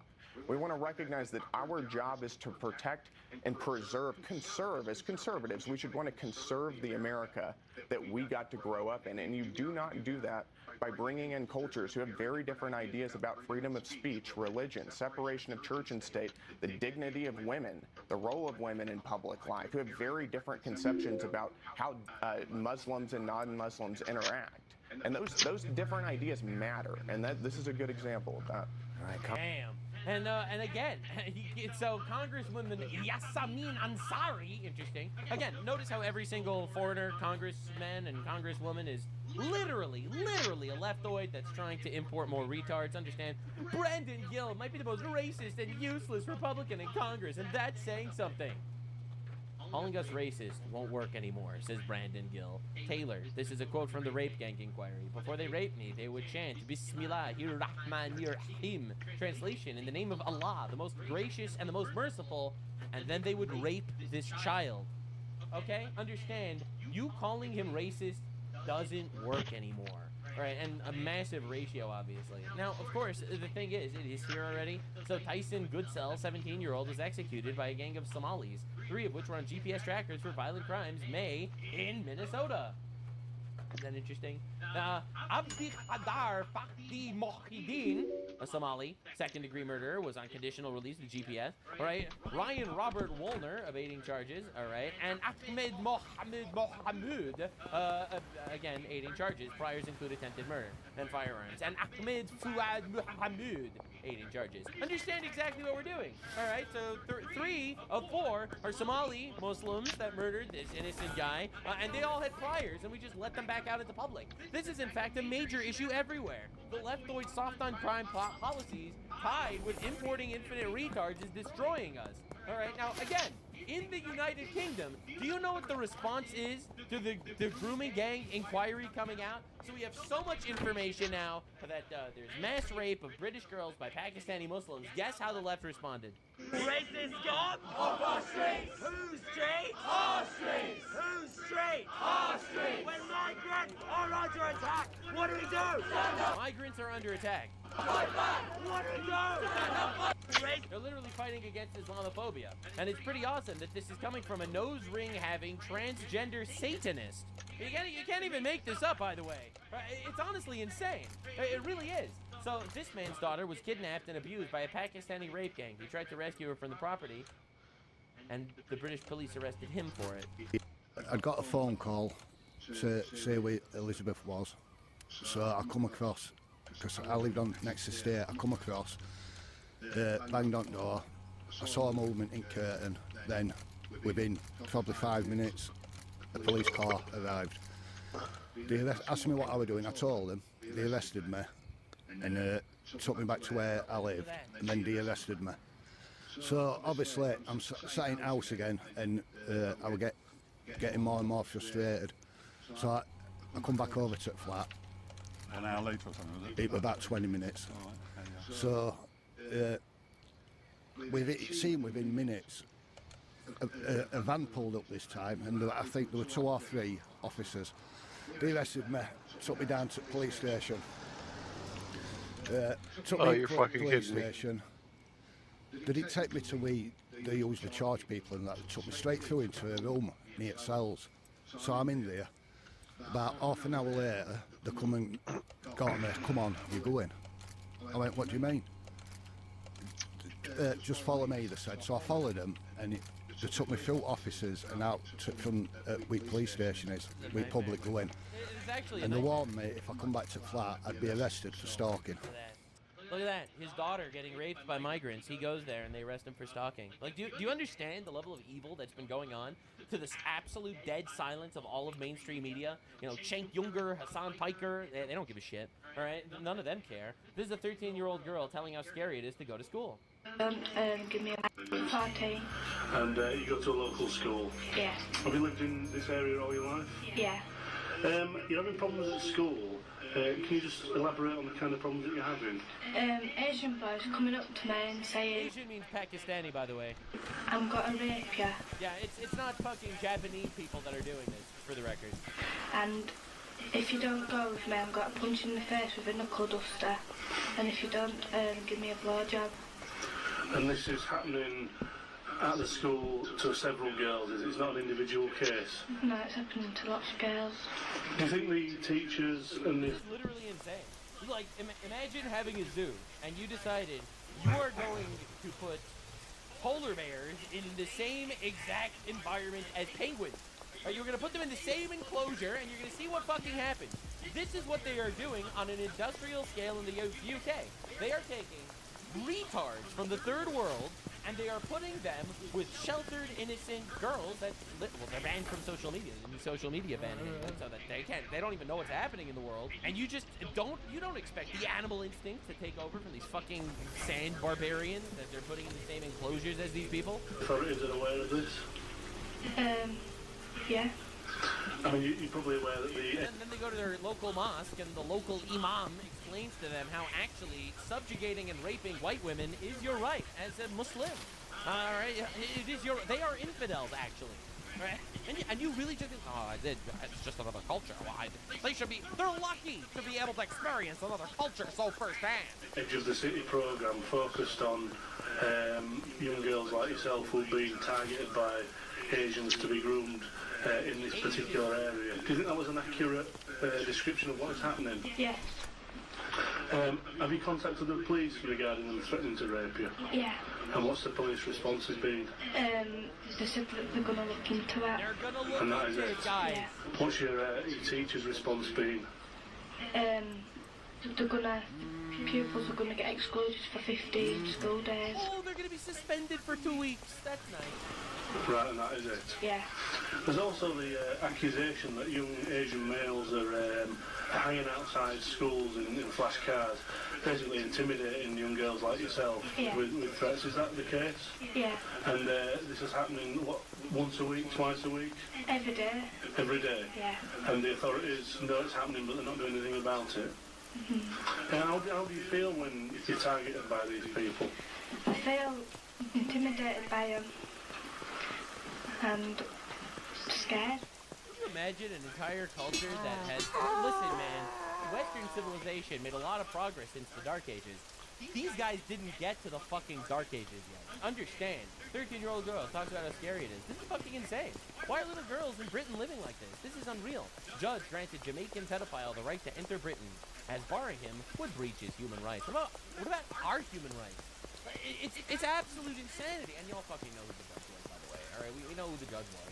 You know, it was a liberal white woman that was fighting against injustice or something, and then they did this. And then they did this to you.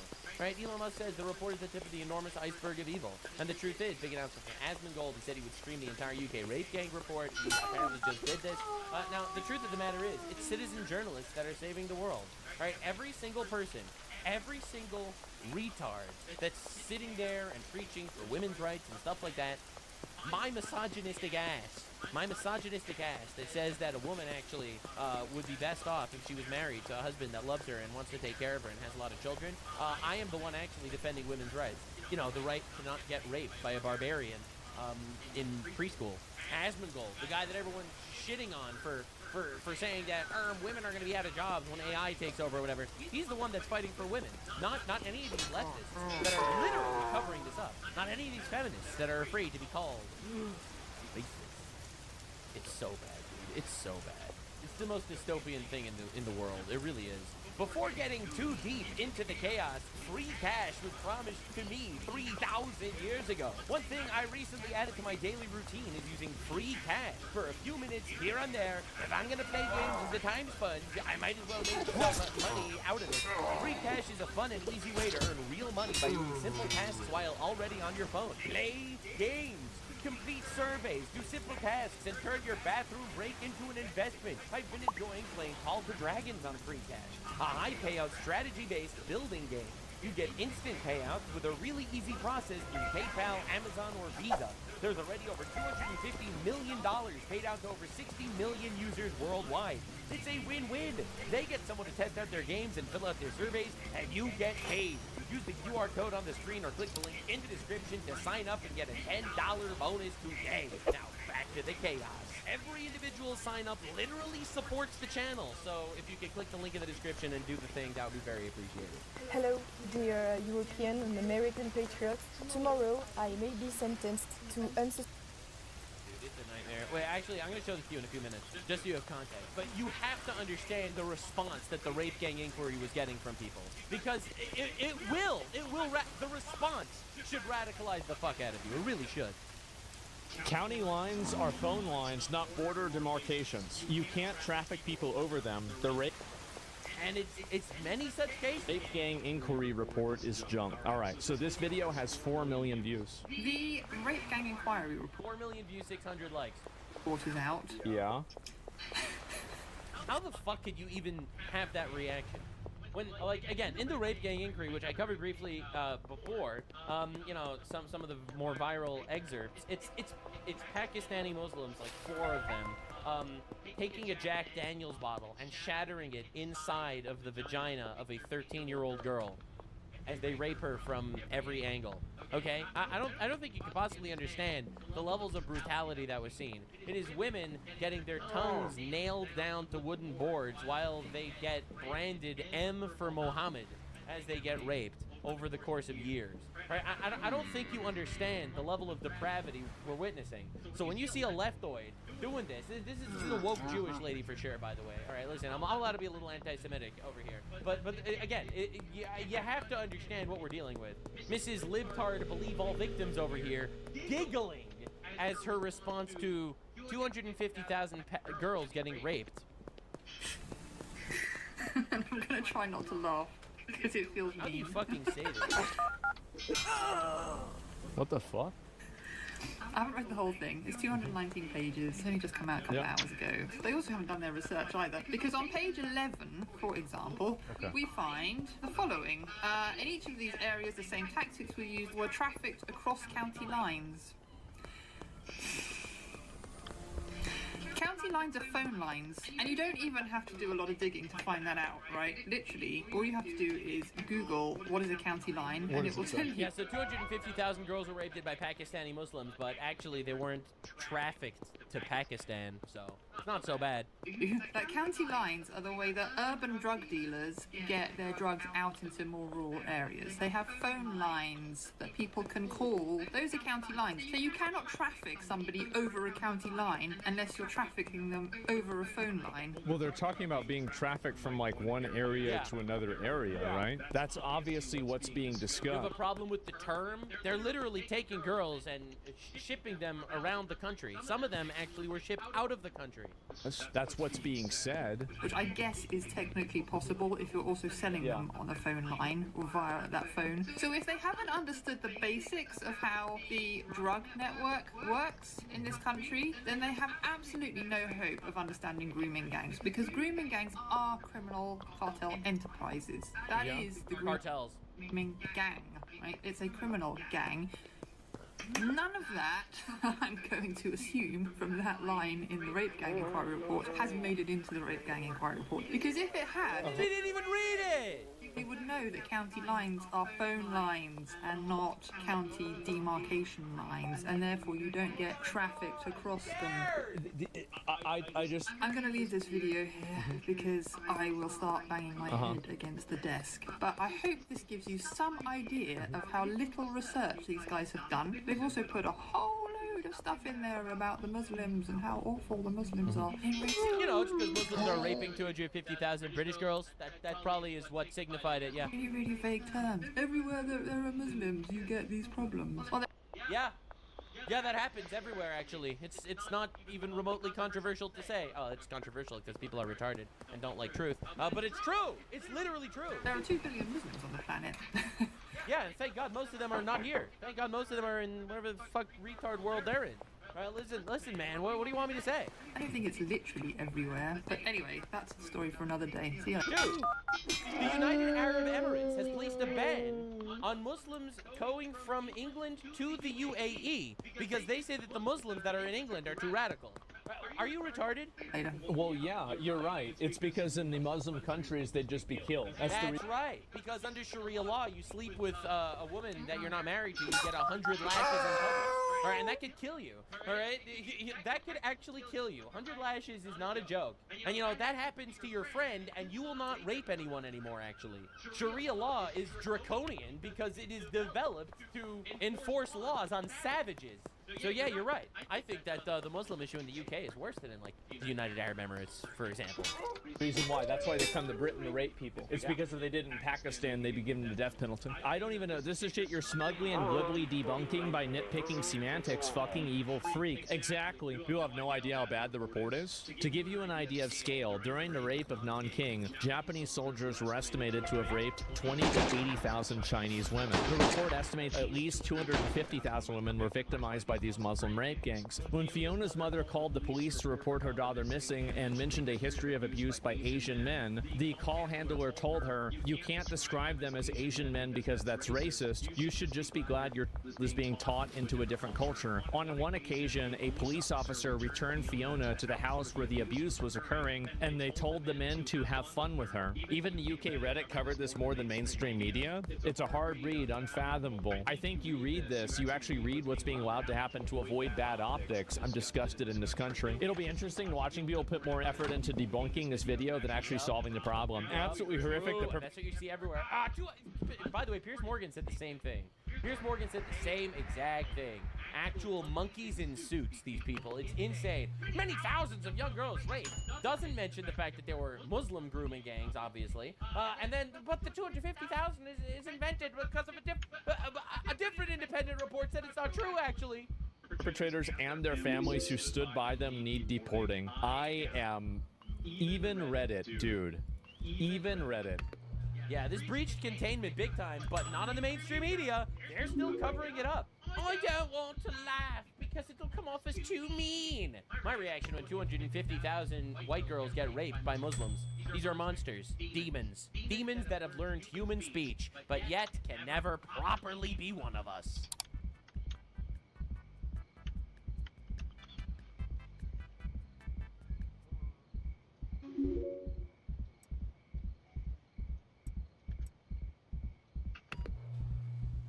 Hey, you're watching my official compilation channel, but if you want to see my newest videos as soon as they're uploaded, check out my main channel, Chat History. Alright, enjoy the video. Richest pirates in history. Yarr. Blackbeard, probably the most notorious pirate in history, surprisingly ranks poorest among the wealthy pirates on this list, though he still made bank.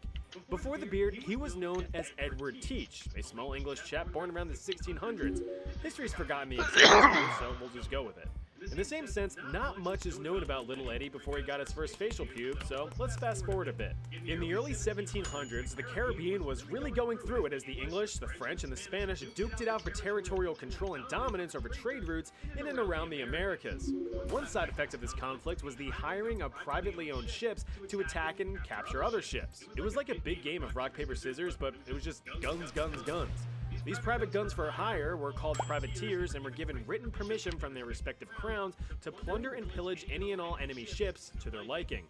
After all was said and done and the three crowns made peace in 1712, these privateers, who were used to being able to just ransack whoever they wanted to for all they were worth, were now out of a job. Well, legally speaking anyway. In fact, most privateers just kept up their shooting shiny ship shenanigans without a shadow of shame. And this is where the golden age of piracy began to peak and where most of these salty dogs made their fortunes. Eddie Teach was one such a privateer, having served under the English crown during Queen Anne's War in his youth. Around 1716, Eddie Spaghetti took an opportunity to make his fortune, joining a crew under renowned English pirate Benjamin Hornigold. After Teach had seized several small enemy ships and proved his worth, Hornigold was all nice, and Teach was given more command. Eventually, Hornigold was ousted as captain after his refusal to attack fellow English ships that were just brimming and throbbing with gold. He was given a full pardon from the English crown and retired in peace. Teach was elected as the new captain and was thrilled with the new venture, as he could now do things his own way. Almost immediately after his promotion, the crew had captured the ironically named French ship La Concorde, meaning harmony in English. Now sure, one can expect a few casualties when a ship is absolutely reamed from both sides with cannon fire, but this was a slave ship, and this is how slave ships were packed.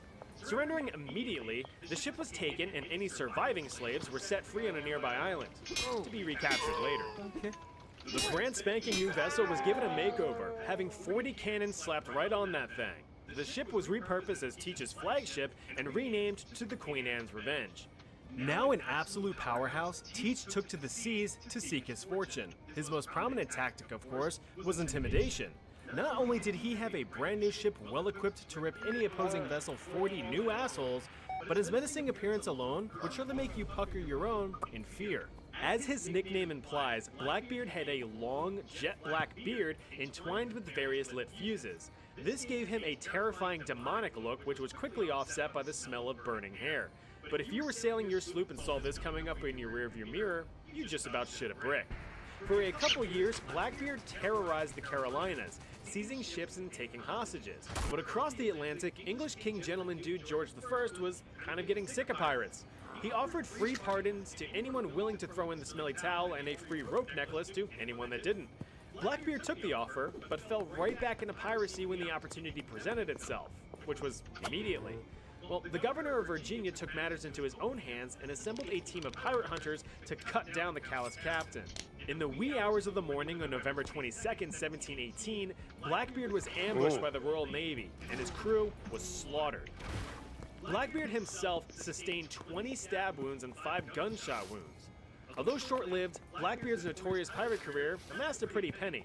It's estimated that his plundering racked up about $240,000, or about $18.5 million, adjusted for inflation in 2025. In the end, Blackbeard's head was severed and his body disrespectfully dunked in the drink.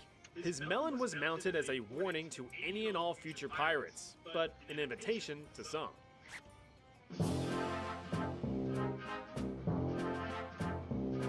Born in the American colony of Massachusetts, Captain John Halsey began his sailing career as a privateer for the English crown in 1704. He started off by preying on French fishing fleets in the North Atlantic, but eventually preferred attacking Spanish ships near the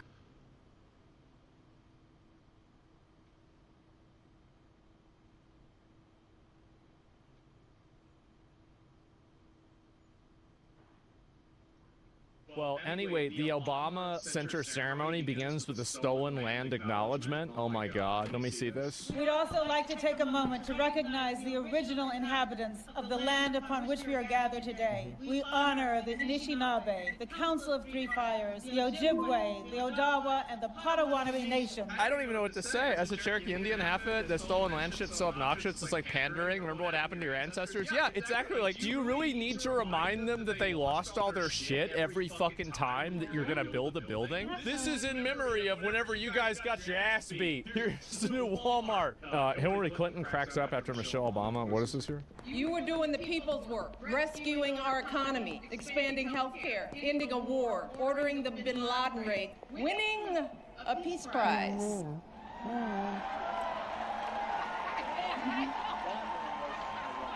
Keeping us safe.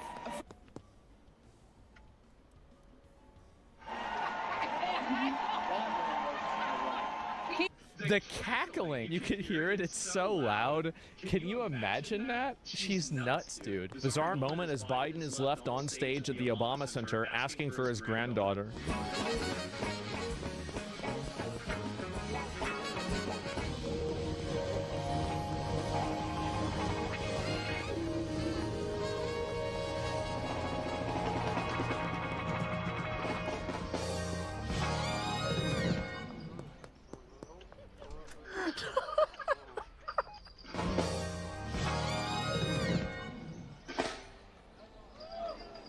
my granddaughter. God. Contractors fight for payment. I was excited because of the fact of who Obama is, him and his wife, and they come from Chicago. There are at least 10 small contractors who are threatened financially because they so far have not been paid or have not been paid the full amount for the work they have done on this project. Once this building is built and open to the public, they say they don't want to be forgotten about.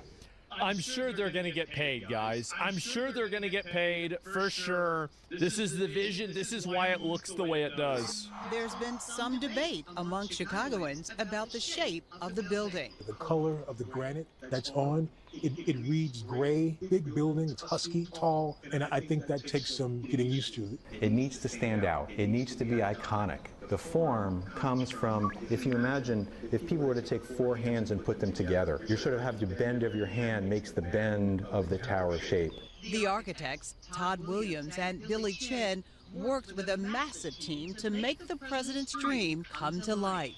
There were even times where he would send a little sketch with something for us to look at. Now, this building stands as a reminder of Chicago's very own first. This is fucking retarded. The fuck is this? You know what this looks like? It's like one of these, bro. Really, like it's like a fucking Star Fox building. That's why they have it that way. Is he really wanted it that way. I don't know why. Looks like shit, but you know, I guess that's the way it goes.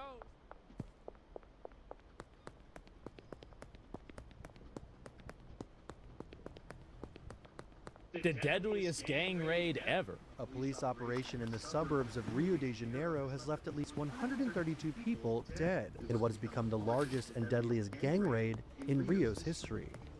The grisly operation saw explosions and gunfire ring out in the Brazilian state and left neighborhood streets lined with bodies. Wait, there's no way everybody is sitting there celebrating, clapping with all the dead gang members.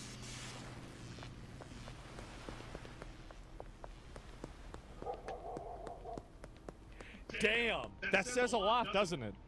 It really does.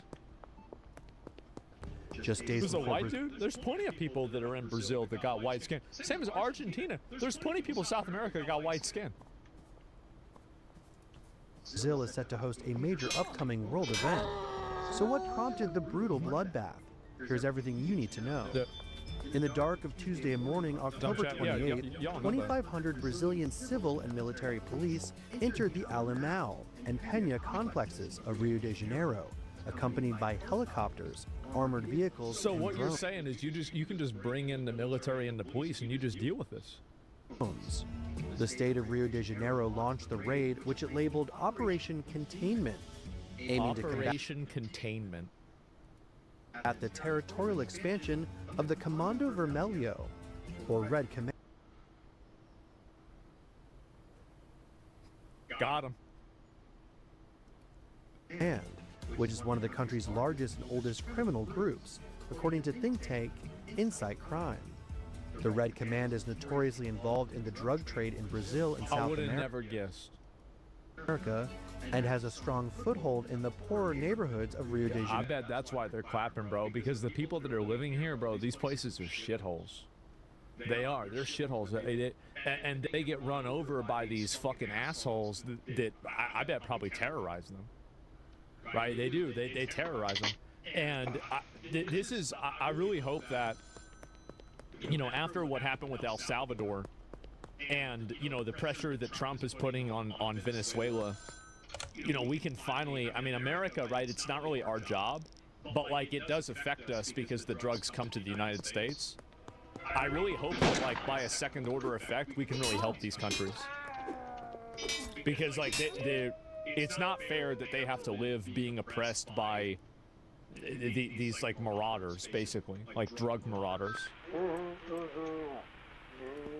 Narrow, known as And also favela. another thing too, keep in mind, is that these people destabilize the countries that they live in, and they're the ones also that are causing a lot of the illegal migration, right? They're damaging for their own economy. Like, it's if you really think about it, it's better. It's literally better for the United States that this shit is not over there even. Favelas the worst. The group has I faced just don't know. repeated targeted clashes with government troops and local militias in the past, who have aimed to take the favelas under their control. So they actually thought that they were gonna. What's crazy is that like these guys think that they have an AK-47 and a gas mask on, and you actually think that you're gonna go up against these guys. Like with fucking bulletproof vests, drones, helicopters, tanks, armored vehicles. Like these guys have vehicles with armor on them. These guys have armored vehicles. It's a whole different situation. The government of Rio, the latest raids in Alamau and Peña have been in the works for over a year. Yeah, making better money selling guns to the pawn shop. Look how young they are, bro. In Peña, These are kids. Been in the works for over a year. Police used armored vehicles to topple barricades set by the Red Command. So they just went in there and just drove through the fucking barricades. They just, bro, like the Kool-Aid man said, "What's up, boys?" While also setting blockades of their own to close off strategic avenues and highways in the area. Oh man. Shootouts and gunfire soon broke out and have since left at least 132 dead, 4 of whom are confirmed to be police, as well as dozens injured, including civilians. According to a That's video. insane. So they killed over 120, 150 of their people. They only lost 4 guys. Yeah, these guys got mopped up. That's what's crazy. It's like, if you actually think that you have a chance against like the actual military, like, and this is the Brazilian military, right? I mean, like, we're not even talking about like, you know, Chinese, Russian, American military, Israeli military. Like, it's not military? Oh, it wasn't? So these were just the cops? Oh. It's so over. Yeah, it's so over. Video posted by the state, Red Command could be seen responding to the raid by using drones, which reportedly dropped explosives on police. Various videos shows the complex is looking like a war zone, as explosions and rising black smoke scattered across the city skyline. In the aftermath, over 40 Dude, it's just the fact that you have all the citizens there clapping literally over the dead corpses of these people, I think really goes to show, and this is one thing that I hope a lot of these like weird fucking like gated community upper middle class white liberal freaks in America need to realize, is that the main victims of this are not, you know, like some other random person, right? It's the people that live in these communities. It's the people that are living in this house right here that are being oppressed. People that live in this house that are being oppressed. Like, this is really, they're the real victims out of all this.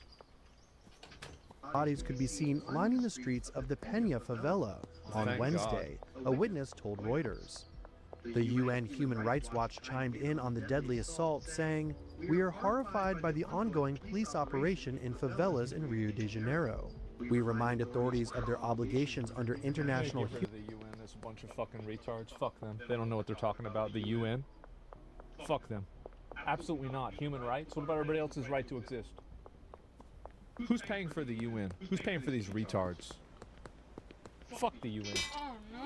Human rights law and urge prompt and effective investigation." Like, look at this limp dick shit. They say the same thing about El Salvador. I'm so sick of these like weird, abstract, completely no allegiance to any country, no allegiance to any cause. These like international organizations that like to condemn any country that takes a drastic action against crime in their country to protect their people. Like, why? Like, this, yeah, it's just international Karens. Fuck the UN. The Should do it again. harrowing ordeal comes as the state of Rio prepares to host a major Disgusting climate it is. conference to kick off the COP30 World This is the problem, is like they get to say that because they're sitting in some fucking European country in some super safe area where, you know, like there's like 3 levels of security before you can get to them, and they don't understand that really, oh wow, 100 people got killed, 200 people got killed with this. Okay, well, how many people have been killed by the people that got killed? How many lives have been terrorized? How many areas have been, you know, fucking locked down by these psychos?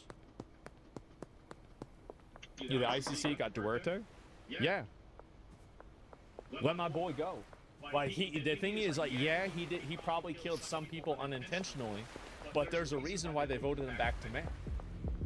There's a reason why they voted him in the beginning. How many lives have been saved? Yeah, these people have no idea. Like, they have no concept of any sort of like real morality. All they have is like feelings and vibes. There is no real morality in allowing an entire area like this to be terrorized by a effectively, you know, like terrorist organization gang. The human rights. Get the fuck out of here. What about people's right to live?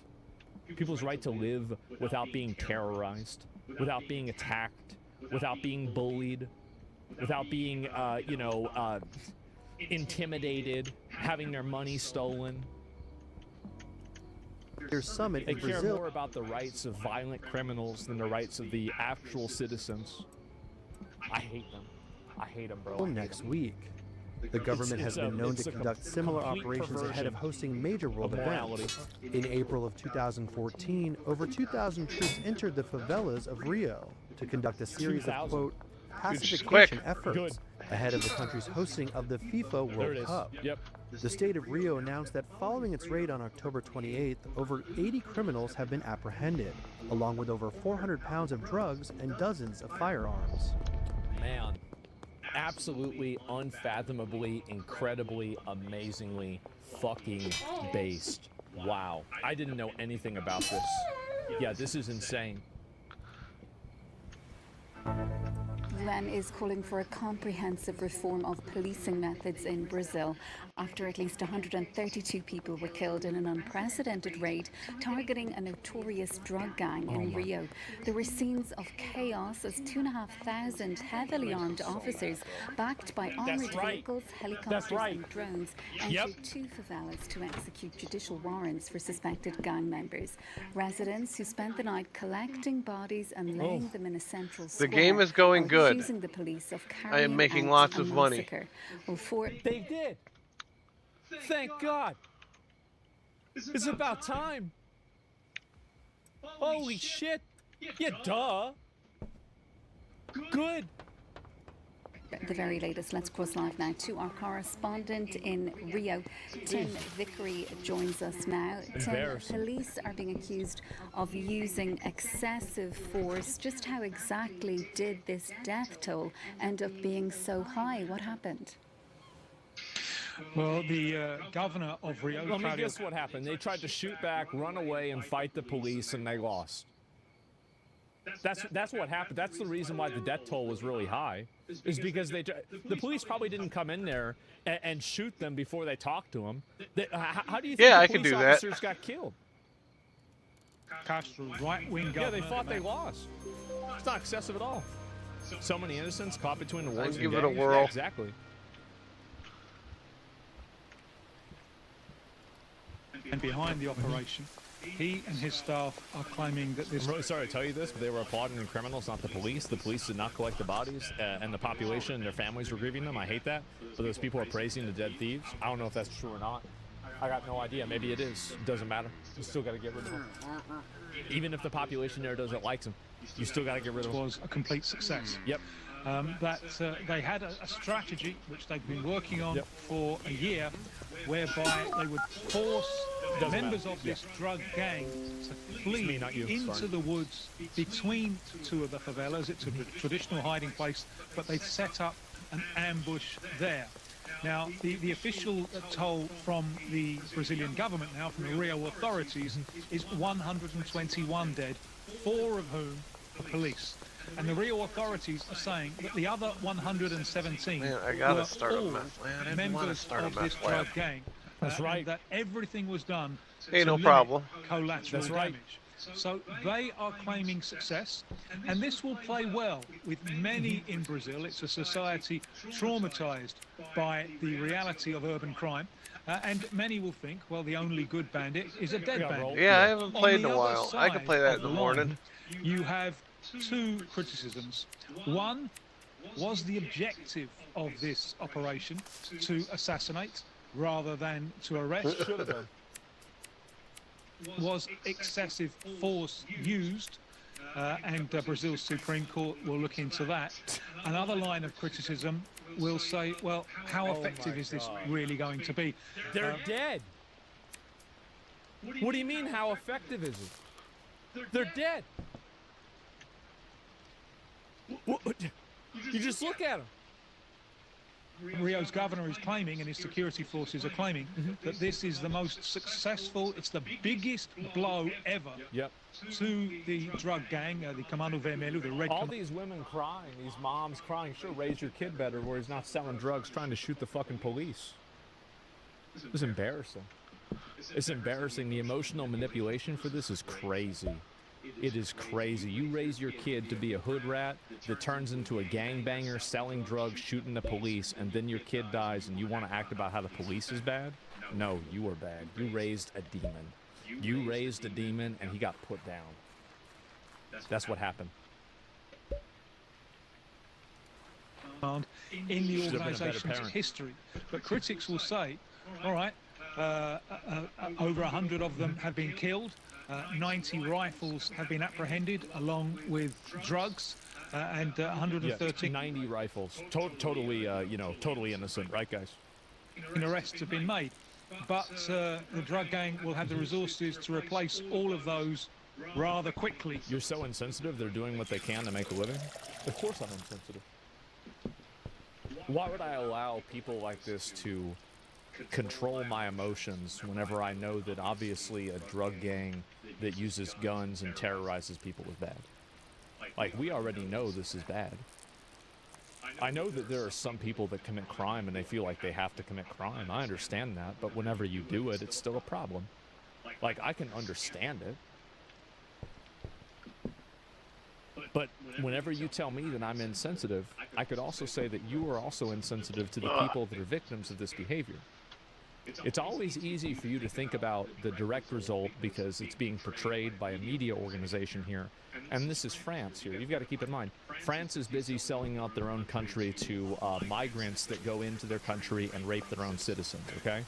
So I wouldn't necessarily listen to anything out of France and be like, oh, okay, these are the real moral arbiters of the way a country should be run. Okay, number one. Number two, the other thing is that you don't think about the victims that get hurt by these individuals. You don't think about the families that are destroyed whenever these people kill other people. And so all you do is you look at these victims who, in a lot of cases, I think were probably gang members. They probably did. I don't know. Guns. How do you think 4 police officers... Oh, Buddy's on the floor.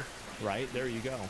Looking at me, sticking his tongue out, and I'm not sure where Shoujo is. You tell me that I don't have she might be sitting in the window someplace. I'm not like, she likes I'm not sitting in the window. I'm not. Yeah, I'm being insensitive. She likes looking outside. I'm actually the only one that is sensitive because I can see the greater good in the bigger picture. Where these people are painting a lie in order to co-opt your emotions to make you side with drug dealer murderers. No, I ordered him a harness. It's actually here. I just, after I'm done streaming, I'm going to go down there, go downstairs and get it, and see how he acts when I put it on. They'll terrorize the whole world. That's what they do. So, no, I'm not insensitive. I'm the only one that is sensitive. I'm the only one that doesn't let my emotions get the best of me whenever I see somebody crying. Oh, wow, somebody's crying. Who cares? What about the people that... Do you believe in a hope for redemption? I don't care about redemption. Why would I give a fuck about that? Like, do you think that I'm thinking about their best interests? Who gives a fuck about what their best interests are? They're fucking criminal drug dealers. Like, obviously, if you can help them, then it would be better to help them. But who gives a fuck? Were they thinking of anybody else's redemption whenever they killed them?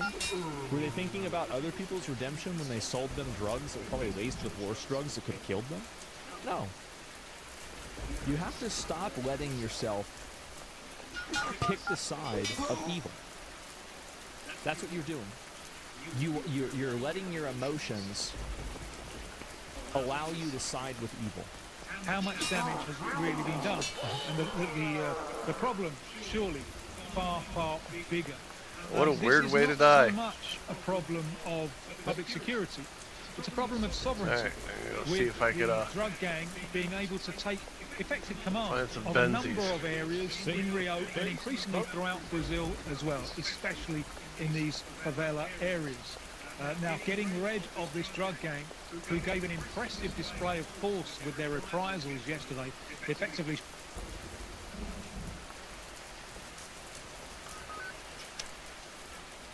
You really get. I don't even think it's impressive, honestly. Like, I mean, like, if you played an FPS match and it's first 1 to 100, and they score 4 and you score 100, would you say that they did impressive? I would say they got flopped. Actually, Like, this was a blowout. here, check it out. I got one more day. Shutting the city down. Getting rid of this drug gang will require. Yeah, I got much one more. I don't know when it's military gonna hit, style but one more. operations. What's going on, man? How about our society raise a bunch of My file average sniffers viewer who is think evil 38 doesn't for this exist? stream. The reason why is because they've never been confronted with it and they've never had to deal with it. The reason why a lot of people believe in redemption for criminals It'll is because still they keep don't have going to up. be the recipients of the potential lack of redemption. So these people have no problem talking about, oh, well, I care about, you know, rehabilitating people, etc. But they never have to be What are you looking the at? victims of that rehabilitation process should it go badly. So that's the Yeah, I reason don't know why you what have so day it's much gonna of this, be, but I this just need empathy one for more criminals. It's because day for a the lot of last people that month, have the empathy and never I'll have be to partner. actually have accountability for it. There's never any accountability for their empathy. They never have to be the one that has to, house an illegal alien that has, a criminal record in their house. It's easy to humanize criminals when they're not victims or in any way relate personally. Yeah, exactly. Like they don't know what it does to these people. It's sympathy, not empathy. So you believe that all criminals are just inherently bad people, should be locked away forever?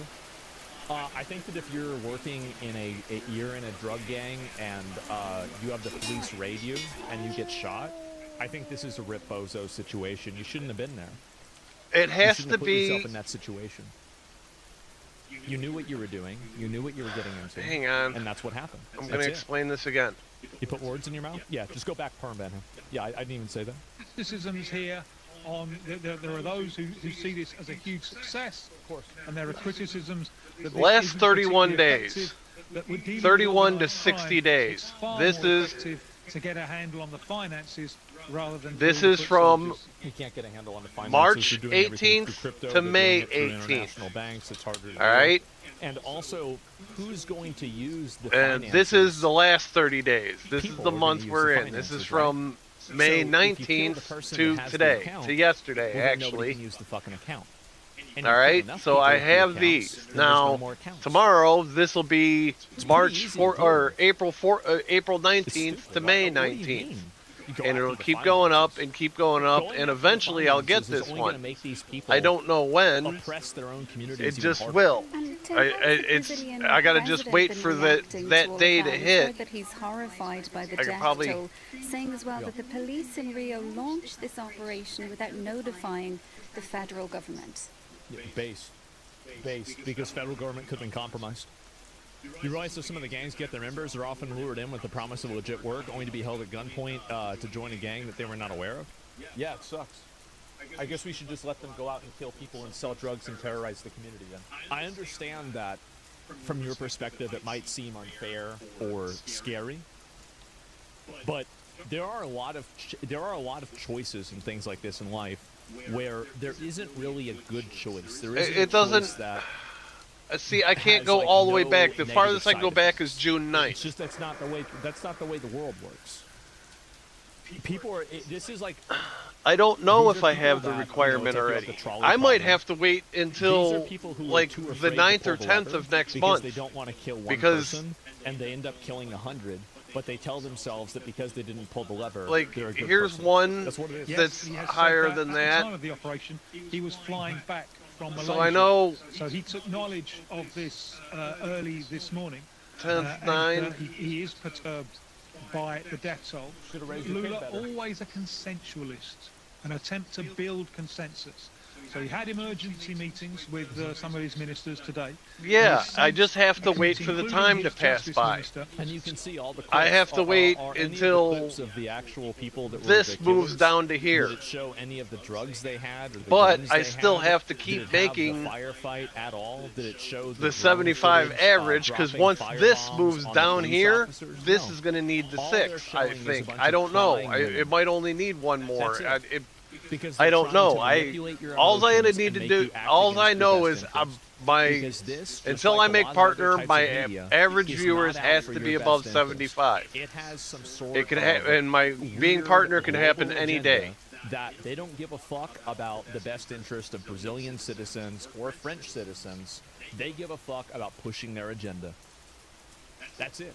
And you see how they replay the same crying women over and over. But and yeah, over. I pretty much have what I need. It's just I gotta wait until it's the right time. Governor Claudio Castro, who's a Yeah, political never opponent. let that happen.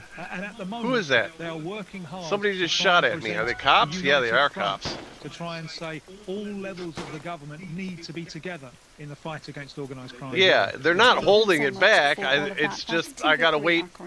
It's gotta be 6 streams in 30 days.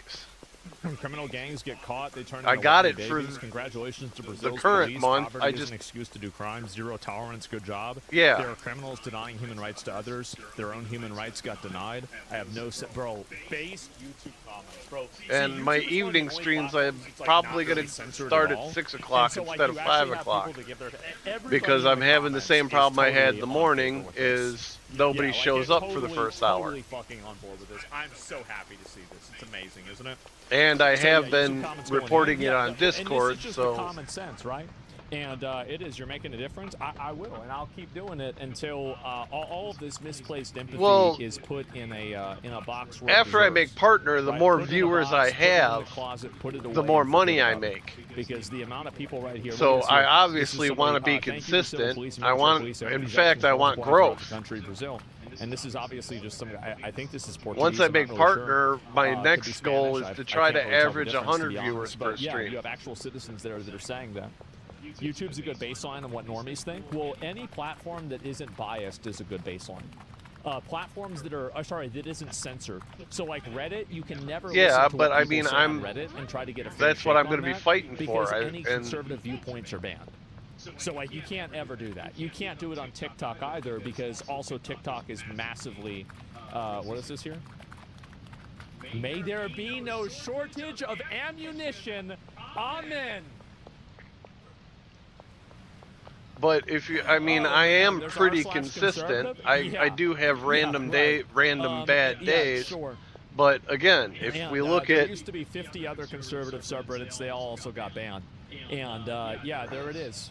And this needs to be widespread in every nation. Yeah, El Salvador was the blueprint. Let me go back El Salvador was the to blueprint, stream summary. And, it was one of the worst criminals of all. All right, Brazil this was is not my his, it current belongs to Brazilian stream. people. I'm Yeah, bro, streaming I'm so glad to see 43. YouTube comments calling This this was shit this out, bro. morning's. I only did 38. I don't know why.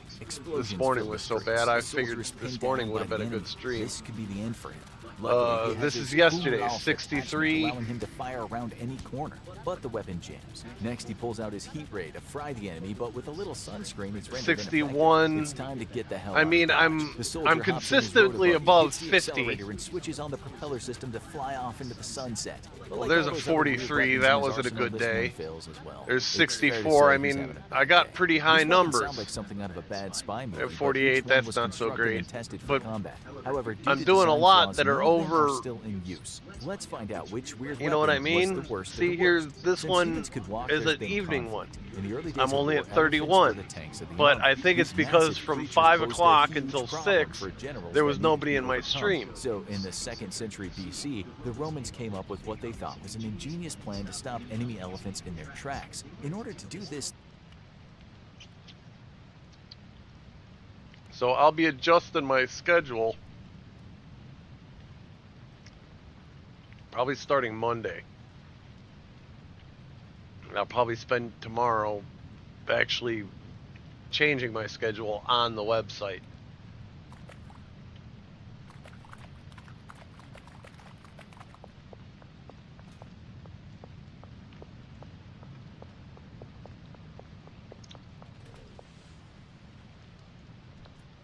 Well, yeah, like I said, I'm running out the clock. Like, you have to consider. Let me look back at the achievement. I'll explain it like this.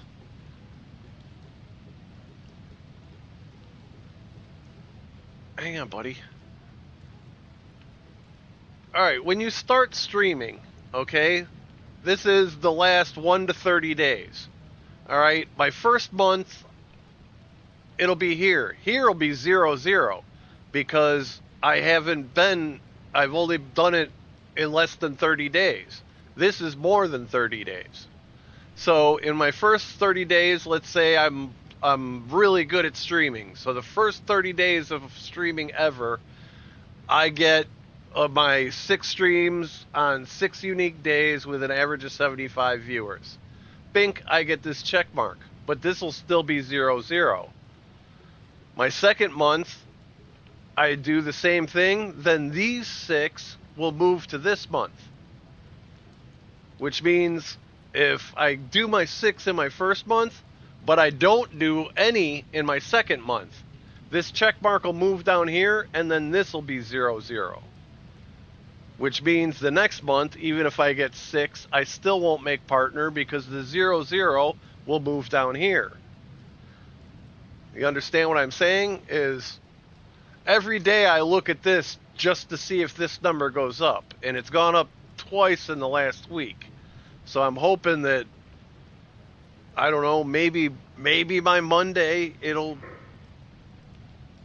Yeah, so that's basically what I'm doing. I could go back and check, but I can't because it won't show me my stream summaries before June 9th.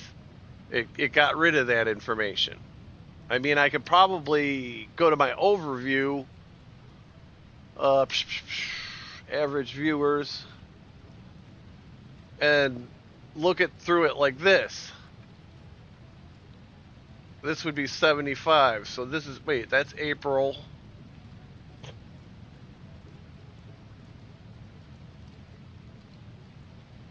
I don't know. Like here, this is the last month. So 67, June 13th. So it's a good chance it won't be till the 13th of next month. That's probably when it'll do it, is the 13th of next month. Which means I have to, between then and now,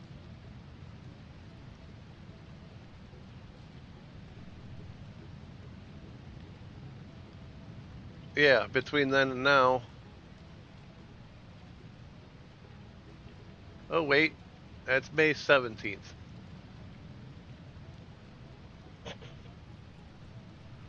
So this is probably the one that just changed it to 5. So yeah, it's not going to be, it won't be until probably the 13th of next month.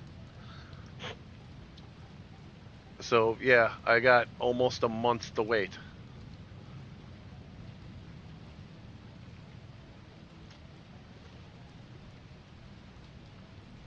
Yeah, so it's going to be probably at least 3 weeks. I mean,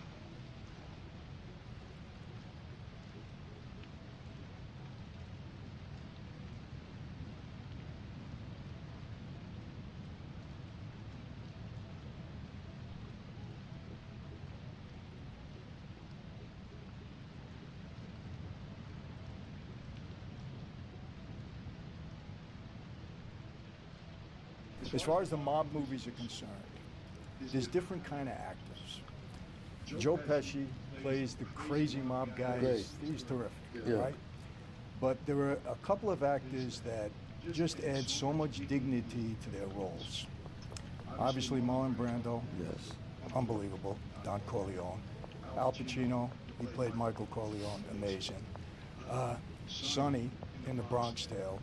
And the reason I say this is because there's a dignity to the role to make a mob guy look dignified, like Right. so many that I knew. Not that it was so many that I knew. And when you see Sonny, when you see Don Corleone, when you see Al Pacino, these are the guys that you want to be. Right. You know, because so many people aspired to be mob guys. It's not the Joe Pesci type. Right. It's the Sonny type in Bronx Tale. And I guess it was brilliantly played. Oh, well, thank you. And I mean this in a good way. It really, you reminded me so much of my dad in that role. Because my dad carried himself that way. Right. And I love the movie. Well, thanks so much. Thank you. I appreciate that. You know, I really have to say that De Niro had such a big part of the movie about making it, being it real. Because as a director, one thing you have to realize, you can have a great script, you have a bad director, he could destroy it. So when I finally, you know, Bob and I finally got together, when I made a deal with Bob, and we were making the movie, Bob, when he told me, he said, I don't want actors in the movie. It was Bob who said that. And I said, really? He said, no. He said, you, me, Joey, that's it. Everybody else is going to be real. And when he first said that, I was kind of thrown by that, but I said, hey, you know, okay, he's Bob De Niro, you know, let's do it. But the thing about that is you just have to, you could do that, but you have to have the casting process really long. And you have to see thousands of actors before you get, real people, before you realize these guys can do it. A certain amount of people can do it, you know. He just wanted them to be themselves, to learn the dialogue, but be themselves and natural. And that's why when you look at Bronx Tale, it almost looks like a documentary, like, because they're so real. Everybody's so real because they are real. You know, they are real. That really was Eddie Mush in the movie. That was him. You know, that is Eddie Mush. That's the amazing thing people don't realize. My father, who was a bus driver, he was in the movie too, but we had to cut him out. I cut out my own father. And the only reason why, because it just didn't make, because he pulled up first, and I waved him off, waiting for my father, but he pulled out than my father. And Bob, and we kept looking at the scene, and it made the scene longer. And I turned to Bob and I said, Bob, it's got to go. He goes, it's your dad. What did Dad say? My father, he didn't care. Because when I made a deal with Bob, De Niro said to me, I want to hang out with your father for a month. Fly him up here. He was in Florida. He says, and I want to just be with him. And I wanted to tell me about the bus and the whole thing. My father was so thrilled. Here's a guy from Sicily. My mother and father, now they're with Robert De Niro. I mean, they've been watching The Godfather and all these movies, and now their son, picture this now, their son is in a movie with Robert De Niro, and Robert De Niro is playing Lorenzo. He was just so thrilled. He goes, oh, forget it, don't worry about it. He taught him how to drive a bus. It was pretty...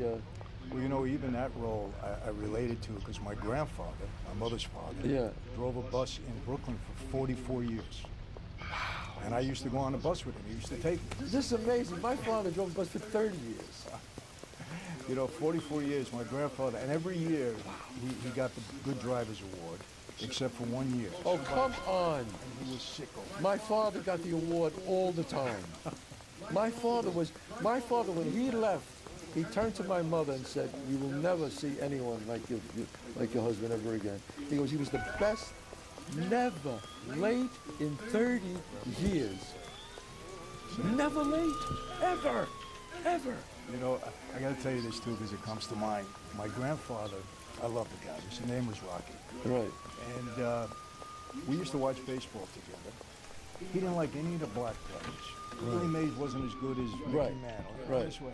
And I said, Grandpa, why do you say that? These are great players. Right. Nah, they're not as good as a white guy. That's all he would ever say. Cut to, I go to the bus, and I'm saying to myself, my grandfather's racist, right? Right. I go on the bus with him. Every African-American black woman that came in, hey, Rocky, they hugged him. They brought him fried chicken. He was so nice. I loved him. So I said, Grandpa, why do you just think Mickey Mantle is better than Willie Mays? And that was it. It wasn't anything racist about it. Exactly. You know? But I don't know why that came to mind. No. My father, besides being a bus driver, he trained fighters. My father was a professional trainer of fighters. And he taught, and I boxed when I was a little kid. He taught me, his father taught him, I taught my son. But my father in his 60s, in the middle 60s, late 60s, my father had a couple of black fighters come to my house in my neighborhood have dinner at our home. You didn't do that back then. You didn't do that back. No one. And people said, hey, you know, who's this guy coming to the building? Well, my father said, oh, he's one of my fighters. He's a good guy. It was the most amazing thing. That and I grew up like that. I dated black girls. Yeah. You know, people, to this day, people go, come on, De Niro put that in. I go, no, he didn't. I go, you think De Niro is the only guy who dated a black girl? I said, no, I dated a black girl. That was the truth. That was true about me. You know. Well, I'm glad we brought this up because a lot of, you know what caused this? A lot of people think that mob guys, you know, were racist. We didn't like blacks. And it was all because of that one line in the movie, in The Godfather. Totally. That was it. Totally. In my city, we would keep the traffic and the dog people to call it. They're animals anyway, so let them lose their souls. And meanwhile, we had Sammy Davis Jr., my father had him at the house. Yeah. My father wasn't racist one bit. We weren't brought up like that. But for some reason, people have it in their head. And it's because and sure, and I always say, were there some Italian guys who were racist? Yes. Absolutely. Yes. I'm not going to say there wasn't. But my father was not. But the interesting thing about my father, Michael, was in the movie, I didn't tell my father I dated a black girl. It was different because I knew it would upset him, not because he was a racist. It was because he didn't want his son to go through what he was about to go through. It was different. There was a different kind of love for a father and son. A mother and father, don't forget, they said, well, we don't marry. My father still could be friend. I loved Clyde Taylor, who was one of his fighters, but he didn't want his children, I think, to go through that thing at that time. Don't forget, it's the 60s now. Yes. You know. I remember, of course. Yeah, so that was a tough time. It was tough. All right, everyone, quick thing before we continue. You know what everyone tells me at events? They come up and they say, Michael, I bought your wine just to support you. And then they say, but I kept buying it because it's so darn good. And that's the best compliment I ever get. So enjoy it. Here it is. Let's get back to it. You know, with me, every time I see a mob movie, it's authenticity that if it's not authentic, right. If the characters aren't right. I can't get through. You know, to Armand Asante, did you see the first Gotti movie? It was great. In 1996. It was great. Brilliant. And Armand was brilliant in it. Brilliant. Right. And Anthony Quinn as Neil Delacour. Great. Brilliant. Right. When you see these type of characters, it's like you added a whole dignity to the life. And I really mean that. After The Godfather, I don't know if you remember, guys on the street started carrying themselves differently. Because of the movie. Because everybody started kissing each other. Yes. The Godfather caused everybody. The great thing about the pandemic was I didn't have to kiss anybody anymore. Right. I could walk into a nightclub or walk into a restaurant. I didn't have to kiss anybody.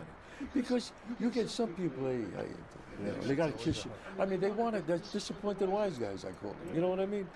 I mean, coffee and cake guys. Come on, give me a break with these guys, you know? Everybody, you know, used to have those guys. There was one guy, he was the takeoff on Jimmy Whispers, a character that I had in the movie, because he would always say, yeah, they're coming after us. I would say, coming after who? They're coming after you. You're a low-level coffee and cake guy. Where they're coming after? Hey, they're coming after us. But they don't even know you exist. You know. It reminds me, there's a couple of guys in Florida. I don't know if you know this now, but every supposed street guy now has a YouTube channel. They're all over. Yes. It's like becoming a very crowded field. Yes. There was two guys in Florida, and a lot of these guys are talking. I don't even know who they are. Never heard of them. Right. Exactly. No idea. But there's two guys in Florida that all of a sudden started talking about me, and they look at the camera and they say, Francis, we're coming to get you. We're coming after you. And I'm looking at them, talking to my wife. So who are these guys? Who are I've they? seen them, never heard of them, have no idea. That was the end of that. That was a year ago. See, the problem, listen, and you're Italian, I'm Italian, we're all Italian.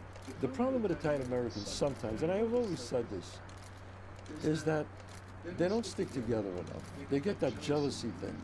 You know what? And I grew up, I knew I was going to be successful, Michael. I really did. And I grew up always championing other people. Always. Because some people look at life like it's like it has 6 slices. And Michael has one of them, that son of a bitch. Look how many followers he has. Look at that. I look at life like it has 6 million slices. It's for everybody.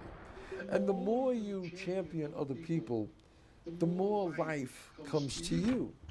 Life is like, and I know you're a Christian, and I'm a Catholic. I'm not a born again Christian, but I'm a Catholic, and I believe in spirituality, and I believe in God. I pray, I go to church when I can. But I believe in, if you're like this and you're tight, the flow of life just bounces off you.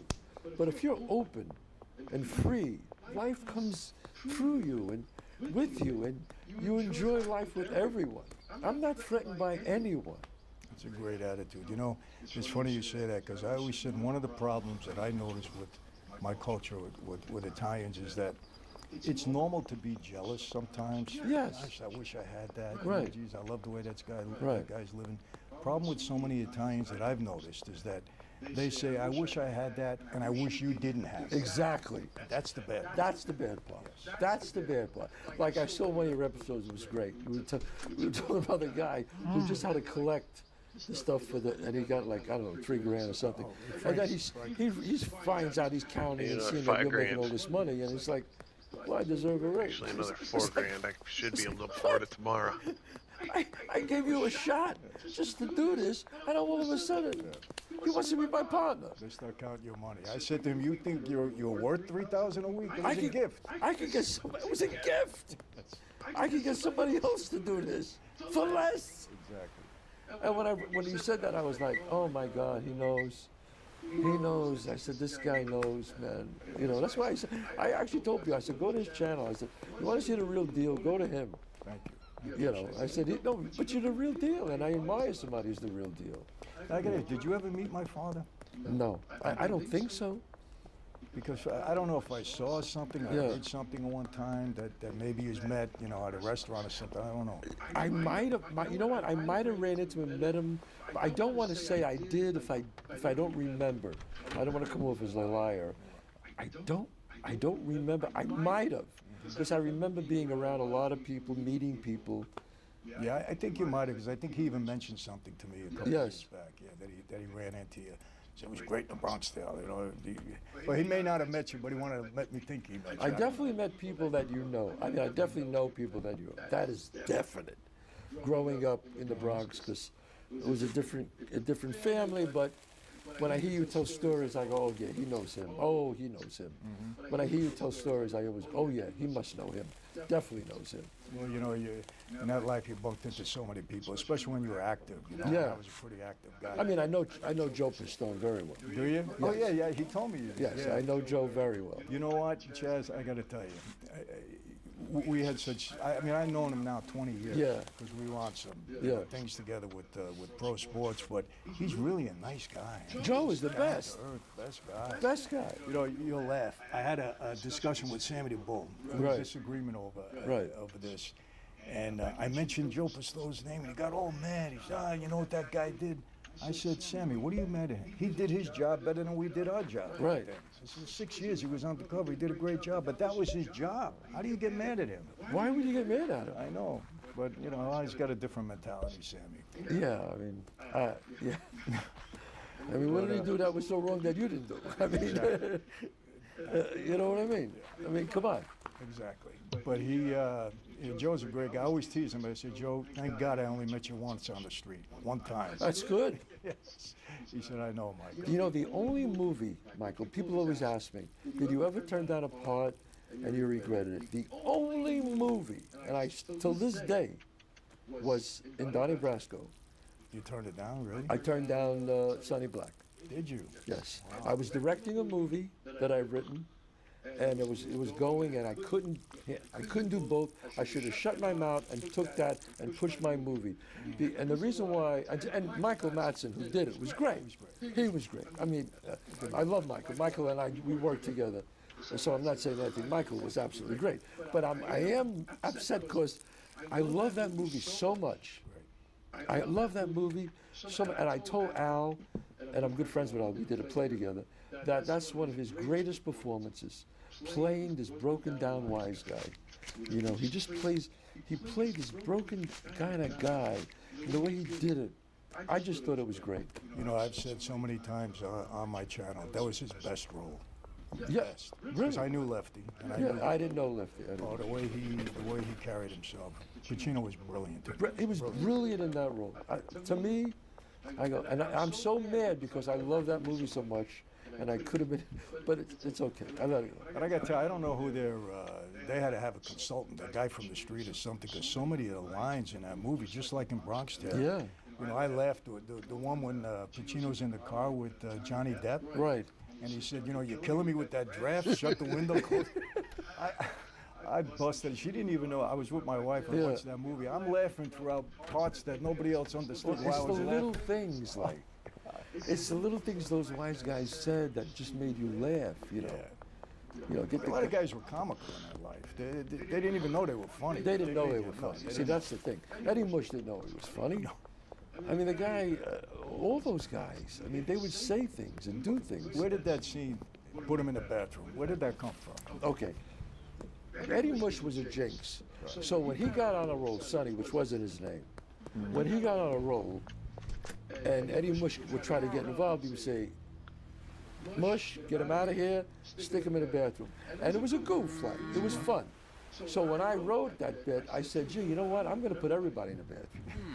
So it was about, look, A Bronx Tale is a lot of my life, but you embellish certain things. I always tell people that, you know, they go, well, this happened, that happened. I go, certain things happen, certain things embellish. What happened was when I was on the corner and this guy whacked this guy right in front of me, like from basically from here to where Camille is right there.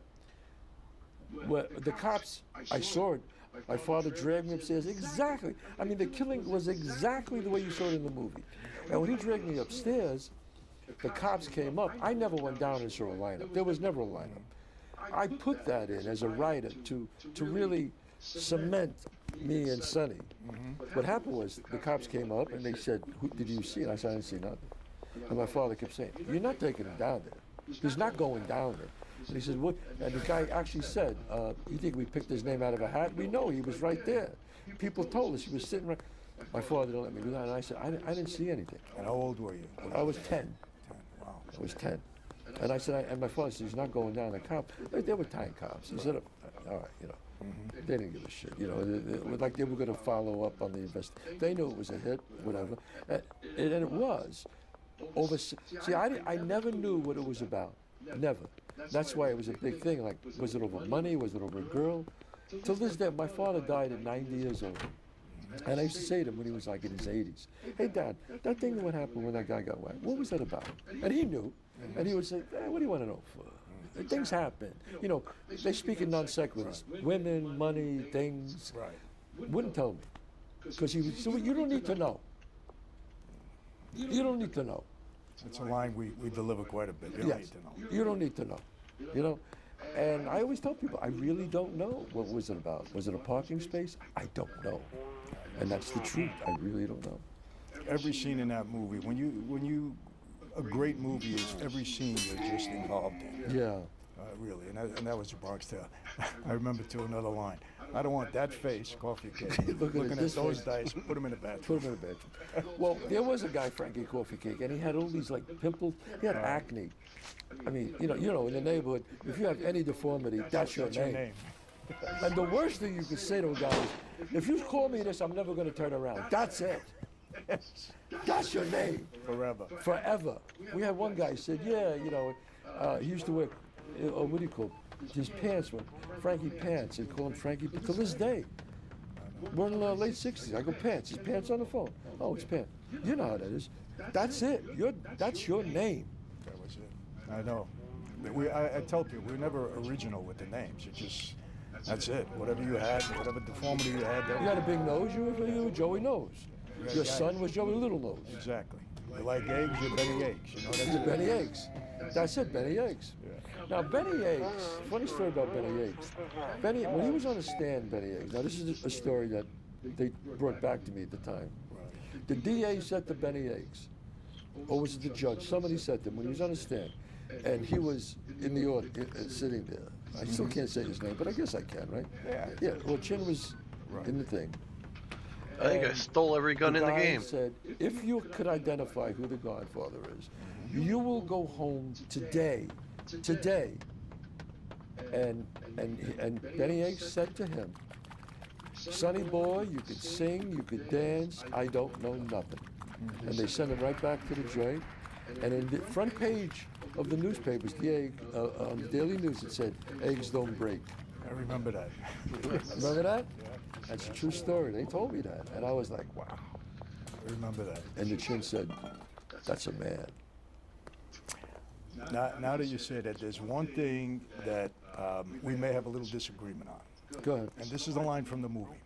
Oh, I know what it is, too. And I can't wait to talk to you about it. Okay. You talk to Cologio. Am I saying it right, Cologio, or is it Cologero? No, Cologio. Cologio, you're saying it perfect.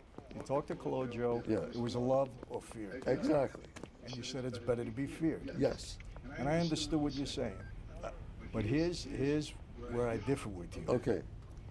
I'll tell you what happened. I always say the golden years of my former life in America was from the 50s right through to the mid-80s. Right. That was it. That's when we had the unions, we had political power, Of course, we had yeah. everything. You remember the Yes. time. Everybody was everybody, all the old timers. The life was, I hate to say it, people get the wrong, but life was really beautiful Yes. at times during that time. Mid-80s, everything starts to fall apart. Giuliani comes in, the racketeering laws, people are flipping left and right. It made sense what you're saying, but here's what happened in that life. The fear of retaliation. Right. Like when I took my oath, it wasn't so much that I was in fear of my boss. I was in fear of violating the oath because I know that that violation at any point in time can put me in a lot of trouble. Right. So I told the line. There was fear, no doubt. Yes. But when the racketeering laws came in, and instead of 10 years, you got 100 years, you got no parole, you got 50 years, whatever, the fear of the life and the fear of the boss was transferred to the fear of the government. Yes. These guys were more afraid of the government and the consequences. No they were question. gonna pay, because they're going to jail. Well, for the rest RICO of their changed life. everything. Changed everything. Everything. So what I say there now, but if you love somebody, even that fear is not going to make you crack because Right. you love that person. Right.